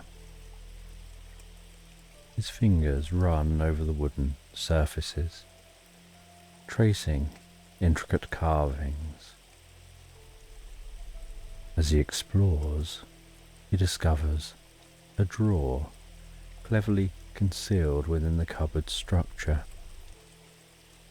It softly slides open, revealing a secret book. The book is leather covered and embossed with intricate patterns that seem to dance in the flickering light. The pages are yellowed and fragile, the edges crumbling with age. The scent of ancient paper and time-worn leather fills the air, mingling with the lingering aroma of essential oils. He gently lifts the book, feeling the weight of history in his hands, and carries it to a nearby table, where a shaft of light illuminates the dusty surface. As he opens the book, his eyes widen in awe. The pages are filled with mysterious codes and symbols, each one meticulously drawn with an artistry that speaks of a time when knowledge was a sacred craft. The symbols seem to pulse with a life of their own, as if they're waiting for someone worthy to unlock their secrets. He feels a thrill of excitement and a surge of determination. He knows he's going to set out to decipher the code. Hours pass in quiet concentration. He becomes so deeply absorbed in the ancient text, the house around him seems to begin to fade. He works at cross-referencing the symbols with notes scribbled in the margins. The patterns and sequences beginning to make sense, revealing fragments of a story. It's a legend, an ancient tale of a crown and a wedding ring that, when brought together, possess great power. The book shares about a hidden lagoon, a place shrouded in mystery and magic, where these items can be found. He can almost hear the echo of ancient voices, willing him on, guiding him towards finding those items. He gathers up his belongings, places the book carefully into his satchel, and prepares to venture deeper into the rainforest. As he walks, the rainforest is a symphony of life. The vibrant greens of leaves, the colourful splashes of blooming flowers, creating tapestry of nature's brilliance. Birds calling from the treetops, their songs blending with the gentle rustle of leaves and the distant murmur of a hidden stream. Andy's senses are heightened, each sound and scent drawing him deeper into the heart of the forest. Following the clues, Andy navigates through the maze of trees and vines. He finds that the path isn't always clear, but the symbols and the diagrams guide him. The air is thick with the scent of sage bushes, their aroma both calming and invigorating. The canopy above blocking sunlight, casting a greenish glow over his path, the occasional shard of light managing to creep down from the canopy above. After many hours, Andy discovers something that takes his breath away. Hidden among the trees is a magical painting of a bridge, and the painting glows softly, the colours vibrant and alive. The bridge seems to span a serene lagoon, its waters shimmering under a moonlit sky. He feels drawn towards the painting, as if somehow it holds the key to continuing his journey. He reaches out, touches the painting, and in an instant the world shifts. The forest around him blurs and fades, replaced by the cool, soothing presence of the lagoon. He finds himself standing on the bridge depicted within the painting. Clouds of mist float gently over the water, and the serene sound of the water laps against the shore, the scent filling the air. The lagoon is a place of ethereal beauty. The air is cool and fragrant, with a scent of blooming night flowers, their delicate petals glowing softly in the moonlight. The sky above is a tapestry of stars, each one twinkling like a tiny beacon of light in the vast darkness. Andy feels a deep sense of peace and reverie as his mind drifts into a state of relaxed wonder. He steps off of the bridge and onto the shore, his footsteps silent on the soft, moss-covered ground. The scene before him feeling like a dream, a tranquil oasis hidden from the world, where time seems to stand still. He takes a deep breath, the cool, fragrant air filling his lungs, calming his spirit. He knows he's entered a place of magic and mystery, a place where the secrets of the past are waiting to be uncovered. As he explores the lagoon, his mind is filled with thoughts of the ancient legend, the crown and the wedding ring, hidden somewhere in this enchanted place, holding the promise of great power and knowledge. The prospect of finding these treasures fills him with a sense of purpose. As he searches every corner of the lagoon, the mist swirls around him as he moves, each step taking him deeper and deeper into the heart of the mystery. The water is clear and still, reflecting the night sky and the surrounding trees like a perfect mirror. He feels a deep sense of connection to this place, as if a part of him was always meant to be a part of this area.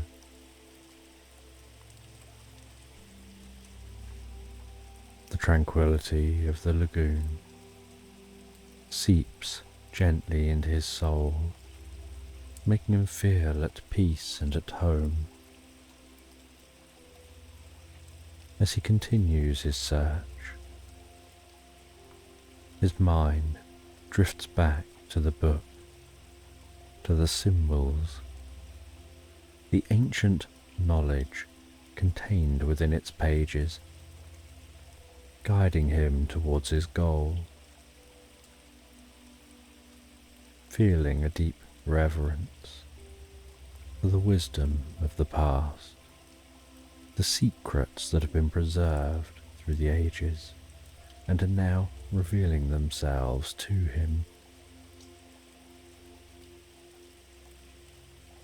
In the distance, he spots a faint glow emanating from a cluster of rocks near the water's edge.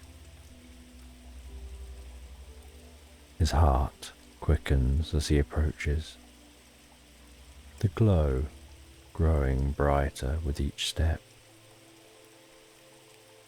And nestled among the rocks he finds a small, intricately carved chestnut box. The box pulses with an inner light, its surface warm to the touch. He opens it carefully, his breath catching in his throat as he gazes upon the treasures inside. There, nestled within the chestnut box, are the crown and the wedding ring, both glowing with an ethereal light. The crown is adorned with intricate designs, each detail meticulously crafted, and the wedding ring is a simple yet elegant band, its surface smooth and polished. He feels a profound sense of enlightenment, a sense of understanding the deeper meaning of his experience. The old lady from the lagoon reappears, and she has such a calming and reassuring presence. She explains that the crown and the wedding ring are symbols of unity and balance. They're meant to be used for the greater good. He returns to that bridge and finds on the bridge that the world shifts once again. As he exits the painting and finds himself back in that rainforest, and the mist continues to cling to the surface of this area like a silken veil. The air is cool and fragrant, the stars above twinkling so softly, creating the most beautiful tapestry of light overhead. And from the mist, a figure seems to begin to emerge, a small lady with silver hair. She seems to exude an aura of ancient wisdom, her eyes deep and sparkling. "Welcome," she says, her voice soft yet firm. "I'm the guardian of this area, and you're here to learn about the crown and the wedding ring." She shares some words of wisdom before handing him a sack made of finely woven cloth. "Trust in yourself, and you'll find your way." And with that, the woman disappears, and Andy continues to follow a path deeper through the forest. And this forest is thick with towering trees, the branches arching overhead. And in the distance he can hear a rhythmic beat of a drum, creating a mystical ambience. He can hear the nocturnal creatures singing and dancing around in the night time. He can feel the ethereal nature of this place, a place that seems to be awash with magic. And suddenly the path opens up into a small clearing, bathed in silvery moonlight. In the centre of this path is a tall ancient tree with a wide trunk and expansive branches stretching high into the sky. And Andy approaches the tree, admires the tree, runs his fingers around the bark of the tree, and can feel the natural magic of the tree, the magic of nature. And as he leaves the tree, he sees jellyfish floating in the sky. And these jellyfish float so gracefully, so peacefully, their presence bringing a deep sense of love and wisdom. He reaches out towards one of the jellyfish as they slowly undulate in the sky, their tentacles reaching back in his direction, his fingers making contact with the tentacles of the jellyfish as the jellyfish begins to glow so beautifully, so calmly, and he feels a connection and gets a psychic flash of wisdom and insight and understanding from the contact. And with this wisdom, the jellyfish disconnect and begin to rise up higher into the sky.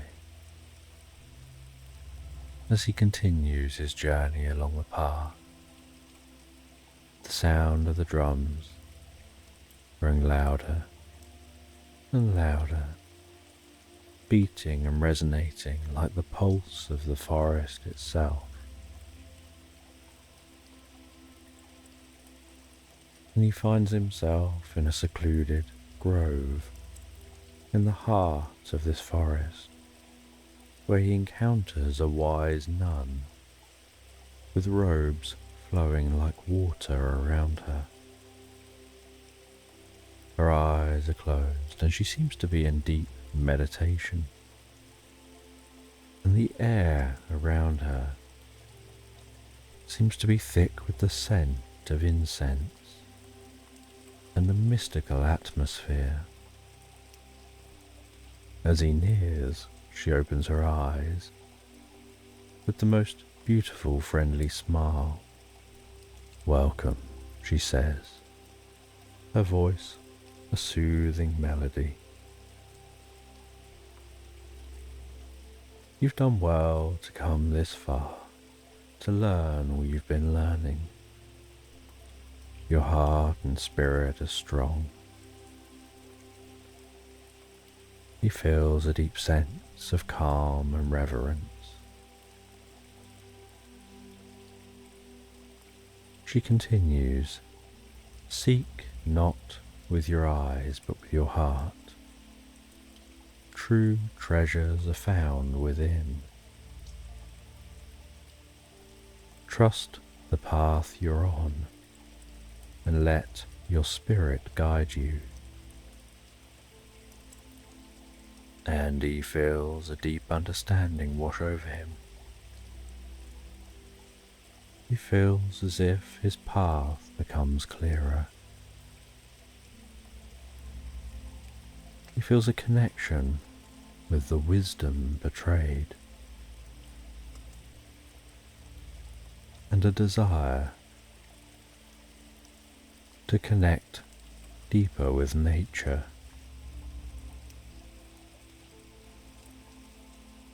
And he continues on his journey, passing into dense forest before exiting into clearings, and then passing into more dense forest, and then more clearings. And the clearings are bathed in the soft glow of moonlight.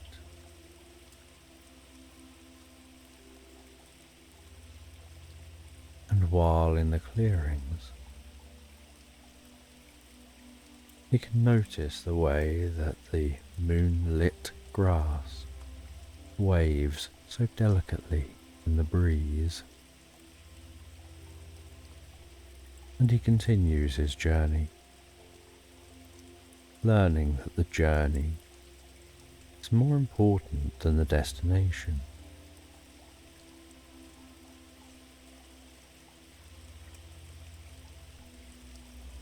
And he finds himself in a small, secluded glade.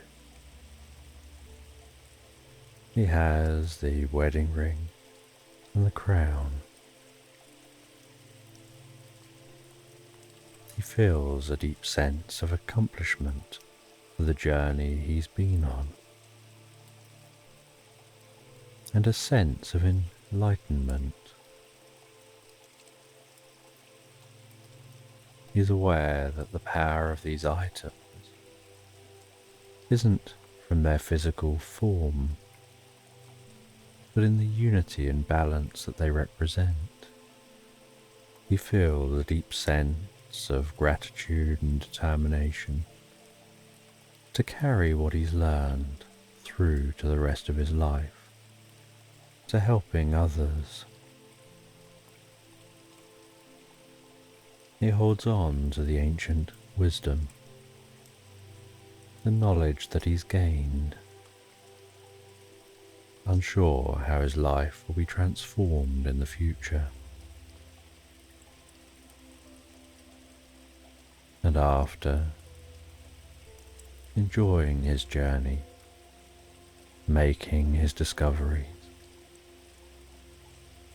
he travels back to that old cottage. And in the old cottage, he goes back to that cupboard. Only this time, while he's in this cottage, his eyes are drawn to a painting on the wall. He notices it's the painting he saw in the forest, the one depicting that bridge But that painting is now transformed. The water around the bridge looks calmer. The mists have cleared. The colours are soft and serene. It looks more like another world.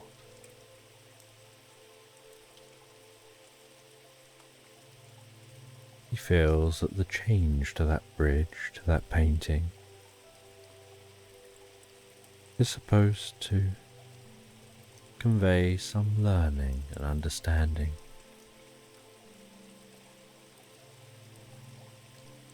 As he leaves this cottage and makes his journey home, he arrives home, sits in his study, explores the artifacts from his journey.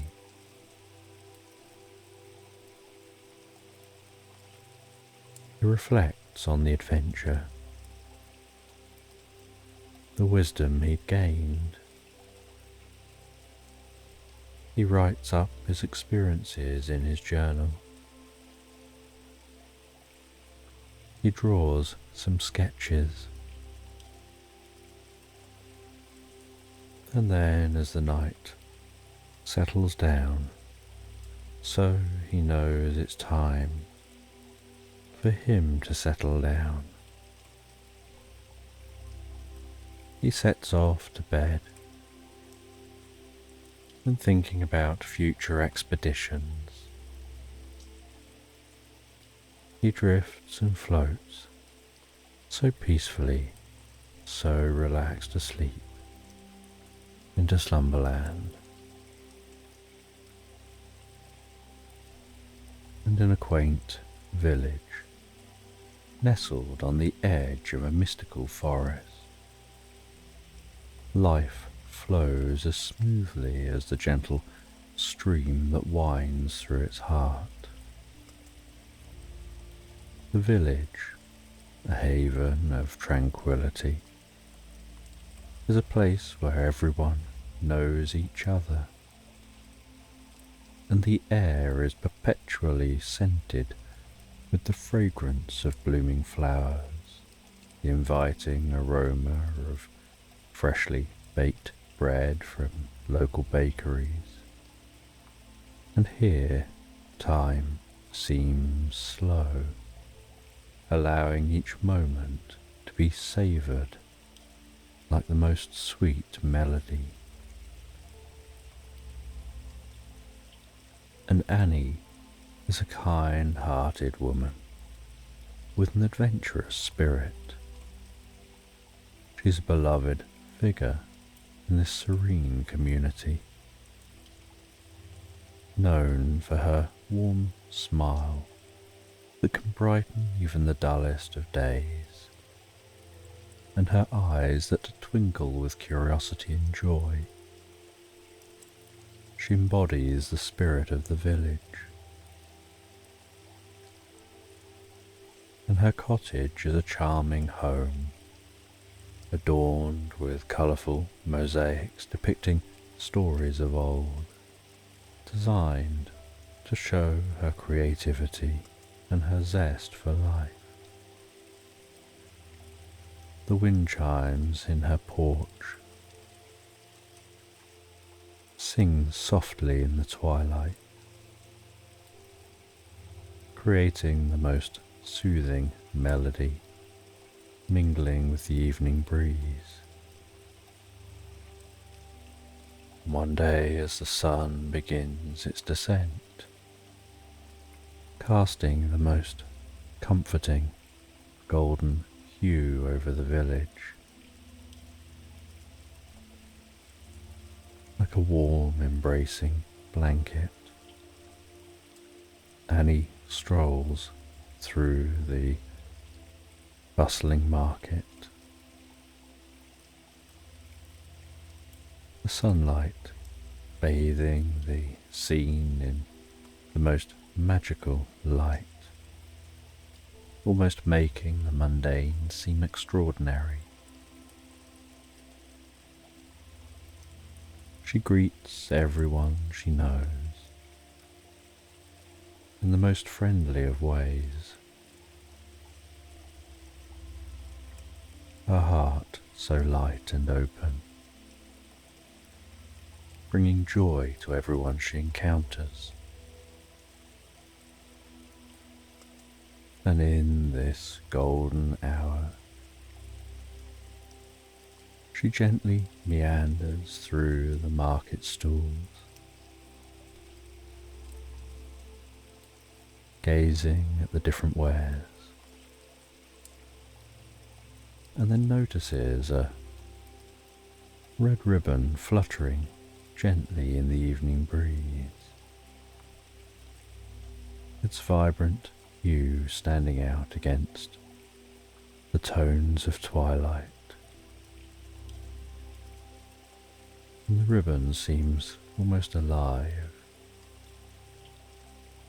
and Annie allows her eyes to follow the undulating movement as the ribbon seems to beckon her. It seems to be directing her gaze towards the edge of the forest. And with a sense of wonder and a heart full of curiosity, Annie follows the ribbon. It begins to weave through the trees, guiding her deeper and deeper into the forest. The light filtering through the leaves, casting dappled shadows on the ground, the air growing cooler, filled with the scent of moss and fallen leaves. The forest feeling alive with the secrets of a time long past. As she continues to venture deeper and deeper into the forest, as the world around her seems to change, the sounds of the village becoming more distant, replaced by the soft rustling of leaves, the distant call of an owl,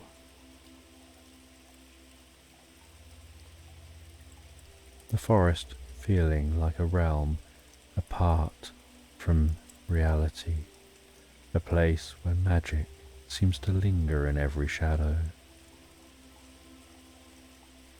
And the ribbon leads her to an ancient temple, its entrance hidden behind a curtain of ivy and moss. And the temple is long forgotten by the world, standing silently, guarding untold secrets. Its stone walls, weathered but sturdy, and carvings on the inside of those walls, telling ancient stories. And inside the temple, the air is cool and still, carrying the faint scent of age and mystery.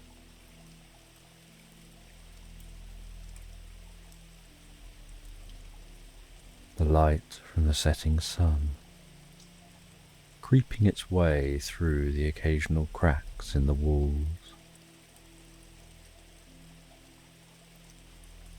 And Annie's eyes are drawn to a mosaic, its colours still vibrant despite its age. The mosaic depicts a scene of a shimmering portal, a path of light leading to a world beyond this one. and with a sense of reverence. Annie reaches out and gently touches the mosaic, and the moment her fingers make contact, the mosaic begins to glow. Its colours become more vivid. The light spreads. The temple begins to fill with a soft, otherworldly radiance. And that mosaic transforms into a portal, shimmering like a prism, revealing a path, encouraging her to step through. And with a deep sense of wonder and adventure, she steps through the portal, feeling warmth and comfort. The world around her beginning to shift and change. The boundary between reality and dream becoming blurred. Feeling herself relax deeper and deeper as she finds herself transported to a new realm, a realm of magic and mystery and boundless possibilities, and she feels a deep sense of peace and excitement, and a curiosity for the adventures that lay before her. As the temple behind her fades from view, and she finds herself wrapped in vibrant colours and enchanting melodies of a new world. A world where the air is perfumed with the delicate scent of jasmine, a gentle murmur of a stream, harmonizing with the soft tinkling of distant chimes, a symphony lulling her deeper and deeper relaxed. The sky seemingly a perpetual twilight, a canvas of indigo, kissed by the glow of countless stars that twinkle softly. And as she gazes around her surroundings, she feels a deep and profound sense of peace wash over her, as if the very air she breathes is imbued with serenity. Each step that she takes seems to feel lighter and lighter, as if the weight of the world has been lifted from her shoulders, leaving her free to explore this enchanted realm. And she wanders along a path lined with flowers, humming gentle melodies. And she encounters Ivy and Iris, a pair of twins who almost seem to have stepped out of a fairy tale. They seem to possess an otherworldly aura. Their movements are so graceful, their eyes sparkling, their voices harmonious. Each word that they speak is carried like the most beautiful and calming melody. "Welcome," Ivy says, her voice as soothing as a lullaby. "We've been expecting you Iris adds, her tone equally melodic.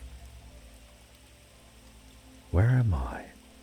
Annie asks, her voice barely a whisper. You're in the land of dreams, Ivy replies, a place where magic and reality intertwine.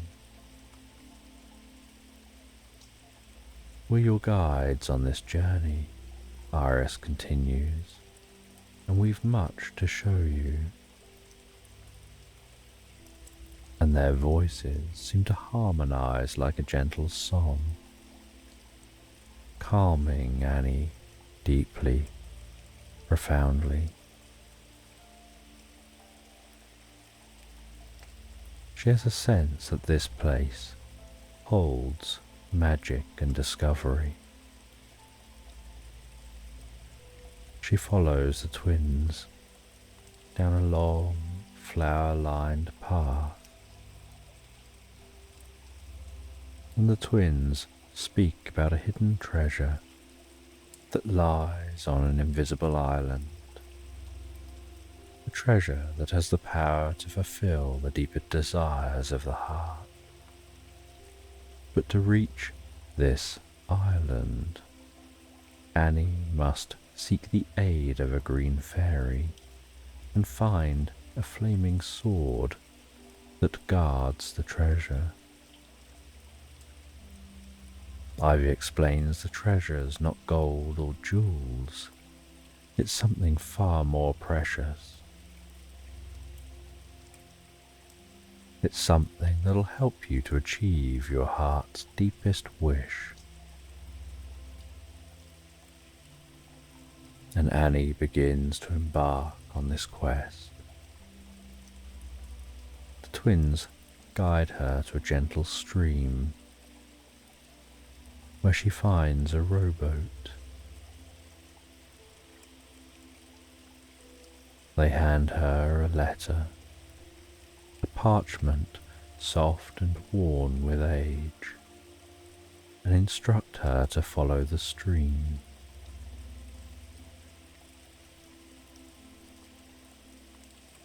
They tell her to trust herself and to trust the magic that surrounds her.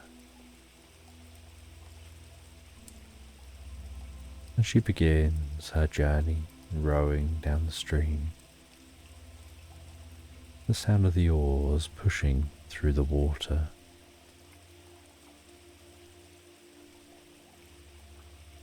The boat gliding so effortlessly, the twilight sky reflecting in the surface of the stream. The sound of the oars so rhythmic, lulling her deeper, relaxed with each stroke.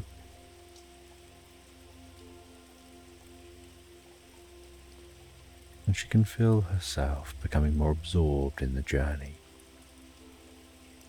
She can feel her mind and body sinking deeper into a peaceful reverie.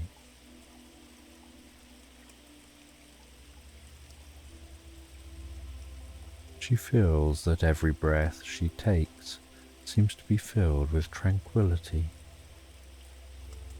and a calm knowing that the journey holds the promise of discovery.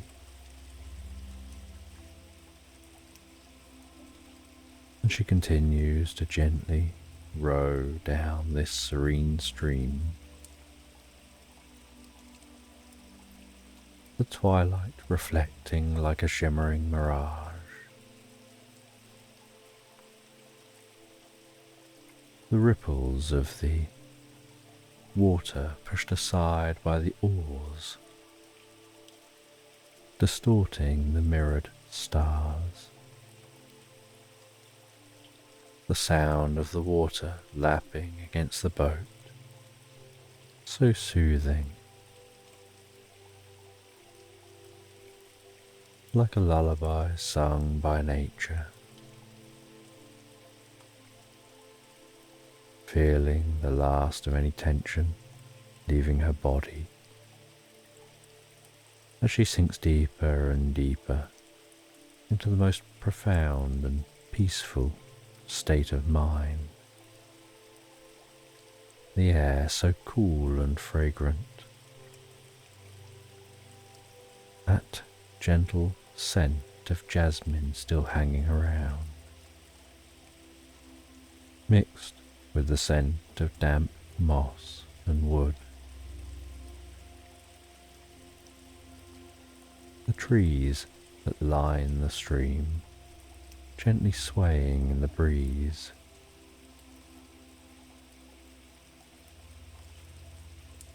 And as she continues to row, she notices an ornate bottle floating and bobbing down the stream. Its glass a deep iridescent blue, glinting and glistening softly in the twilight light. Intrigued, she reaches and carefully grabs the bottle from the water. She pops the cork, and a plume of shimmering smoke spirals out, before coalescing to form a friendly genie. "Greetings, kind traveller," the genie says. "You freed me from my watery prison, and in gratitude I'll offer you a single wish." Annie thinks for a moment.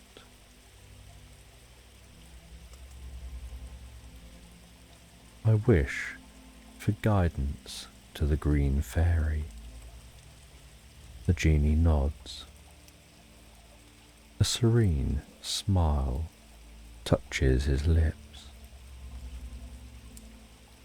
With a gentle wave of his hand, he dissolves into shimmering light and floats ahead of Annie, illuminating the path forward.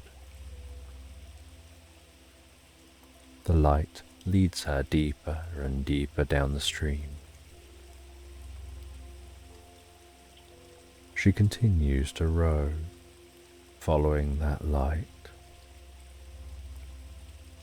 The trees around the stream growing denser and denser, their branches arching overhead, forming a natural canopy.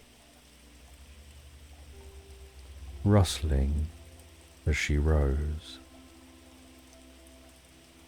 until eventually she notices a small dock on the edge of the stream. She moors up the boat and follows the light into the dense forest,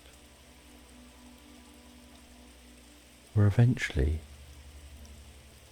she encounters the green fairy, a delicate figure with wings shimmering. Her presence is calming, her voice soft and melodic. The fairy leads Annie through that dense forest.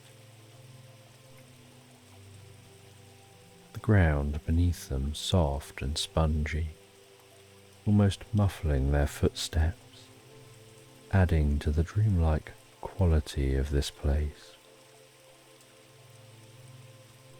She finds herself becoming more absorbed in the environment, more attuned to every sight, sound and scent. Eventually they reach a murky swamp, its waters dark and still. Strange, mythic animals move silently through the shadows, their eyes glinting and glistening in the dim light. The air filled with mysterious sounds, croak of a frog, the rustle of unseen creatures. And despite the slightly eerie atmosphere, Annie feels a deep sense of peace and calm and trust with this green fairy.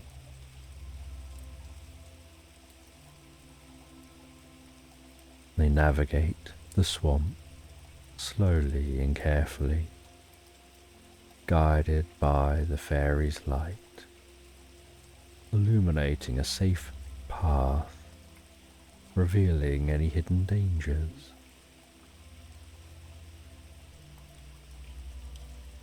Each step bringing them deeper and deeper into the heart of the experience and a growing connection to the magic of this world.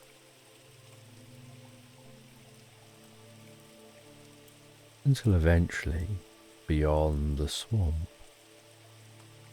they arrive at an ancient gnarled oak tree, its roots twisting and curling like fingers of an old guardian. Hidden beneath its sprawling roots is the entrance to a tunnel. Annie heads down into the tunnel. The air is cooler and calming.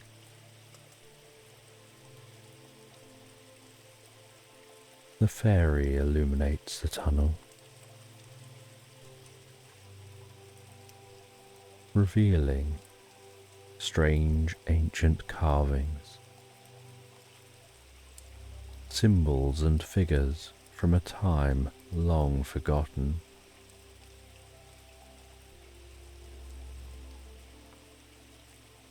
The carvings seem to tell stories of ancient quests, forgotten heroes.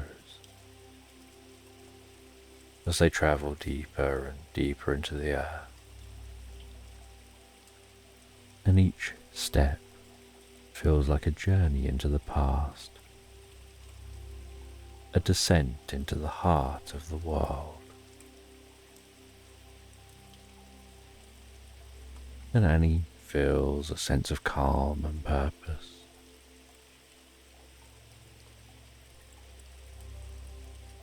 With each step, she feels the adventure building within her. Her senses becoming more attuned to the magic around her. The sounds of her footsteps echoing softly and steady, and eventually they arrive at the end of this tunnel.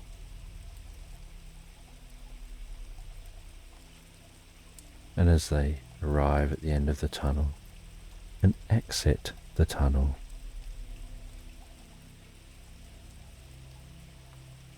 she can smell the faint scent of blossoms, the soft rhythmic hum of nature's lullaby. And before her, unseen, is the invisible island, a place where reality and dreams blend seamlessly in a landscape of surreal beauty. And as she walks, the carpet of soft grass yields beneath her feet like the finest pillows, almost like walking on clouds. The flowers around her are vibrant, in seemingly impossible colours, their petals seeming to hum gently, with harmonious tunes, singing with the soft rustling of the leaves.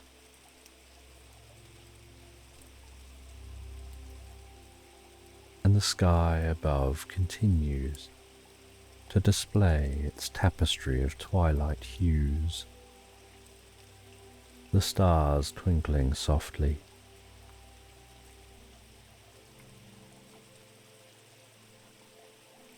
and in the centre of the island is a table. Its surface intricately carved with ancient symbols and delicate patterns.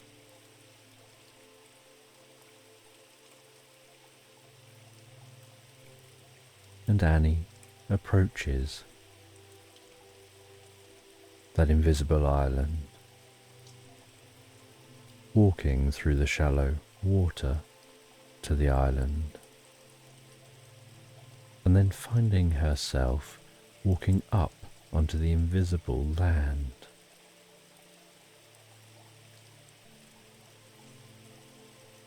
And after a short walk, the island beneath her feet becomes visible, almost as if it was shrouded in a cloak of invisibility. And she can see that table. She can see the ornate treasure chest resting on the table.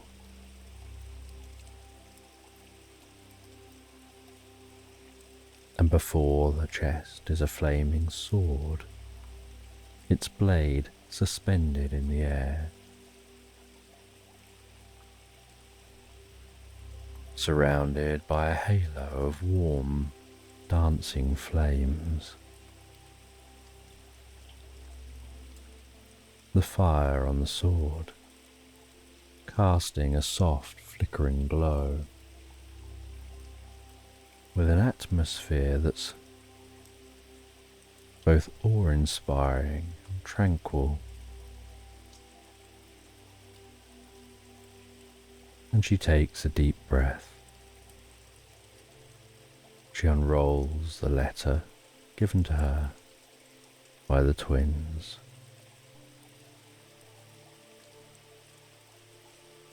And she recognizes that this letter contains a puzzle. And so she begins to decipher this puzzle. Each symbol in the letter, each word, revealing part of an incantation she needs to speak to be able to pass the flaming sword. She finds as she gazes at this letter, her mind drifts into a meditative state. Her thoughts flow like a gentle stream. She feels a profound sense of clarity and understanding. And once she solved the puzzle on the letter, she speaks the incantation out loud, her voice steady, each word filled with the power of her heart. The air shimmers, the flames of the sword flicker, the incantation flows from her lips like a gentle breeze. And as she finishes uttering the incantation, the flames around the sword begin to wane. The glow begins to fade, and the sword gently lowers to the ground, its protective barrier dissolved. And she walks over to the table. She opens the treasure chest, and inside she finds a mosaic heart, glowing warmly with an inner light, pulsing gently, its light spreading a feeling of peace and happiness. She feels a deep connection, and she knows that it holds the power to cultivate peace and happiness wherever she goes. as you can feel a profound sense of peace and love while holding that heart, aware of the joy and serenity this can bring. The twilight sky continues to cast a soft glow, while Annie feels a deep sense of completion and harmony, and curiosity for the future.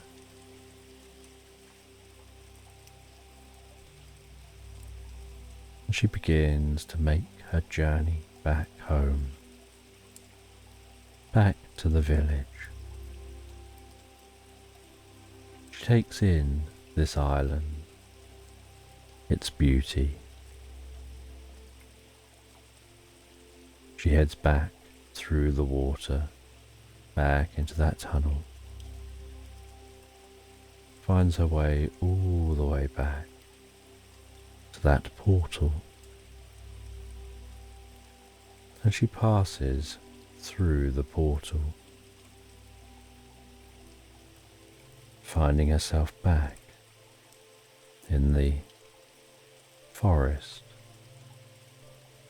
walking through the forest towards the village, the sun still setting,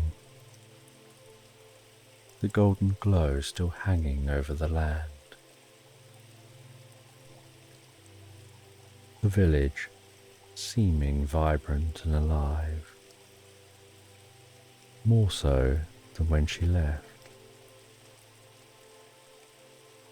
feeling that mosaic heart projects love and kindness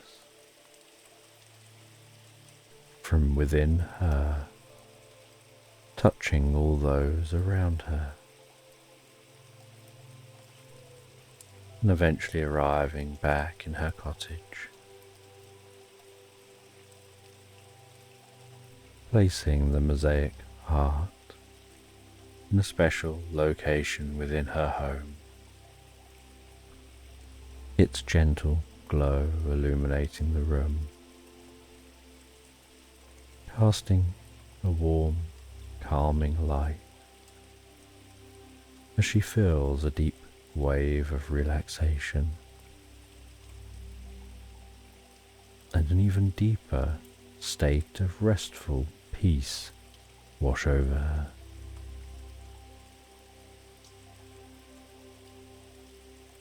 She enjoys a relaxing bubble bath, enveloped in the water, soothing her muscles, easing away the last of any tension. The gentle scent of lavender filling the air, the soft glow of the light from the mosaic heart,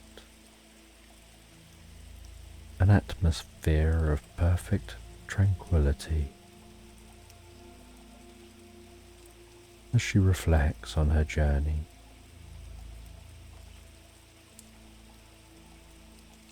on those she met, on where she found this heart, and the changes this heart will bring to the land before leaving the bath, relaxing in bed,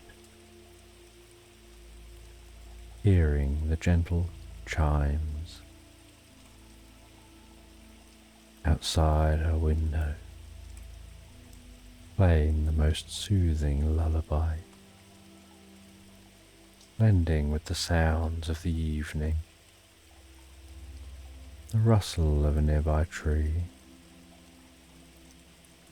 her eyes wanting to close, wanting to drift deeper and deeper into relaxation and sleep, becoming more absorbed in the peacefulness of the moment, dreaming about how she'll spread joy and serenity with the help of that mosaic heart as she drifts and floats so soundly asleep into slumberland.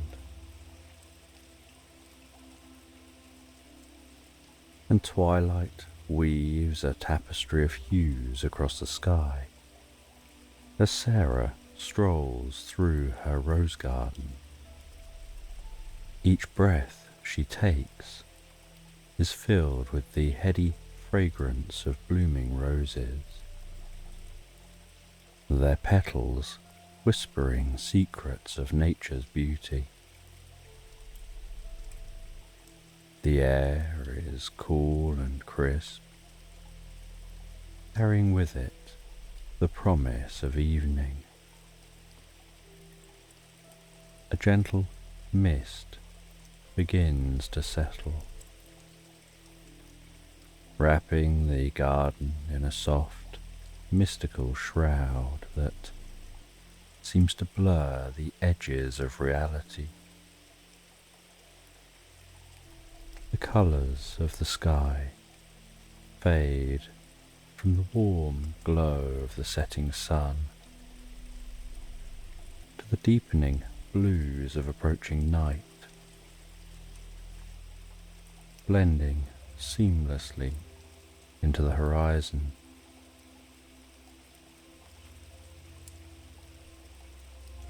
A dragonfly, its wings iridescent,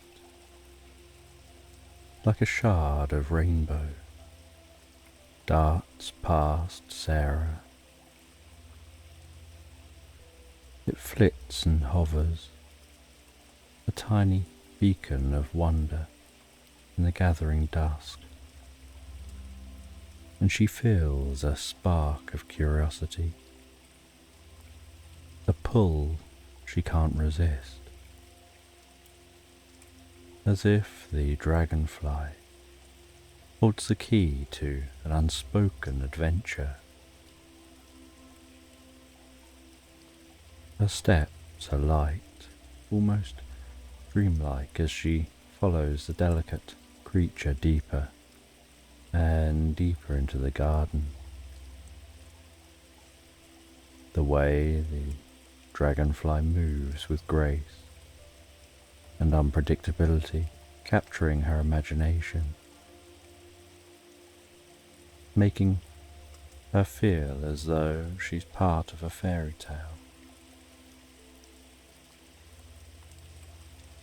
And the sound of a little bell, soft and distant, gently reaches her ears. It's a calming, melodic tinkle that dances through the air, leading her on like a curious invitation. Her heart quickens with anticipation. Her senses heighten with each step. The mist thickens, creating a veil of enchantment that makes everything seem possible. The bell's sound is almost hypnotic, wrapping her in a cocoon of tranquility and guiding her thoughts towards the deeper mysteries of the night.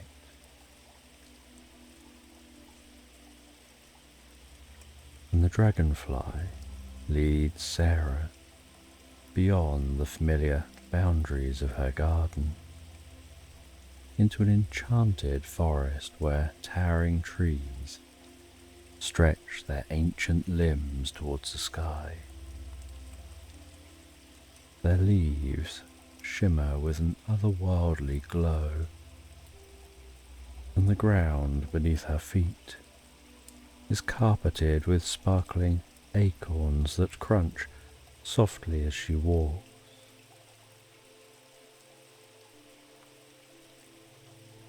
Each acorn seems to almost hold a flicker of starlight, adding to the magical ambience of the forest. And the forest is alive with the sounds of nature. Gentle rustlings, the distant hoot of an owl, and the whisper of the wind through the branches.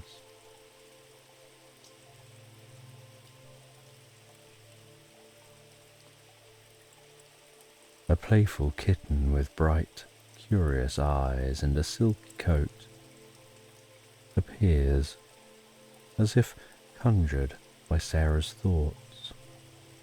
It meows softly, a sweet, inviting sound that makes her smile. The kitten trots ahead, its tiny paws barely making a sound on the leaf-strewn path. As Sarah follows, feeling an unspoken connection to this little guide.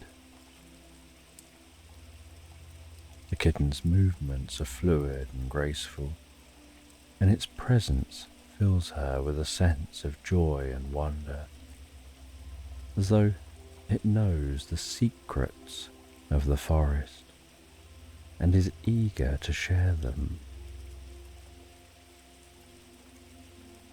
As she walks, her gaze falls upon a pebble nestled among the roots of an ancient oak tree.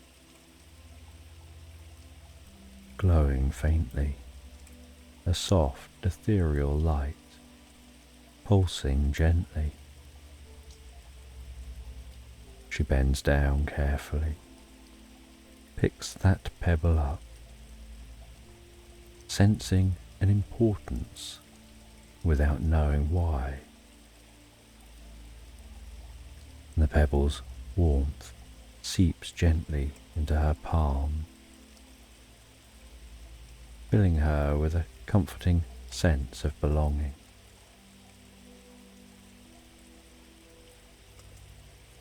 She tucks it into her pocket, feeling its reassuring presence against her side.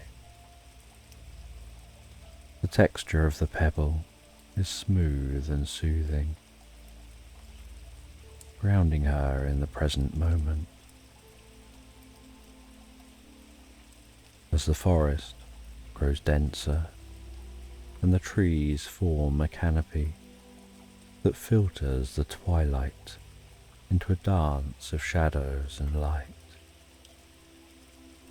the path twists and turns, leading Sarah deeper and deeper into the heart of the enchanted woods. And each step that she takes is a journey into the unknown. Yet she feels so curious and comfortable. She feels a profound sense of peace, as if she's meant to be here exploring these magical realms. And the deeper she goes, the more she feels a connection to the forest, as though it's welcoming her into its ancient embrace.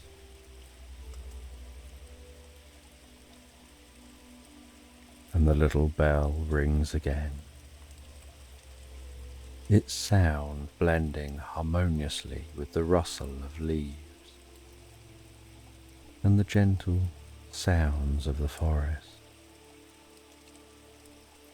Sarah's heart fills with wonder and serenity as she continues venturing further into this world of dreams and possibilities.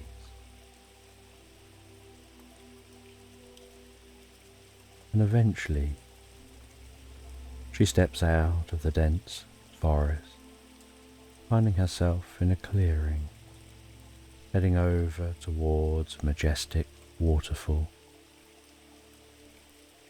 that's cascading so serenely into a crystal clear pool, and the waterfall is steady and rhythmic, creating a soothing sound enveloping her senses. The mist from the waterfall hanging in the air, like a delicate veil sparkling tiny rainbows in the fading light. The sight is both awe-inspiring and calming, a natural wonder, speaking directly to the depths of her soul. As she stands on the edge of the pool, mesmerized by the water's constant, gentle flow, the surface of the pool reflecting the twilight sky, almost like a mirror reflecting the night and its endless depth.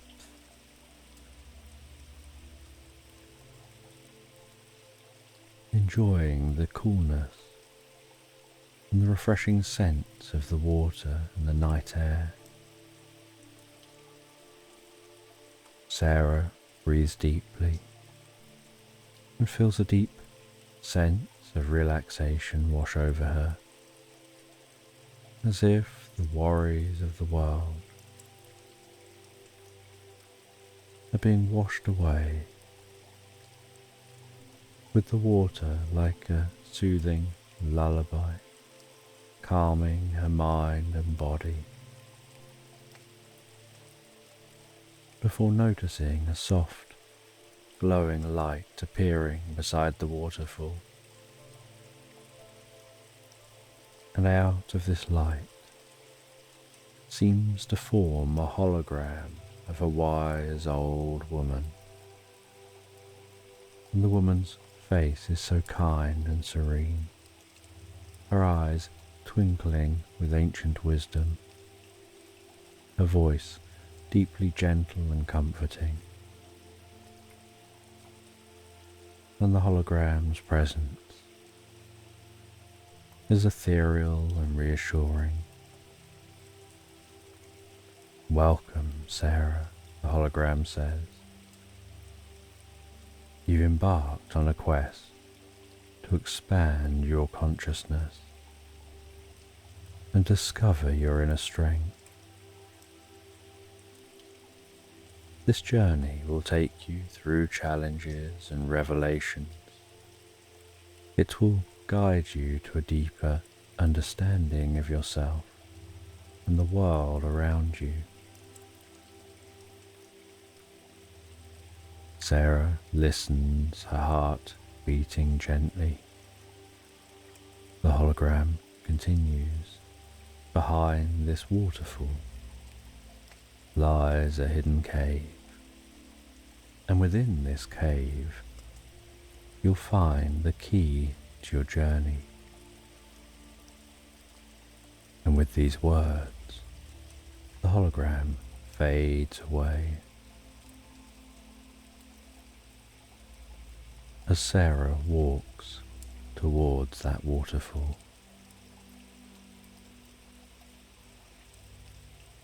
and as she walks towards the waterfall, so that waterfall parts gently, revealing a narrow passage, and she steps through the curtain of water and enters the hidden cave. And the cave is filled with shimmering stalactites and stalagmites, their crystalline surfaces reflecting the light and a rainbow of colours.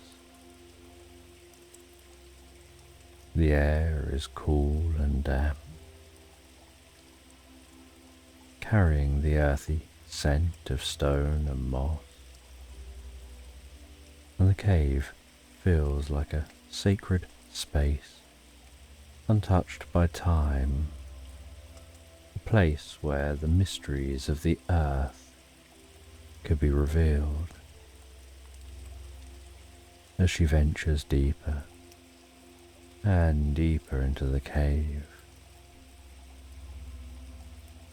her footsteps echoing softly in the stillness, and she finds a secluded spot, an alcove adorned with glowing crystals, bathing the space in a soft, otherworldly light.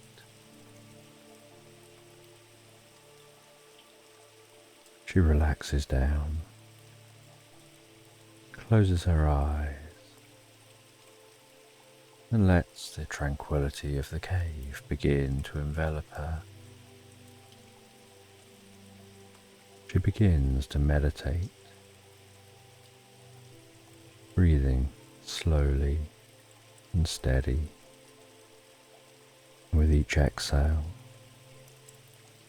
she can feel herself sinking deeper and deeper into a state of profound relaxation.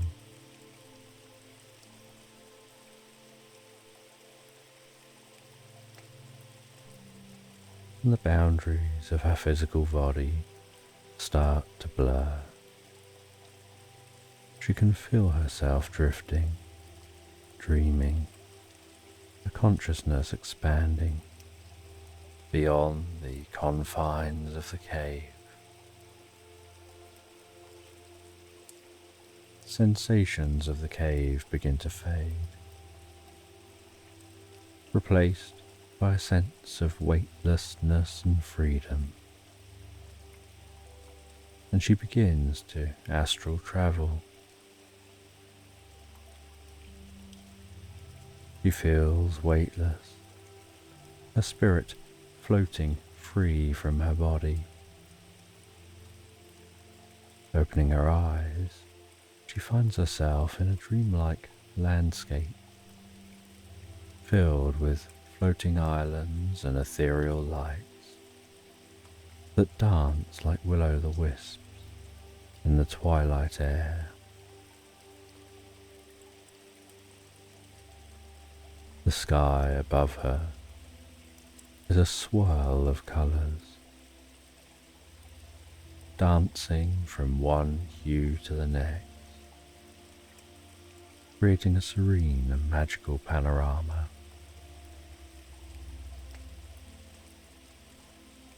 The air is filled with the scent of blooming flowers and the soft hum of distant music. And a luminous moth, its wings shimmering with a soft golden light, appears before her, gently fluttering, so calming, so peaceful. And Sarah feels an instant connection to this delicate creature as the moth begins to move, and Sarah begins to follow, finding herself drawn into the deeper mysteries of this dreamscape. And the moth's light creates a pathway through the dreamscape, guiding her towards new revelations, with the landscape around her shifting and changing, each scene more enchanting than the last.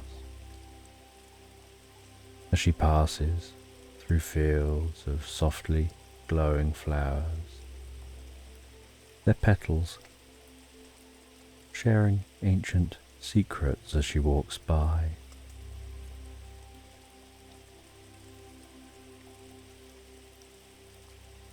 She crosses a bridge made of fine, woven threads, suspended over rivers of liquid light. Exploring deeper and deeper into the heart of this mystical realm, where the boundaries between reality and dream seem to blur into a seamless tapestry of wonder. And the sights, the sounds, and the scents of this realm fill her with awe and a deep sense of peace. And she feels that deep sense of peace and belonging, as if she's discovering a hidden part of herself. And the luminous moth leads her to a grand ancient tree at the centre of a floating island. And the tree's branches stretch towards the sky, dripping with leaves that sparkle like stars. And Sarah reaches out to touch the tree, feeling a surge of warmth and wisdom flow through her. And the tree's presence is grounding and uplifting, connecting her to the earth and the cosmos.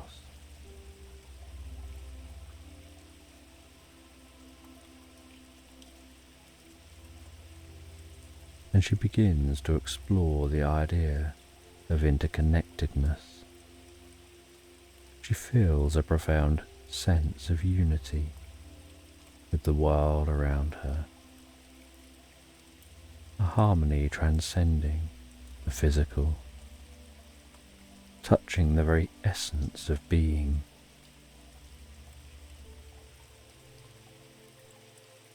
She feels a sense of purpose and knowing, and a newfound understanding.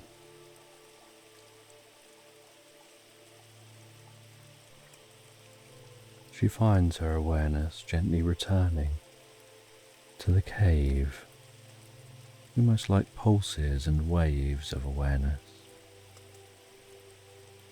before drifting deeper and deeper and discovering herself journeying on an astral plane towards some jagged mountains. And the sky is a swirling canvas of greys and blacks. Thunder is softly rumbling like a distant ancient drum. Lightning is dancing in the sky against the dark black backdrop of the clouds.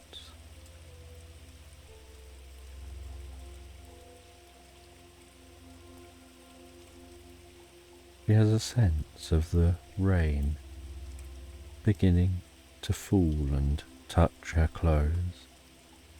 The drops run down her face, and is aware of her physicality as this astral being.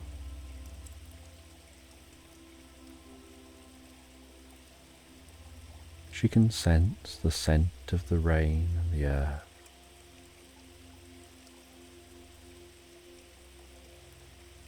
The smell of the storm.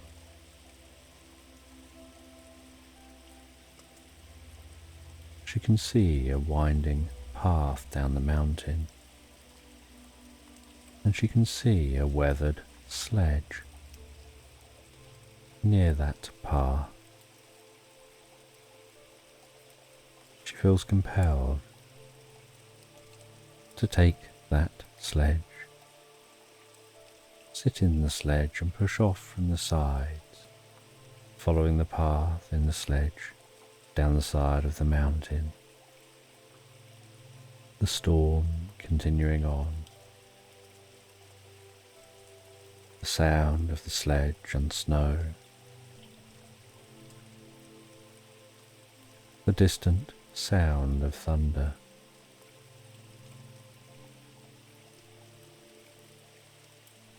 Feeling the excitement of sledging down a mountainside.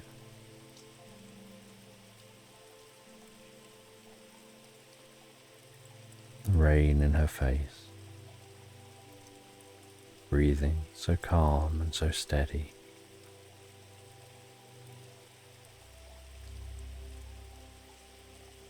And at the base of the mountain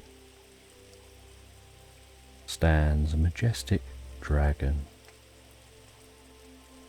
As she comes to a halt,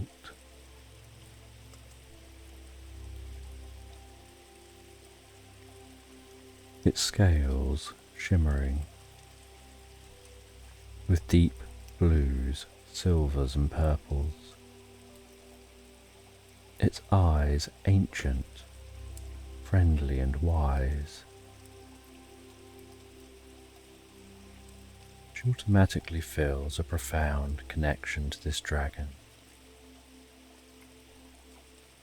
finding this dragon's presence powerful and calming, and projecting that power and calmness within her as inner strength. And the dragon silently begins to guide her, guiding her through the storm towards a grand castle. And the castle is surrounded by a vast moat, the waters reflecting the storm above. The structure seeming awe-inspiring and intimidating. This castle looking like it's been standing here for centuries. And as the drawbridge begins to lower, the storm clouds begin to part, and she walks across the drawbridge.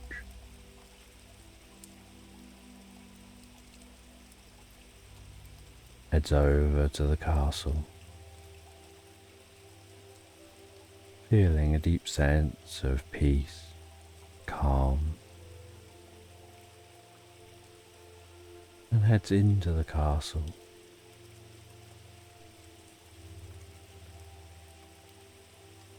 And the air in the castle is cool and still.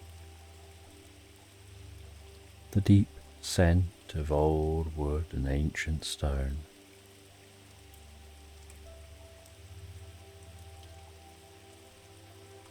Her footsteps echoing so softly against the stone floors. Tapestries on the wall, depicting scenes of mythical landscapes.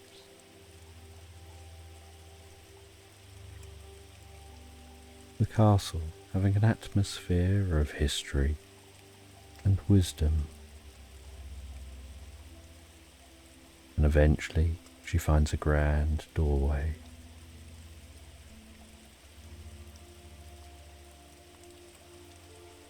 This doorway is carved with symbols of earth, water, air and fire.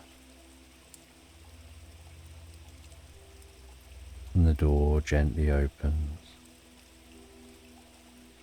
and inside she finds 4 incredible looking artifacts, each one representing a different element. An earthy looking stone, a vial of water, a feather, and a candle flame flickering and warm.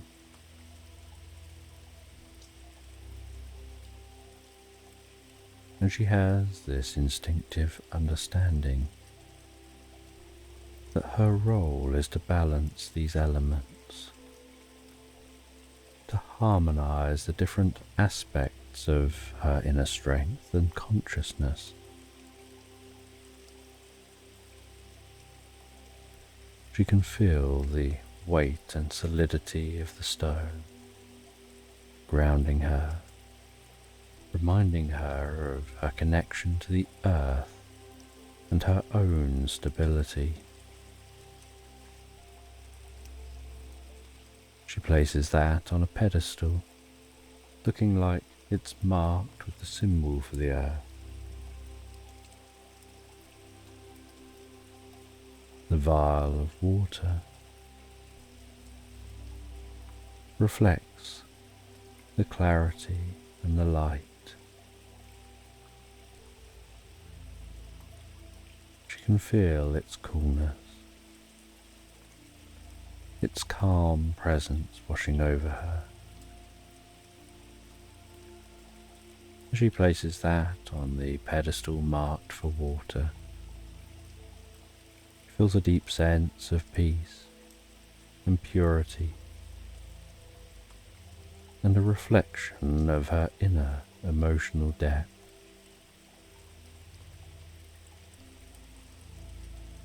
And the feather is light and delicate, so light in fact it's almost floating out of her hand. She places that on the pedestal marked for air, as it brings a lightness to her mind and thoughts, brings a sense of clarity and focus, and seems to almost enhance her intellectual and creative abilities. As she takes the candle, its flame warm, inviting, comforting, dancing and flickering, representing spirit and passion and inner drive. And she recognizes the power within herself. As she places that down on the relevant pedestal, feeling a surge of energy, being filled with a sense of purpose and courage.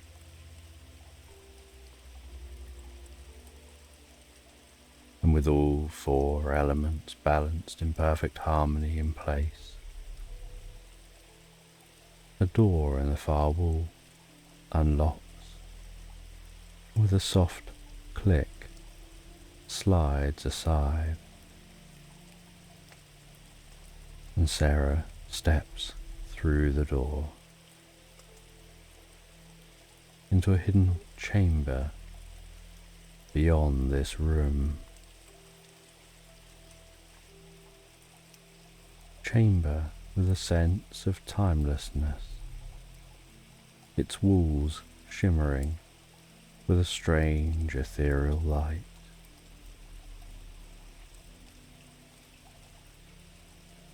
And the atmosphere in this chamber feels like it's charged with the energy of countless memories and experiences, a place where past, present and future converge. She finds herself, as she walks to the center of the chamber, engulfed in a swirling vortex of memories. Looking in one direction, time begins to run backwards, and she witnesses memories, moments from her past playing out in reverse, rapidly.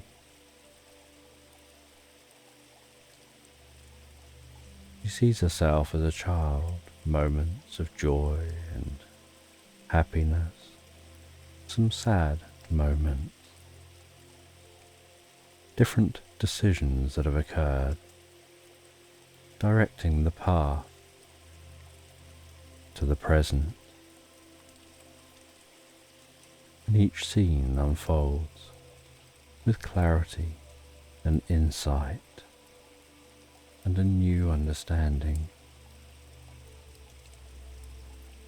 And the memories draw her deeper and deeper into her history.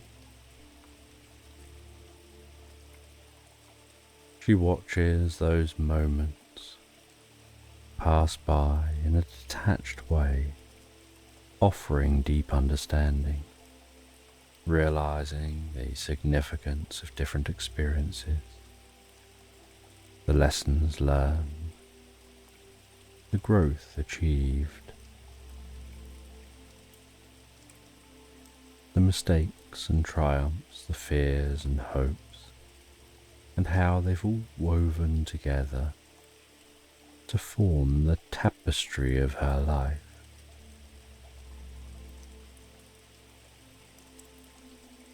She can see how each thread, no matter how small, contributed to who she is today. And journeying through those memories, she feels a sense of gratitude and acceptance.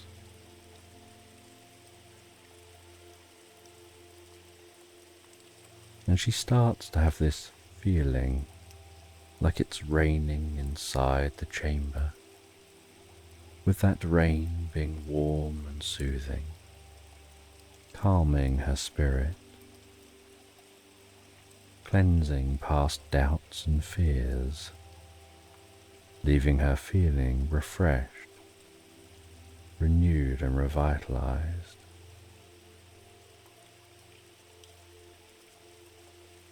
She feels a deep sense of peace,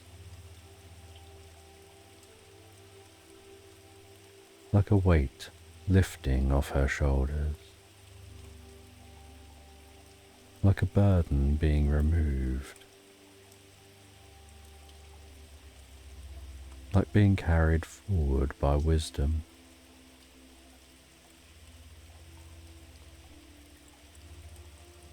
And then she experiences looking the other direction and sees the positives of the future, the ways she handles challenges, positive moments she hasn't even thought of and doesn't know exist, and who she becomes and continues to grow into. And after her time in this cave, learning in this chamber, she finds herself drifting back to her body, back to her mind, exiting her meditation and exiting the castle.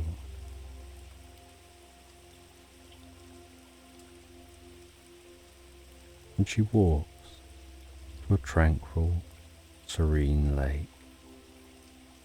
Its water so still it's like a mirror, reflecting the glow of the moon and the stars.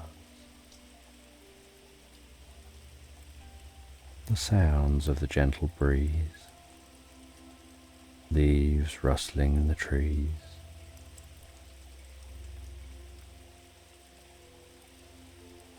feeling a deep and profound sense of calm and peace.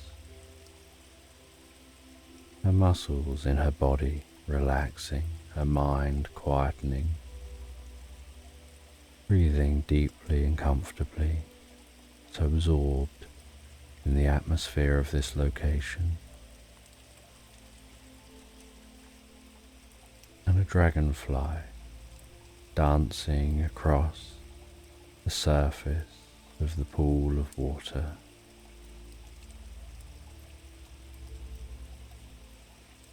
The dragonfly's wings shimmering like liquid silver in the moonlight.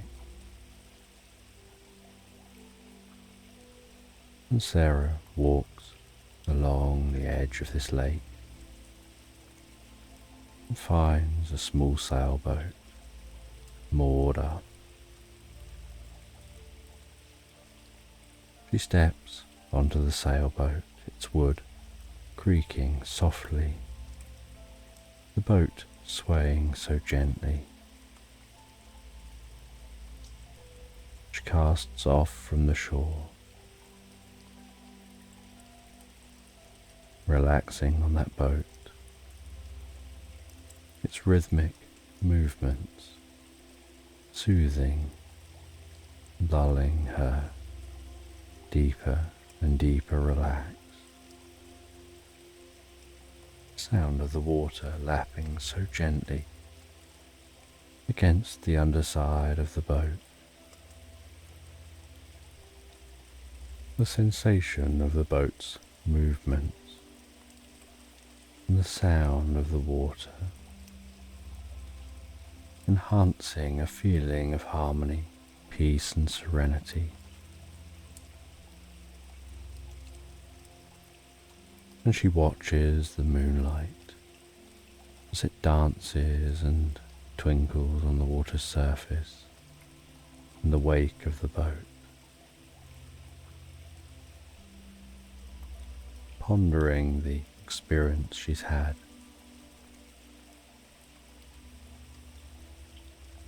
And then falling asleep, softly and slowly and gently on this boat,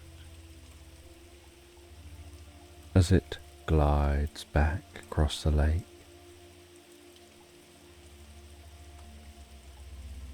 Before nudging up against the shore,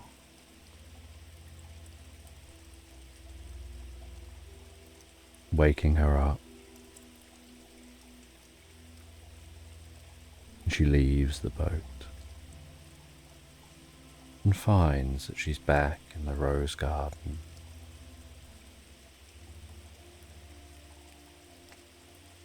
The night sky still stretched overhead, the expanse of stars twinkling like thousands of tiny lanterns.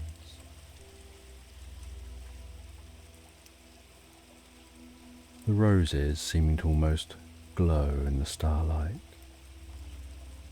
The sweet fragrance of those roses.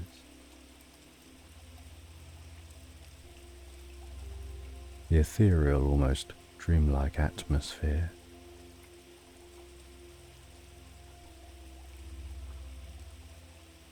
As the playful kitten runs over and weaves its way through the garden and starts weaving through Sarah's legs, purring softly. A sound she finds deeply comforting, bringing peace and calm to her mind. And she sits down among the roses, and the cat climbs on her lap, curls itself up, and she gently strokes the cat as it falls asleep in her lap, enhancing and deepening the sense of peace and tranquility in the moment.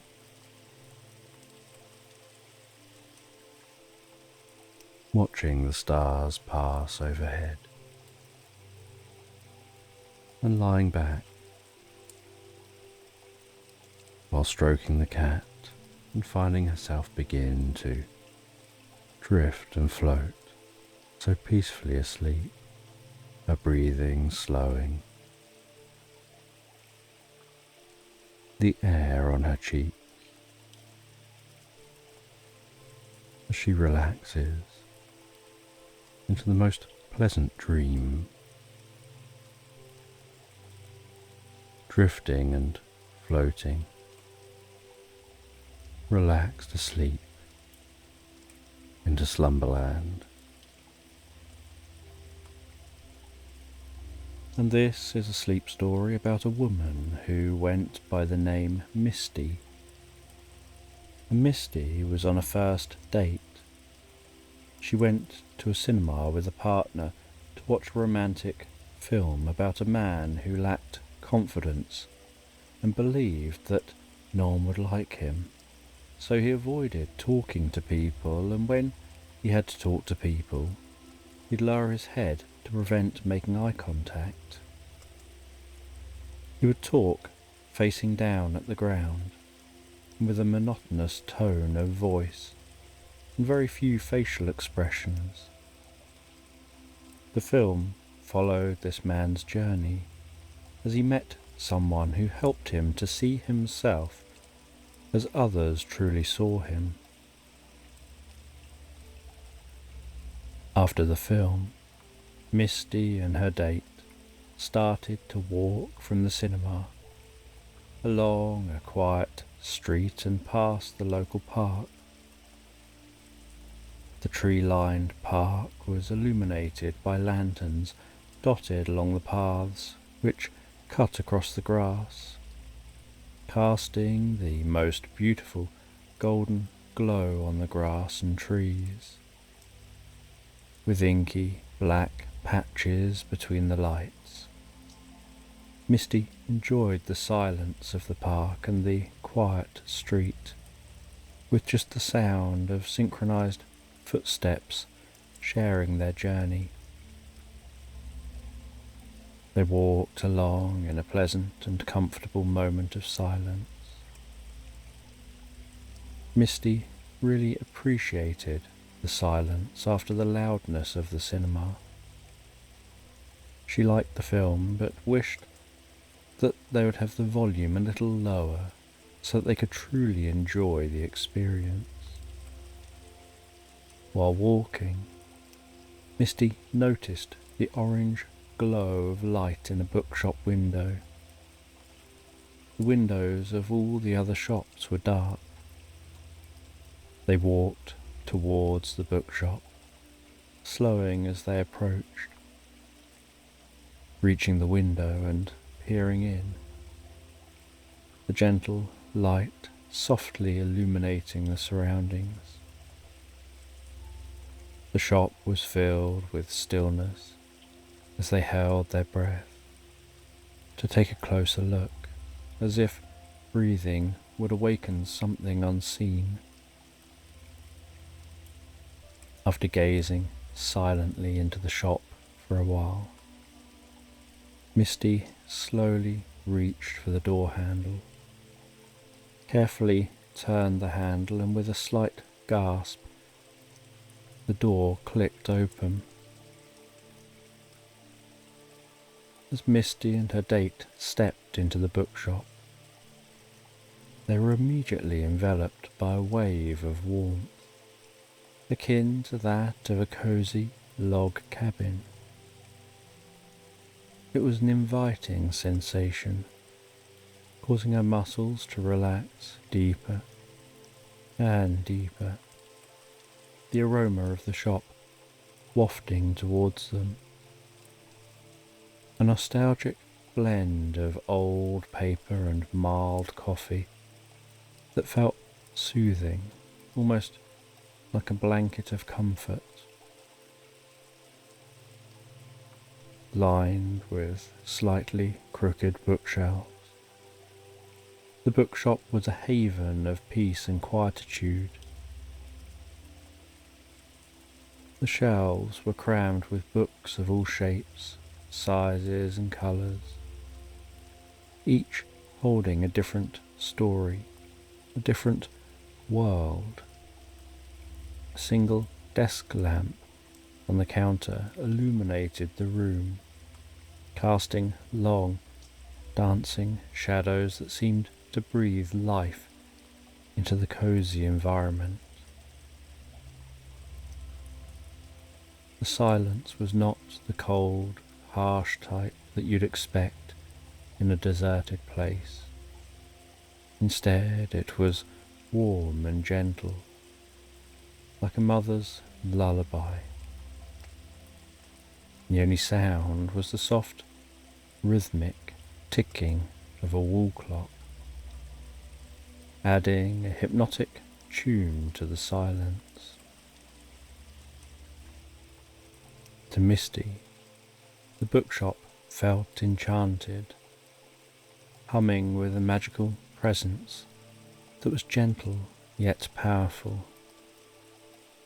The atmosphere was serene, with a touch of the mysterious, as if countless stories were woven into the very fabric of the place. The energy was so calm that it felt like stepping into a different realm, a world separated from the outside hustle and bustle, a world filled with wonder and tranquility. And the pair ventured deeper and deeper into the shop. The curiosity piqued. Each book they picked up seemed to echo with tales of adventure, romance, mystery and history. And as Misty skimmed through a book, she felt herself becoming more and more absorbed in the enchanting environment. There was an ancient grandeur about the shop, and a timelessness that resonated with Misty. It was as if every nook and cranny of the shop held a secret, every book a key to another universe. As she became further immersed in this peaceful setting, the outside world seemed to fade away. And as Misty ventured deeper into the bookshop, the soft light from the desk lamp threw dappled patterns onto the worn wooden floor. It illuminated the book-laden shelves, casting an array of shadows that danced along with the rhythmic ticking of the wall clock. And just as her eyes started to adjust to the gentle light, she noticed a faint shimmering figure behind the counter. It was a spectral shape that seemed almost like an optical illusion, yet she couldn't deny its presence. It had the semblance of a person, like a dream within a dream, only slightly more tangible. The spectral figure seemed to be a librarian of sorts, its shape more of an echo of a person than a real presence. Its form was ethereal, seeming to flutter in and out of solidity. There was something calming, almost soothing about this figure, and as Misty watched, her heartbeat slowed, and a deep relaxation began to envelop her. And upon noticing her, the spectral figure offered a gentle nod in acknowledgement. The nod seemed to ripple through the air, much like a pebble tossed into a tranquil pond. With a subtle gesture, it directed their attention towards a special box filled with books sitting on the counter. The box, an ornate affair of worn-out leather and bronze clasps, appeared as ancient as the bookshop itself. The surface was beautifully embossed with motifs of quills and inkwells, and as Misty neared the box, she felt an almost magnetic pull, an irresistible compulsion to discover what treasures it contained. She extended a hand towards the box, each movement feeling like she was wading through a dream.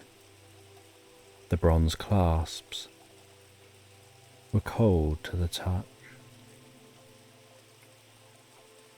As she opened the box, a warmth seemed to radiate from within, cocooning her in its comforting embrace.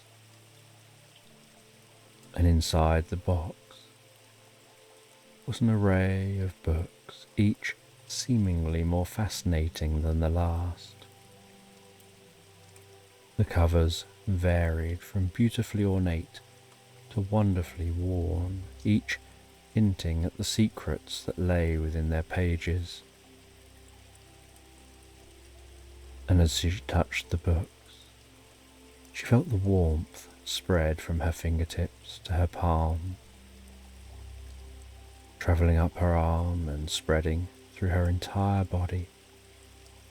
It was as if the books were sharing their stories, their knowledge, with her through a language beyond words.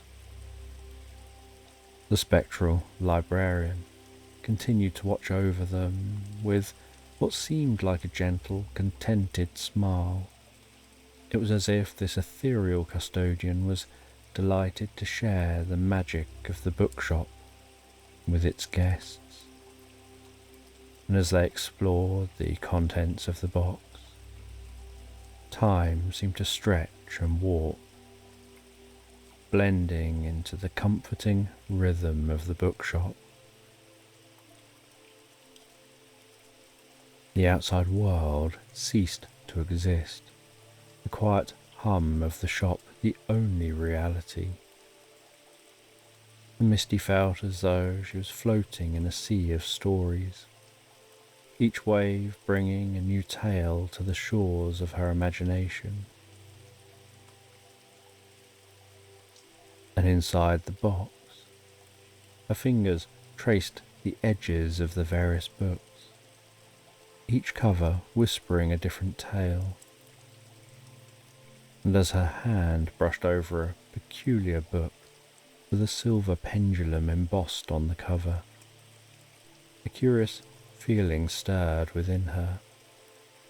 It was as if the book was calling out to her, a soft, inviting whisper that echoed in the deepest corners of her mind.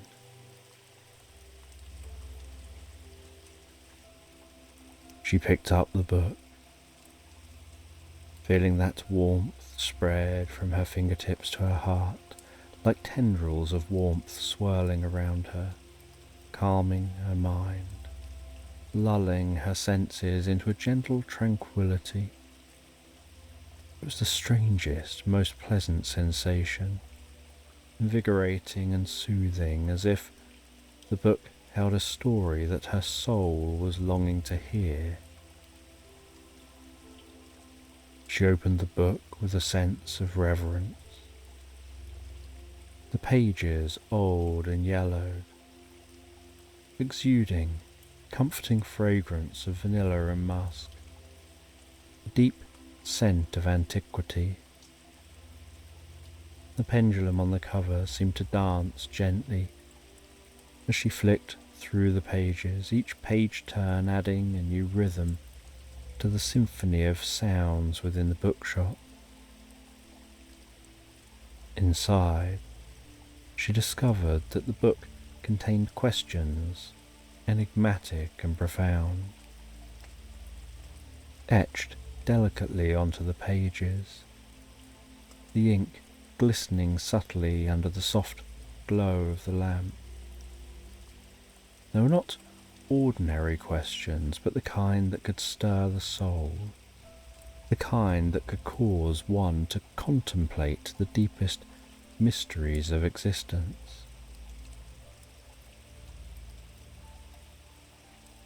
And as she read one of the questions out loud, a surprising thing happened.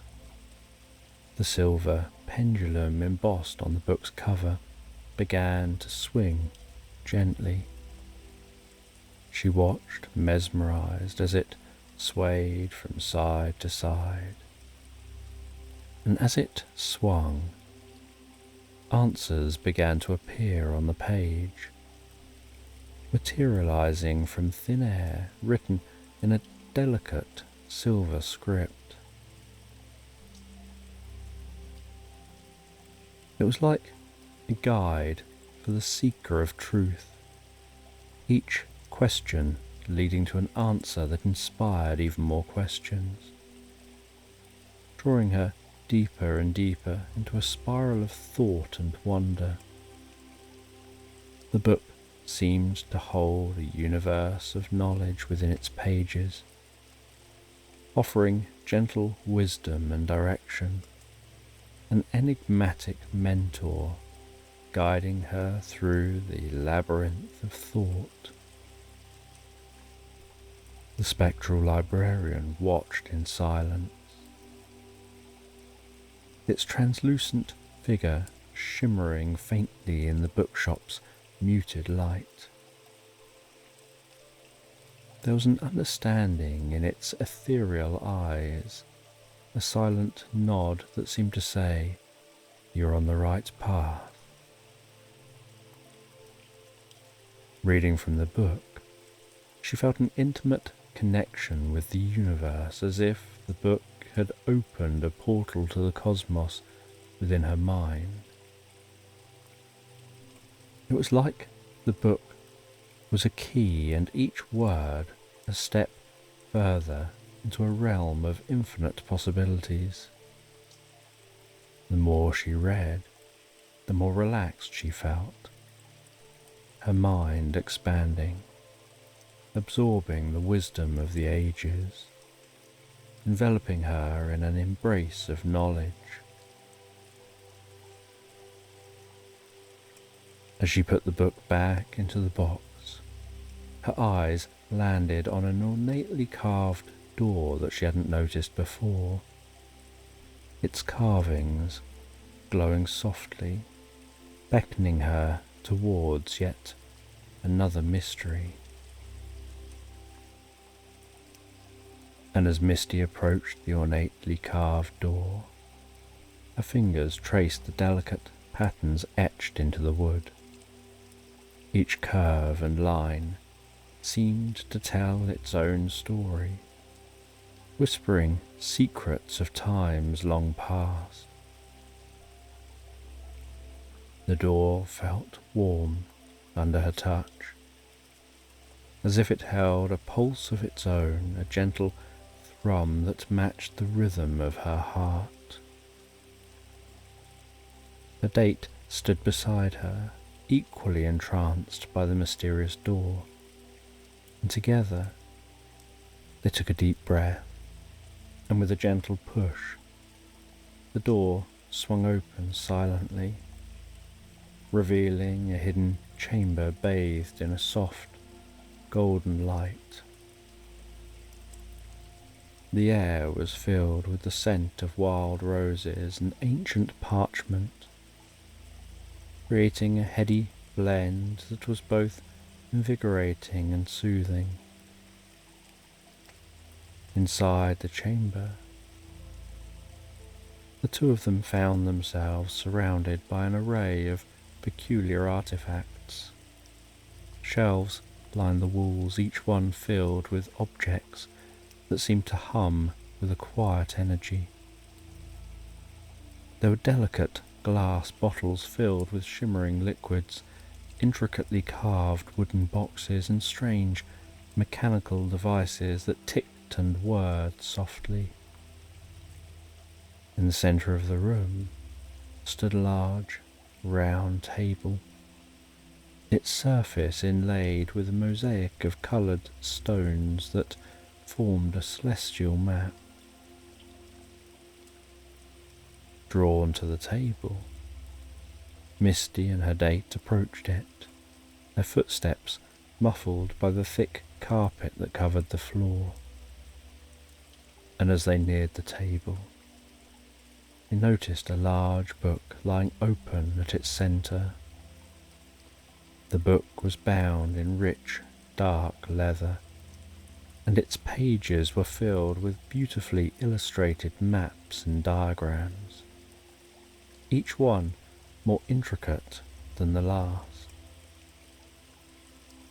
Misty reached out to touch the book, and as her fingers brushed the pages, she felt a sudden rush of warmth and light. The illustrations seemed to come to life, the stars and planets shifting and moving as if guided by an invisible hand. The room around them faded away, and they found themselves standing in the midst of a vast, star-filled expanse. The stars twinkled like diamonds against the velvety blackness of the sky, their light casting a gentle glow over everything. Misty felt a sense of awe and wonder wash over her, the beauty of the cosmos filling her with a profound sense of peace. Beside her, her date stood in silent amazement, their eyes wide with wonder, and together they floated through the starry expanse, guided by an unseen force. They passed by swirling galaxies and glowing nebula, each one more breathtaking than the last. It was as if they were being shown the secrets of the universe, the mysteries of creation laid bare before them. And as they journeyed through the cosmos, they felt a deep connection to the stars and the space around them. It was as if they were part of something much larger, an integral piece of the vast cosmic puzzle. The feeling was both humbling and exhilarating, filling them with a sense of purpose and belonging. Eventually, their journey brought them to a beautiful garden, suspended in the middle of the starry expanse. The garden was filled with lush greenery and vibrant flowers, their colours even more vivid against the backdrop of the night sky. A gentle breeze rustled the leaves, carrying with it the sweet scent of blooming flowers and the soft murmur of flowing water.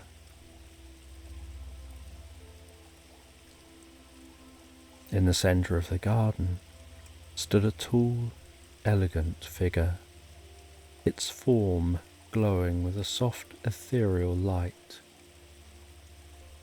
The figure radiated a sense of calm and wisdom, and as it approached, Misty and her date felt a deep sense of peace wash over them. "Welcome," the figure said, its voice a soothing melody that seemed to resonate within their very souls.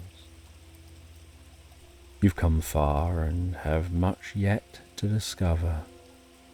This garden is a place of learning and transformation, a sanctuary for those who seek wisdom and understanding." The figure gestured towards a pair of stone benches that sat beneath a towering tree, its branches heavy with delicate silver blossoms. Misty and her date sat down, the cool stone soothing against their skin. The figure joined them, its presence comforting and serene. "For many, this place is a dream," the figure continued, "but for those who are truly open to its magic, it's a gateway to infinite possibilities. Here, you can explore the depths of your own mind, uncover hidden truths, and find answers to the questions that lie deep within your soul." Misty listened intently, her heart filled with a sense of anticipation and curiosity. She could feel the magic of the garden seeping into her very being, opening her mind to new ideas and perspectives. "Close your eyes," the figure instructed gently, "and allow the garden to speak to you, to guide you on your journey." Misty closed her eyes, taking a deep breath and letting the sounds and scents of the garden envelop her. She felt herself sinking deeper and deeper into a state of relaxation, her mind becoming a blank canvas ready to be filled with the wisdom of the ages. And as she drifted deeper into this meditative state, she began to see images forming in her mind. At first, they were fleeting and indistinct, but gradually they became clearer and more defined.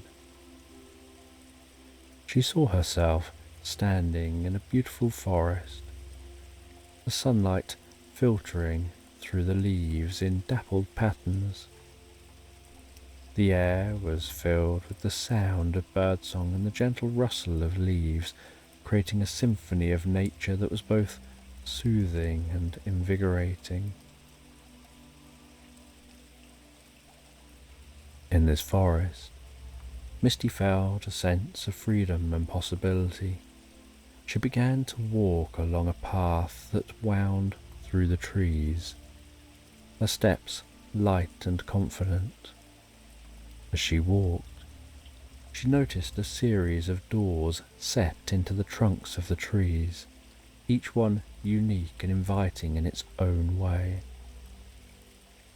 With curiosity, she approached the first door. It was made of polished wood with intricate carvings that depicted scenes of nature and harmony. She reached out to touch the door, and as she did, it swung open silently, revealing a hidden room filled with light and warmth. Inside, she found herself in a cozy log cabin, the walls lined with shelves filled with books and trinkets. The fire crackled in the hearth, casting a warm glow over the room. The scent of pine and cedar filled the air, mingling with the faint aroma of baking bread. It was a place of comfort and peace, a sanctuary from the outside world. She explored the cabin, her fingers trailing over the spines of the books and the smooth surfaces of the trinkets. Each item seemed to hold a story, a piece of history that was waiting to be discovered. She felt a sense of connection to the cabin, as if it were a part of her own story, a reflection of her own journey. After a while, she returned to the path, her mind filled with the warmth and tranquility of the cabin. She continued along the path, her steps guided by an inner sense of direction. The forest around her seemed to come alive, the trees and flowers shimmering with a gentle otherworldly light. And as she walked, she stumbled across another door, this one made of glass and adorned with delicate etchings of stars and constellations. She approached the door with a sense of wonder, her heart filled with anticipation. The door swung open at her touch, revealing a room that seemed to be made entirely of light.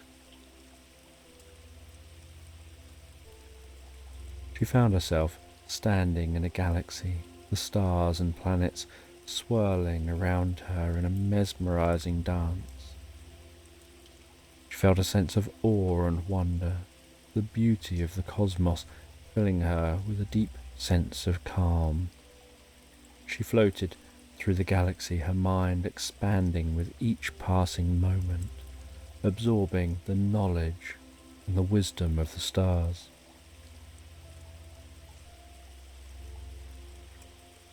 In this galaxy, she felt a deep connection to the universe, a sense of belonging that went beyond words.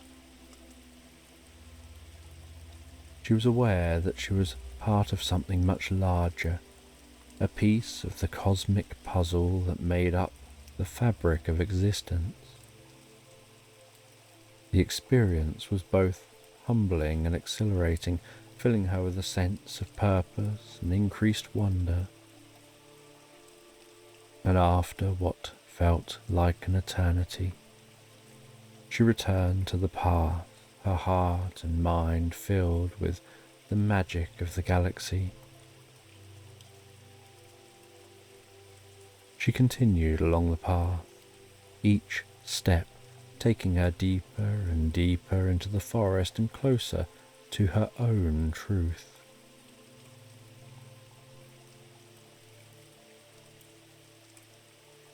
The path that she walked along gracefully wound through the forest, each step bringing a greater sense of peace and calm. She enjoyed the dancing sunlight, creating intricate patterns on the forest floor, the way the birds sang their melodious tunes, how the leaves whispered secrets to the wind. And she continued along the path, finally encountering the last door. This door was unlike any of the others. Made of shimmering silver, it sparkled with an ethereal glow that seemed to come from within. She approached the door with a sense of reverence, knowing that it held the key to her deepest desires and dreams.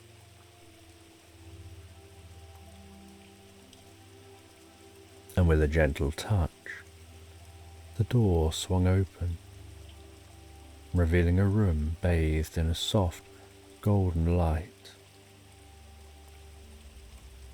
Inside, she found herself in the beautiful garden once more, filled with vibrant flowers and lush greenery. A gentle stream flowing through the garden, its waters sparkling in the sunlight. The air filled with the scent of blooming flowers and the soft murmur of the flowing water.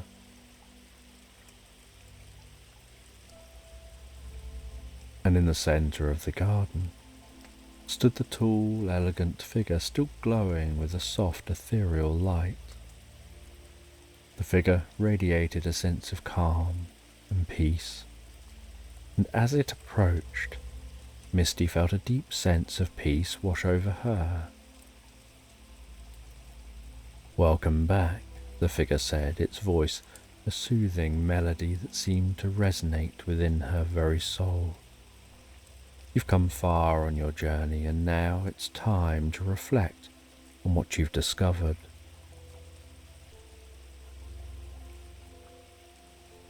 She sat on the stone bench beneath the towering tree, its branches heavy with delicate silver blossoms. The figure joined her, its presence comforting and serene. "For many, this place is a dream," the figure continued, "but for you, it's become a place of learning and transformation. You've explored the depths of your mind, uncovered hidden truths, and found answers to the questions that lie deep within your soul." Misty closed her eyes, took a deep breath, and letting the sounds and scents of the garden envelop her, she felt herself sinking deeper and deeper into a state of relaxation, her mind becoming like a blank canvas ready to be filled with the wisdom of the ages. And as she drifted deeper into this meditative state, she began to reflect on her journey. remembering the log cabin with its cozy warmth and shelves filled with books and trinkets, recalling the galaxy with its swirling stars and planets, and the profound sense of connection she felt to the universe. She thought of the beautiful garden, its vibrant flowers and gentle stream, and the deep peace that it brought her. And she realized that each of these places represented a part of her own journey, a reflection of her own inner truth. And as she explored these thoughts, she opened her eyes, feeling a profound sense of clarity and understanding. She realized she had the power to create her own reality, to shape her own destiny.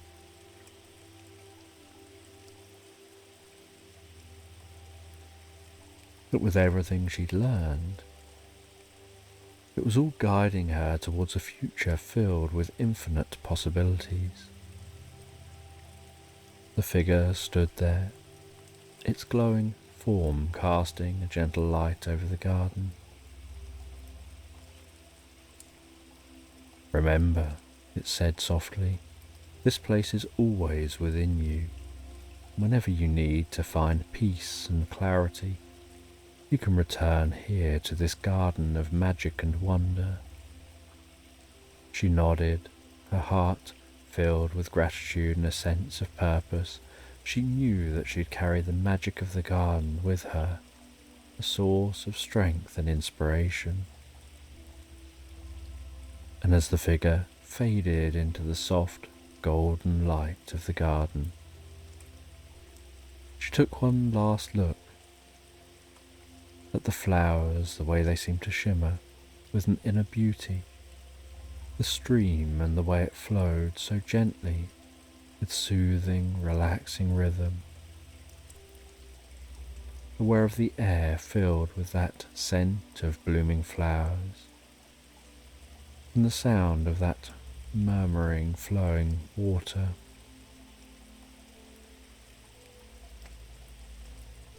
And with a deep breath, she stepped back through the silver door, feeling the warmth of the garden and the wisdom of her journey settle deep within her.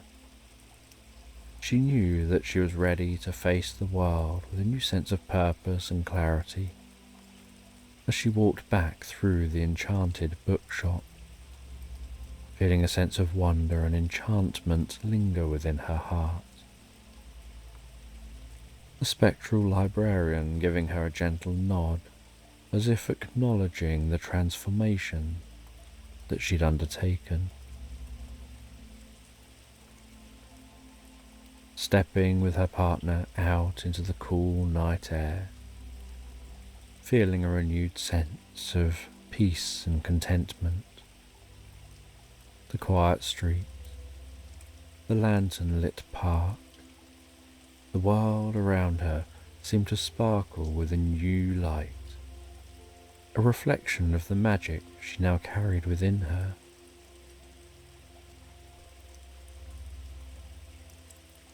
Her date commented that it was truly amazing, and Misty smiled, saying yes, it was, stating that she feels it's going to be the beginning of many more adventures to come.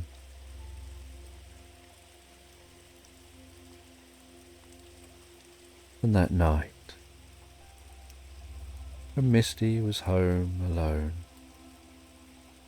and settling down into bed and drifting off to sleep,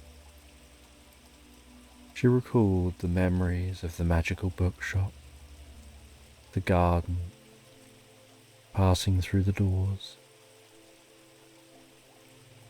and the magic she'd gained.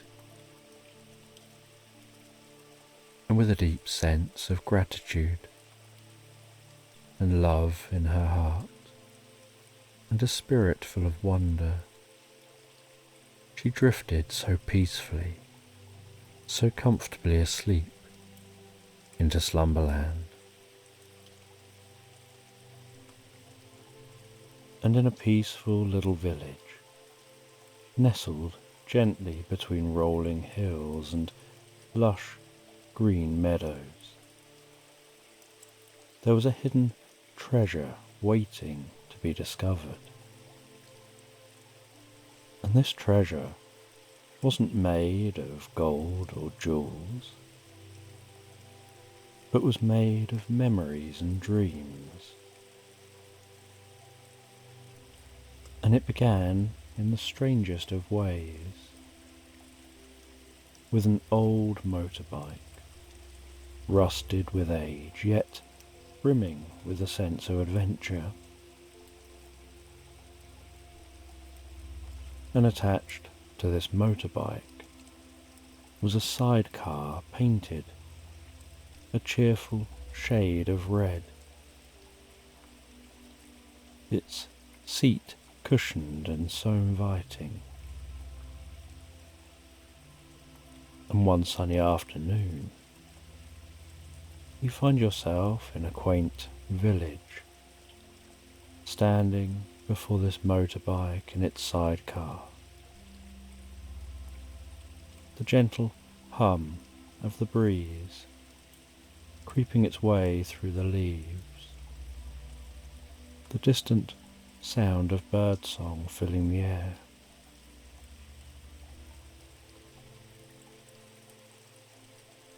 You climb on that motorbike.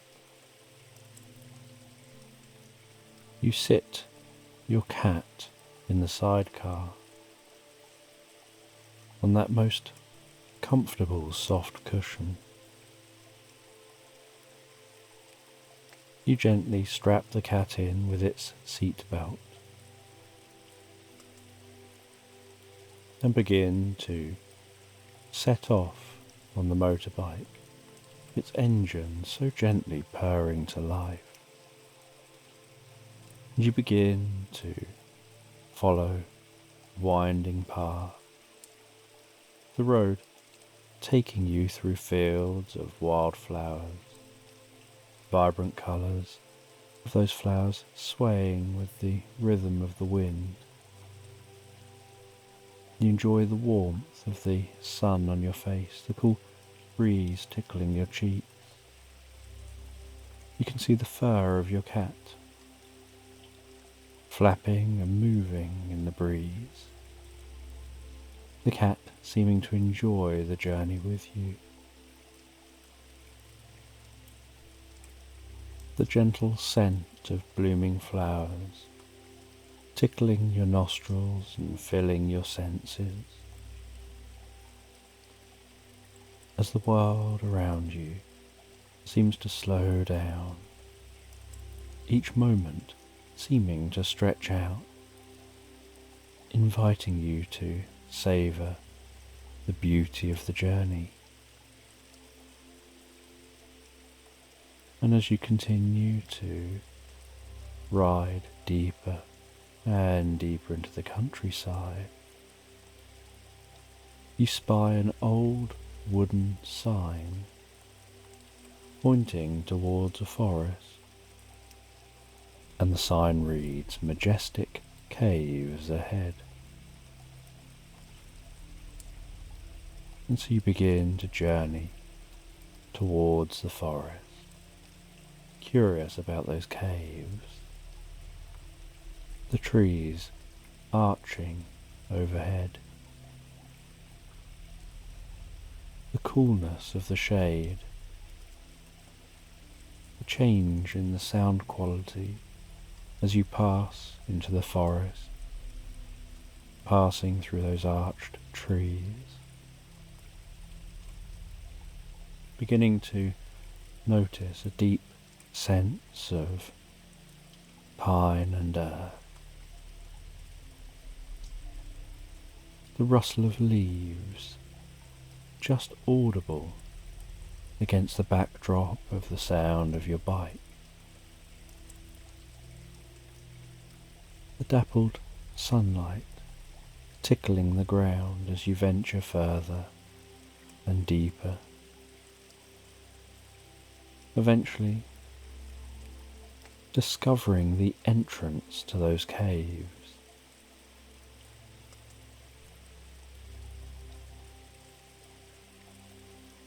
And you park up the bike near the caves. You lift your cat out of the sidecar, unbuckling its seat belt, placing it in a pouch on your stomach,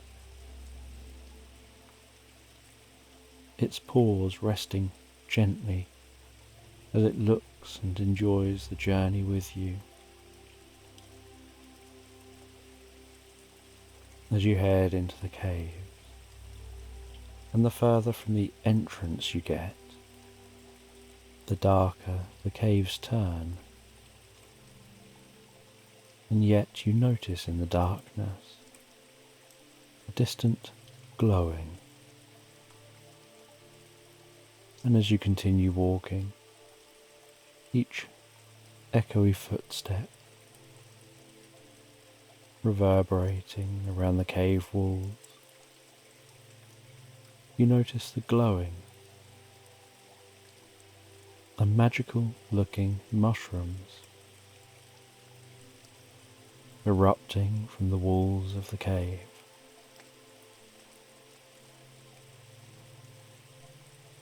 You continue through the cool and still air of this cave. The occasional distant dripping sound of water, following the gentle luminescence of those mushrooms, letting them guide your way deeper and deeper into this cave.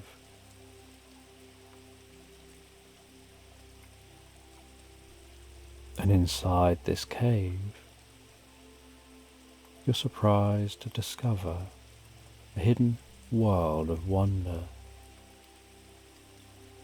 The walls glistening with crystals reflecting the mushroom's glow,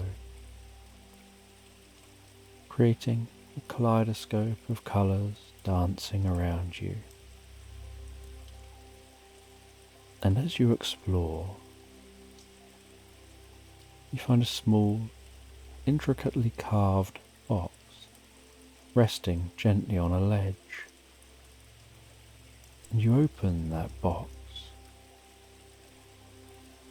to discover a pinhole camera, its brass frame polished and shiny.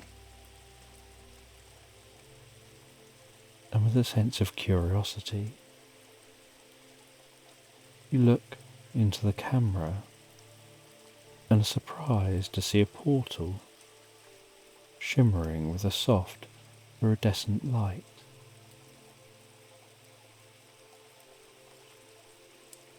And you place the camera on the floor,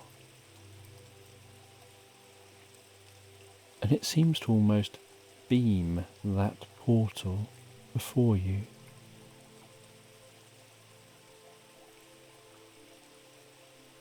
And with a deep breath, you step through the portal and discover yourself in a vast library filled with the most fantastical looking books.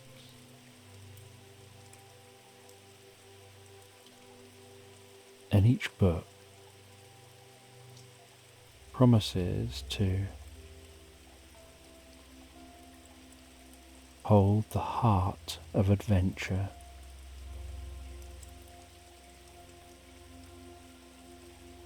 And you explore this library, and you find a book which deeply intrigues you. And so you open that book, and as you do, you find yourself drawn into the book, whisked away to a different land, where yourself and your cat are exploring lush forests, enchanted castles, and serene meadows. And as you stand there, you can see that you're holding the book with this fantastical land surrounding you. And as you close the book, so the land vanishes, and you find yourself stood in the library, and you continue exploring this library.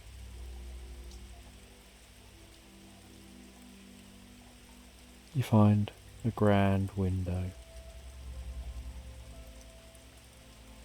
and you see the most incredible sight through that window.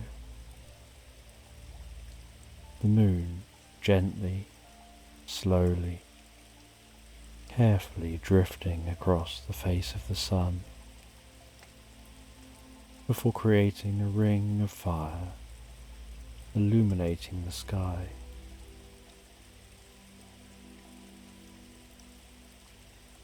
You feel a deep sense of awe and tranquility.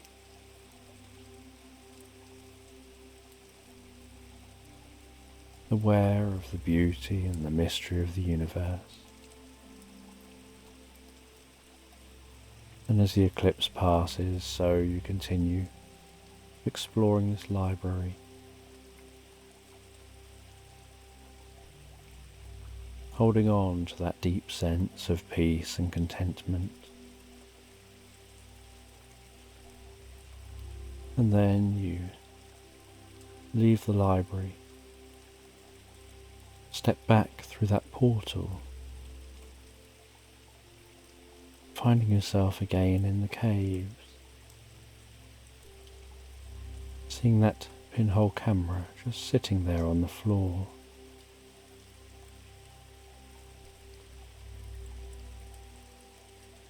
You pick up the camera, take that camera with you, head back to your motorbike, strap the cat back in its seat, and head back to the village. And as you head back to the village, so the sun begins to set, the golden light adding a beautiful touch to the landscape, giving the landscape an ethereal feel. And back at the village, you wander through that village.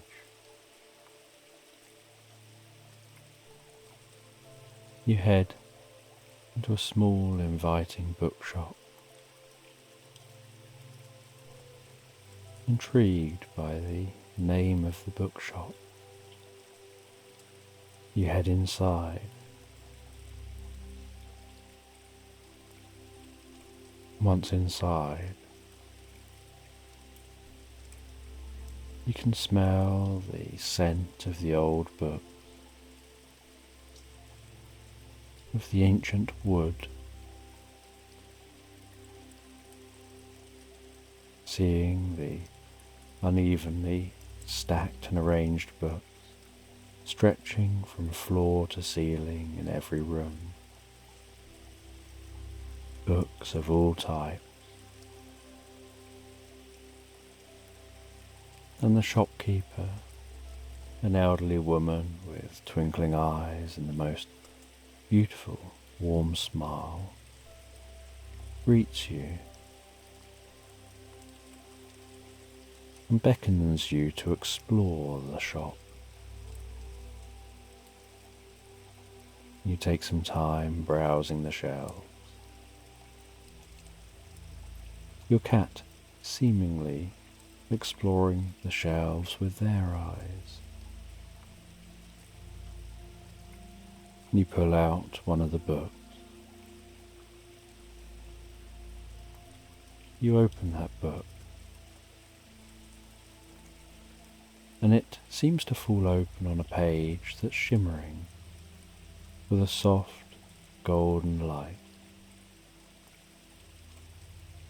And this book you were drawn to seemed to be telling the tale of a hidden realm within the cave you just visited. A realm where time stands still and dreams come to life.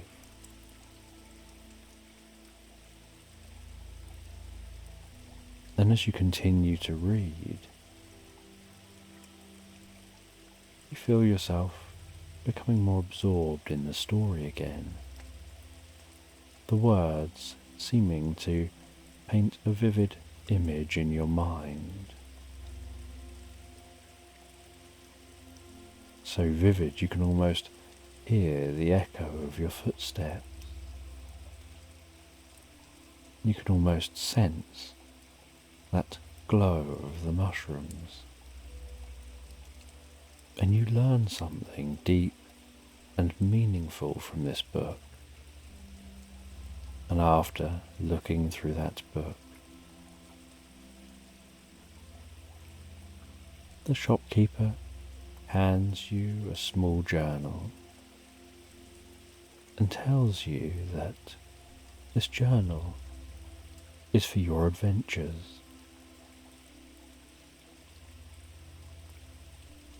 And as you leave the bookshop, so you notice, the sky is now inky and dark, and the village is bathed in the gentle glow of the moon. And you head back to an inn you've been staying at. And you settle down into your room at the inn. You begin to write in the journal about your day's experiences, while your cat curls up on the end of the bed, purring gently, writing with one hand, gently petting the cat with the other, finding the words flow so effortlessly, so easily as you write. And while writing, you feel yourself relaxing deeper and deeper with the moonlight gently creeping in through the window. The breeze through the window gently swaying the net curtains. The most comforting sensation of the cool breeze through that window, tickling your nostrils. The most beautiful ambience of nature wafting in through the window. And after you finish writing, you relax back and begin to drift into a dream. And as you dream, you feel a deep sense of peace and contentment, feeling a sense of finding yourself on some deep and meaningful level. And the next morning you awaken to the gentle chirping of birds outside. You enjoy breakfast at the inn, before heading out through the village, finding a hidden garden tucked away behind a wooden fence, the gate slightly ajar, and as you pass through the gate, you discover that sanctuary of lush greenery and vibrant flowers, like a tranquil oasis with winding paths and secluded nooks inviting you to explore.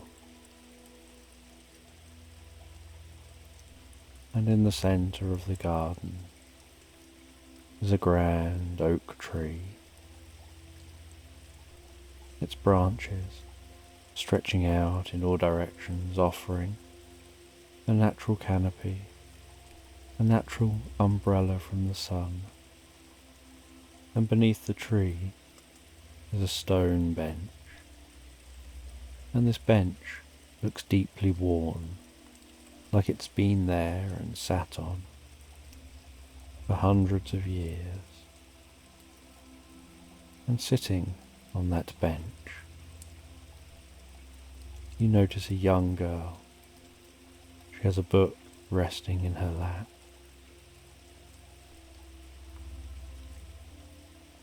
She introduces herself and tells you that her name's Leander.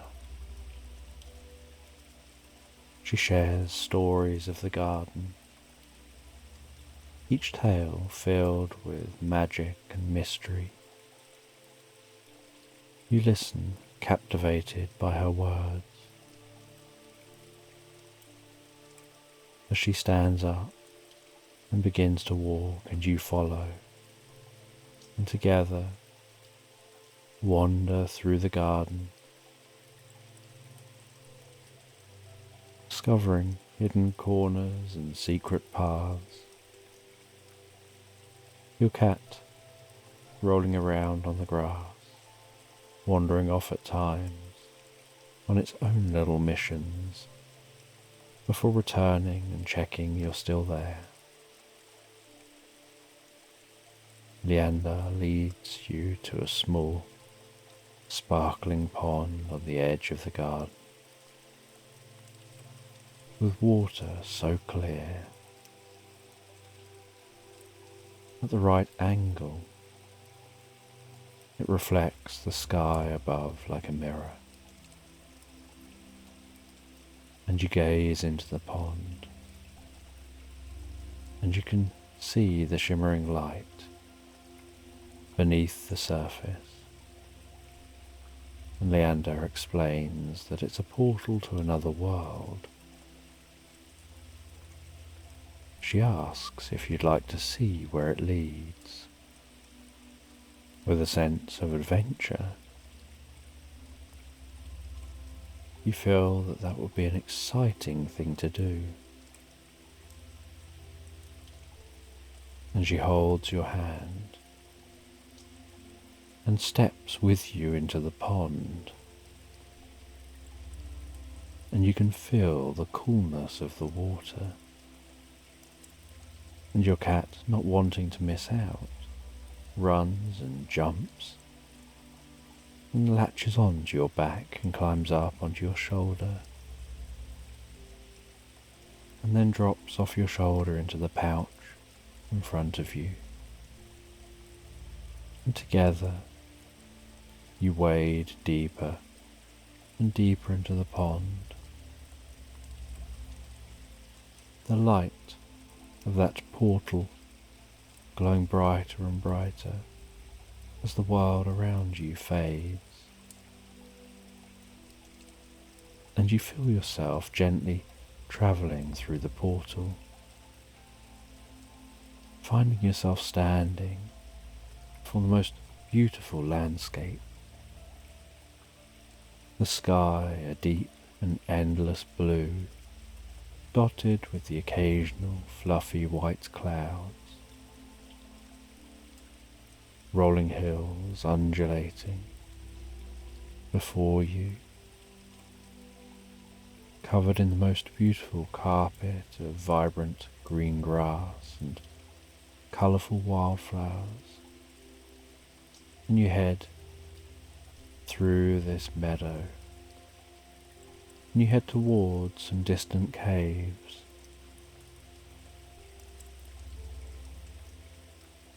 And once reaching the caves, you head into them and have this sense like these caves resemble caves you've already been in. Like maybe there's a connection between them.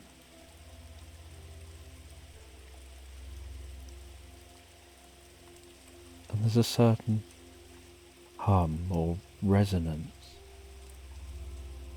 the way the air passes down the cave, seeming to create the most beautiful note emanating from all around you. And deep in this cave you discover some intricate carvings telling the story of this land. And Leander explains that the caves contain great wisdom. They're a place where past and present meet, where those who seek knowledge and understanding come, and you take some time to marvel at the beauty and history etched into the stone. And deep in the cave, you discover a small alcove filled with ancient scrolls and books. And Leander carefully picks up a scroll and begins to read aloud in a language you don't recognize.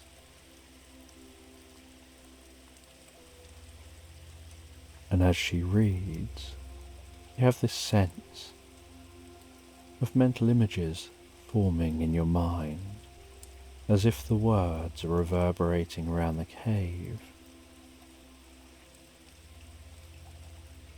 and somehow making your mind see what the words are about, even though you don't understand the words themselves.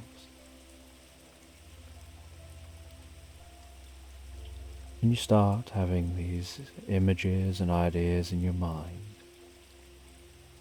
of this land being ruled by benevolent beings who used to harness the power of the earth and sky to bring peace and prosperity to all. And although you don't understand the words, you start to feel a deep sense of connection to these stories, to this land, as if somehow the magic of the cave is wrapping around you, enveloping you.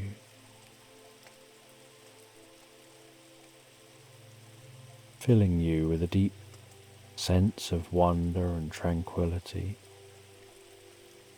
And as you listen, you start to realize that these stories aren't just tales of the past, but guides for the future, demonstrating the power of dreams and the importance of seeking wisdom and deep understanding. And eventually, Leander finishes reading, places the scroll back, and guides you back towards the portal,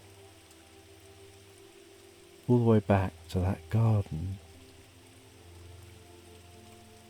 And you leave the garden and head back out, continuing your journey around the village, continuing to explore the outer reaches of the village. And as evening sets in, so you head back once again to the inn. You write in your journal about your day,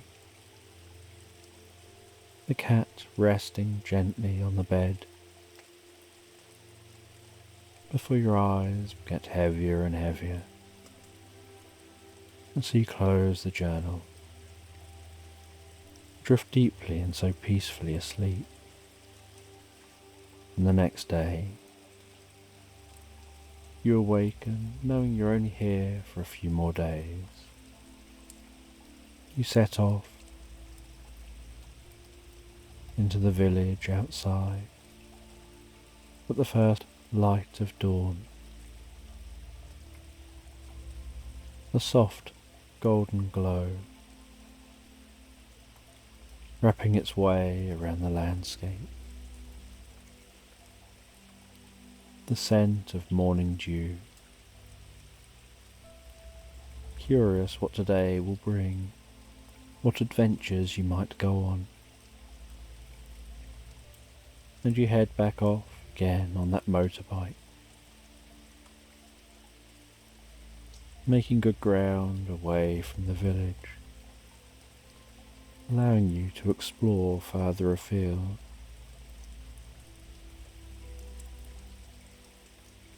And you find yourself way off from the village, heading into the landscape, arriving at some forest, heading deep into the forest, and discovering some ancient ruins. And you park up the bike, and you go and explore those ruins.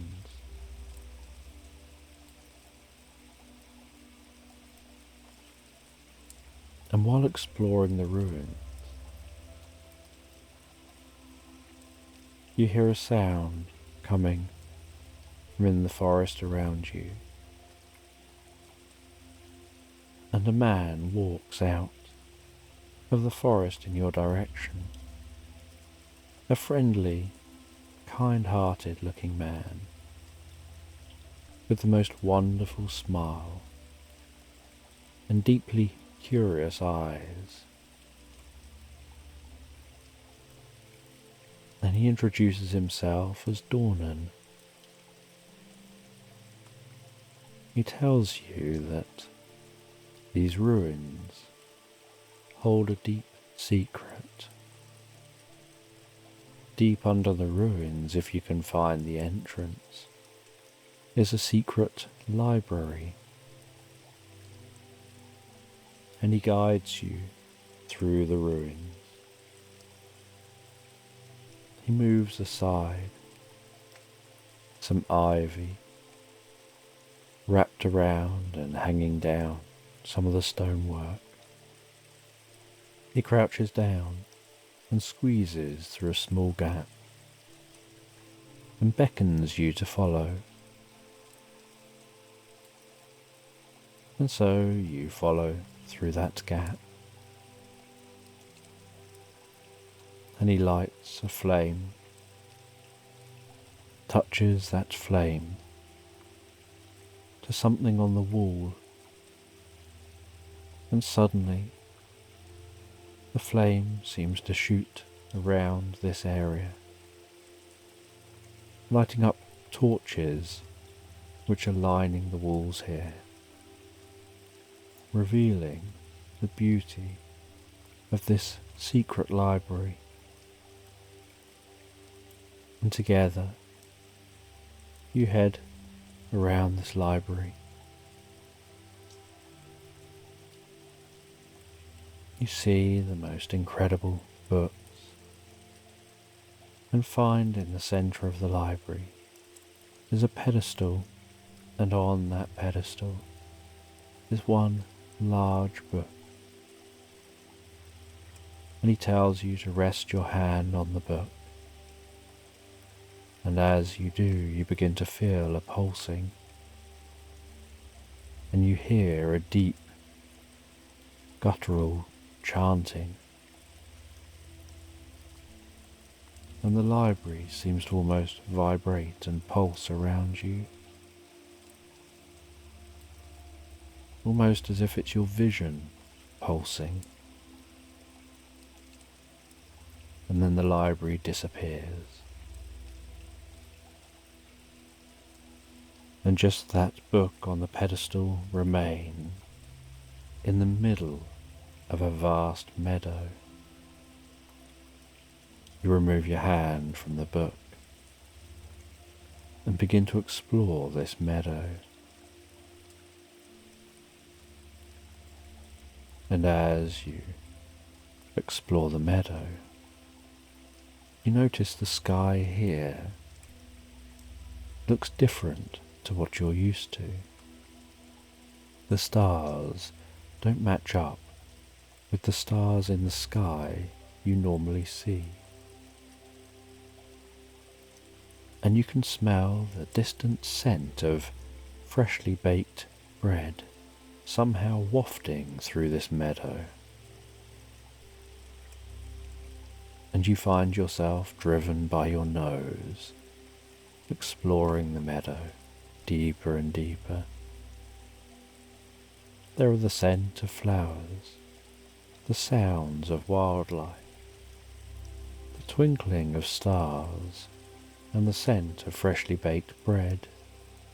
And as you walk and explore, you find over a small hill a man resting there, seeming so jolly, baking bread over an open fire. He asks you if you'd like to join him,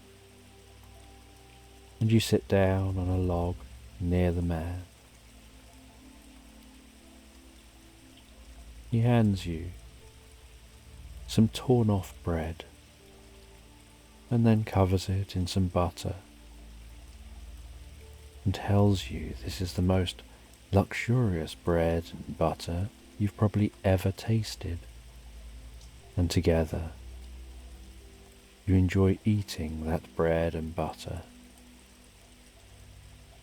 enjoying that rich taste. He then offers you a pastry he's made with the sweetest cinnamon scent. You enjoy this pastry and almost feel a sense that you don't want to leave here. But after a while, you know you have to head back. And so you head back through the meadow and find your way back to that pedestal. You rest your hand on the book. You hear the chanting. You notice the world around you vibrating before fading away and the library returning. And you find yourself stood there with Dornan just watching you. And Dornan asks if you're okay, says that you seem to zone out for just a moment, but that just a moment, from his perspective, was a long period of time of enjoying eating some bread and butter from your perspective. He guides you over to a book called The Solar Eclipse. He shows you the intricate patterns of shimmering light etched onto the cover. He tells you this book is magical and carefully opens the cover. And as he does, the room around you begins to fade as you feel yourself pulled into this story. And as the room fades, so you find yourself in a field watching the sun pass across the sky, gradually beginning to set. Most beautiful colours undulating and tickling the earth below. And you can see that there's an elderly man with an ornate bronze telescope and a group of people enthusiastically crowded around them.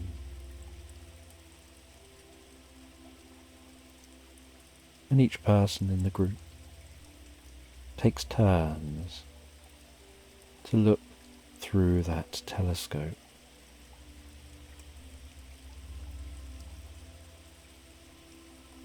And as you approach with Dornan, The man notices you and tells you you've arrived just in time for a solar eclipse. The telescope is set up especially for being able to see solar eclipses safely. They ask if you'd like to see the solar eclipse in a way you've perhaps never seen one before. You share your excitement at this opportunity, and as you look through the telescope, so you see how incredible it looks up close, the shadow of the moon slowly eating away at the sun. The surface of the sun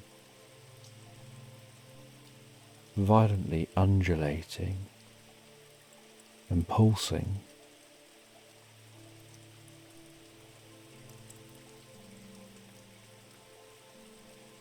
And the man tells you his name is Orion. He tells you that when the eclipse happens,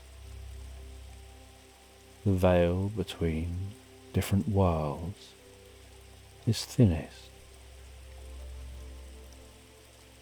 and so you can see this eclipse in the different worlds. Do you remember being in the other library and the eclipse seeming to happen through the window, and wonder whether they're all linked? He tells you it's at that moment where you have the best chance of accessing magic and possibility. And as the eclipse reaches its peak, the world turns into the most beautiful twilight, the air seeming to almost hum with energy.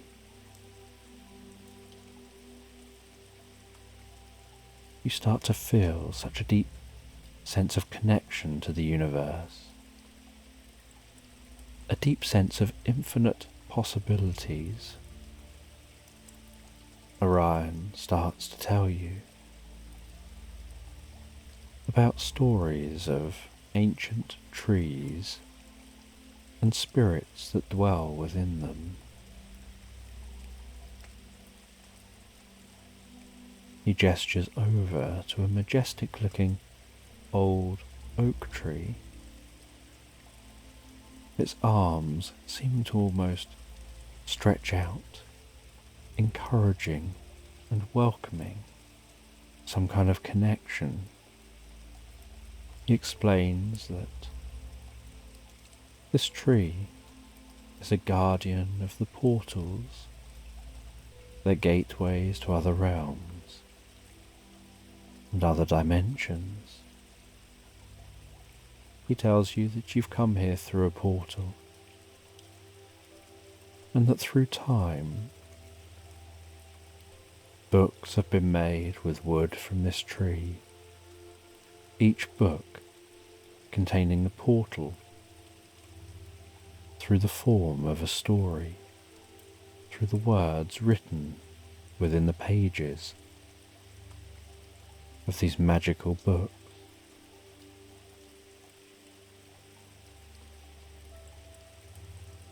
He says that you can approach the tree, run your fingers gently around the bark of the tree, and a portal can open up for you.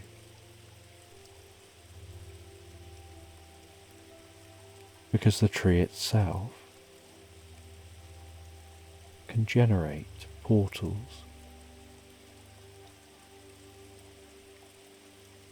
And so you head over to the tree, gently run your fingers over the bark of the tree,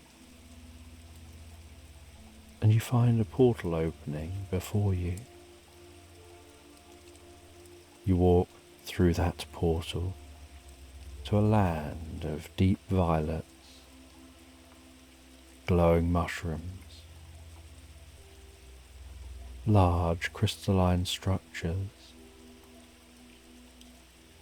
presenting a deep sense of wonder and mystery.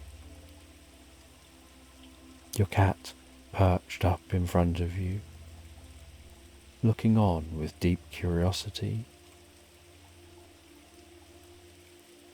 and you find glowing runes. And you pick up some of those runes, seeing the symbols contained on them, sharing a sense of peace and tranquility, the land around you seeming to almost hum with magic.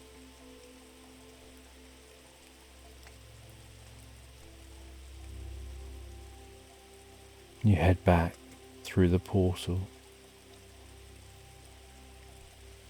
to share your experience.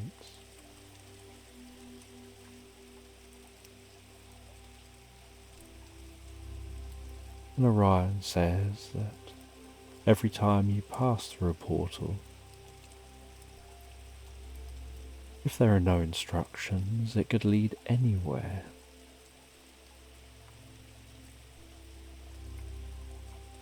He says that the journey of curiosity and discovery never really ends. There's always a new realm to explore. There's always new stories to uncover. And so you head back with Dornan. You leave this place. You ride the bike back to that inn and settle down once again, drifting and floating so peacefully asleep. And the next day, you're curious what you'll discover, what today will bring. You know that it's your last day here, before you and your cat head home, and each day has brought curious discoveries, and you explore the village, finding an old antique store containing magical items and artifacts, shelves full of glass jars with different powders in them,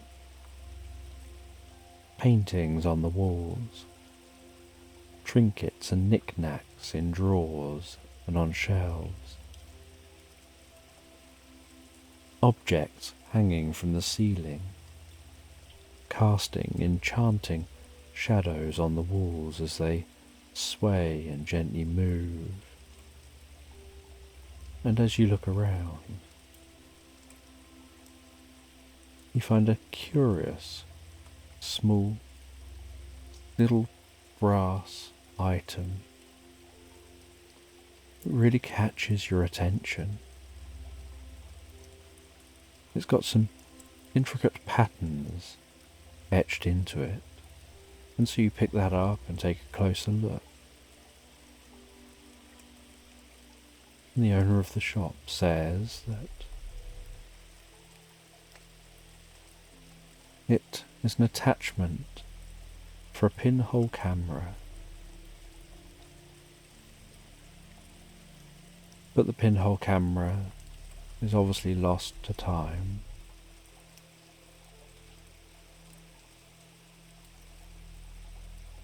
And you wonder with curiosity as you take the camera you picked up a few days earlier out of your bag, and you ask where the attachment would go. And the shopkeeper takes the pinhole camera and the attachment, and almost like putting together some Lego, or perfectly fitting some Tetris blocks in place, they attach the attachment. and even they feel a sense of shock and surprise at discovering the attachment seems to have come from this camera. Now both must have got lost many years earlier and separated from each other, the camera remaining lost somewhere, and this attachment finding its way to the shop. And he says that the attachment means that the pinhole camera can now do more than capture images.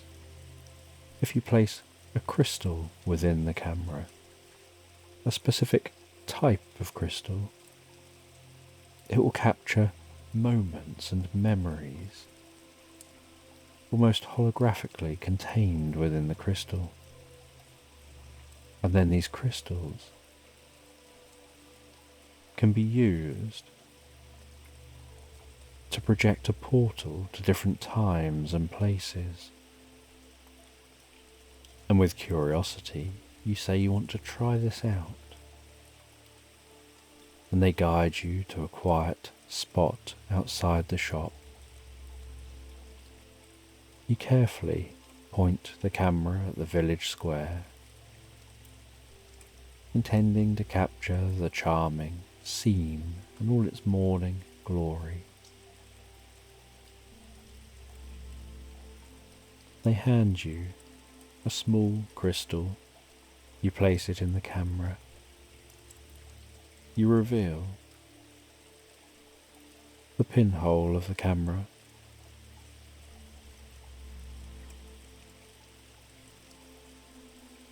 And after a little while, you cover it over again.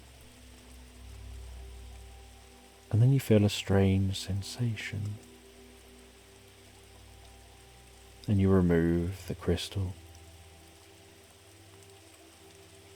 and place it into a place in the center of the camera, and then uncover the hole in the front. Then the world around you begins to shift and blur again, and you find that you're standing in the village square, except now the light is different, softer, the colours more vibrant. There's a strange sense of magic in the air. You find that the land around you has changed. Somehow this is like the village that always was, only it seems different. It's like a moment in time that you can wander around and explore, that seems to loop just a very short moment, about the time it takes for a bird to be flapping its wings, and so the birds seem to be flying on the spot. And you walk around and explore the village like this. And it's like exploring the village, except that everything is looped and exactly the same moment in time is happening over and over again, and everything in the village seems as real life. Except this is just a hologram, and you can walk around, and you can even interact with what's in this image. And then you head back to the camera, lift the lid, twist the crystal, and the image disappears, and you wonder what it's like for those outside of the experience. What do they see and experience themselves? And after your experience, you head off and take a few more of these curious photos before heading back to the inn knowing tonight's your last night, and you have the most hearty, most delicious meal and conversation. You relax in the inn by the log fire. You read a good book before heading up to bed. You write in that journal while the cat rests on the bed. And then you rest back on the bed yourself. The cat climbs onto your lap, snuggles up on your stomach as you're laid back on the bed, and you gently stroke that cat as it purrs on your lap. Before drifting and floating asleep, knowing you're heading home in the morning, and you've got your journal of curiosities, of the strange experience you've had in your time here in this village. And you wonder whether it'll shape your dreams and how it will shape your future and how you approach the future. And you drift and float asleep, so deeply, so comfortably asleep, into slumberland.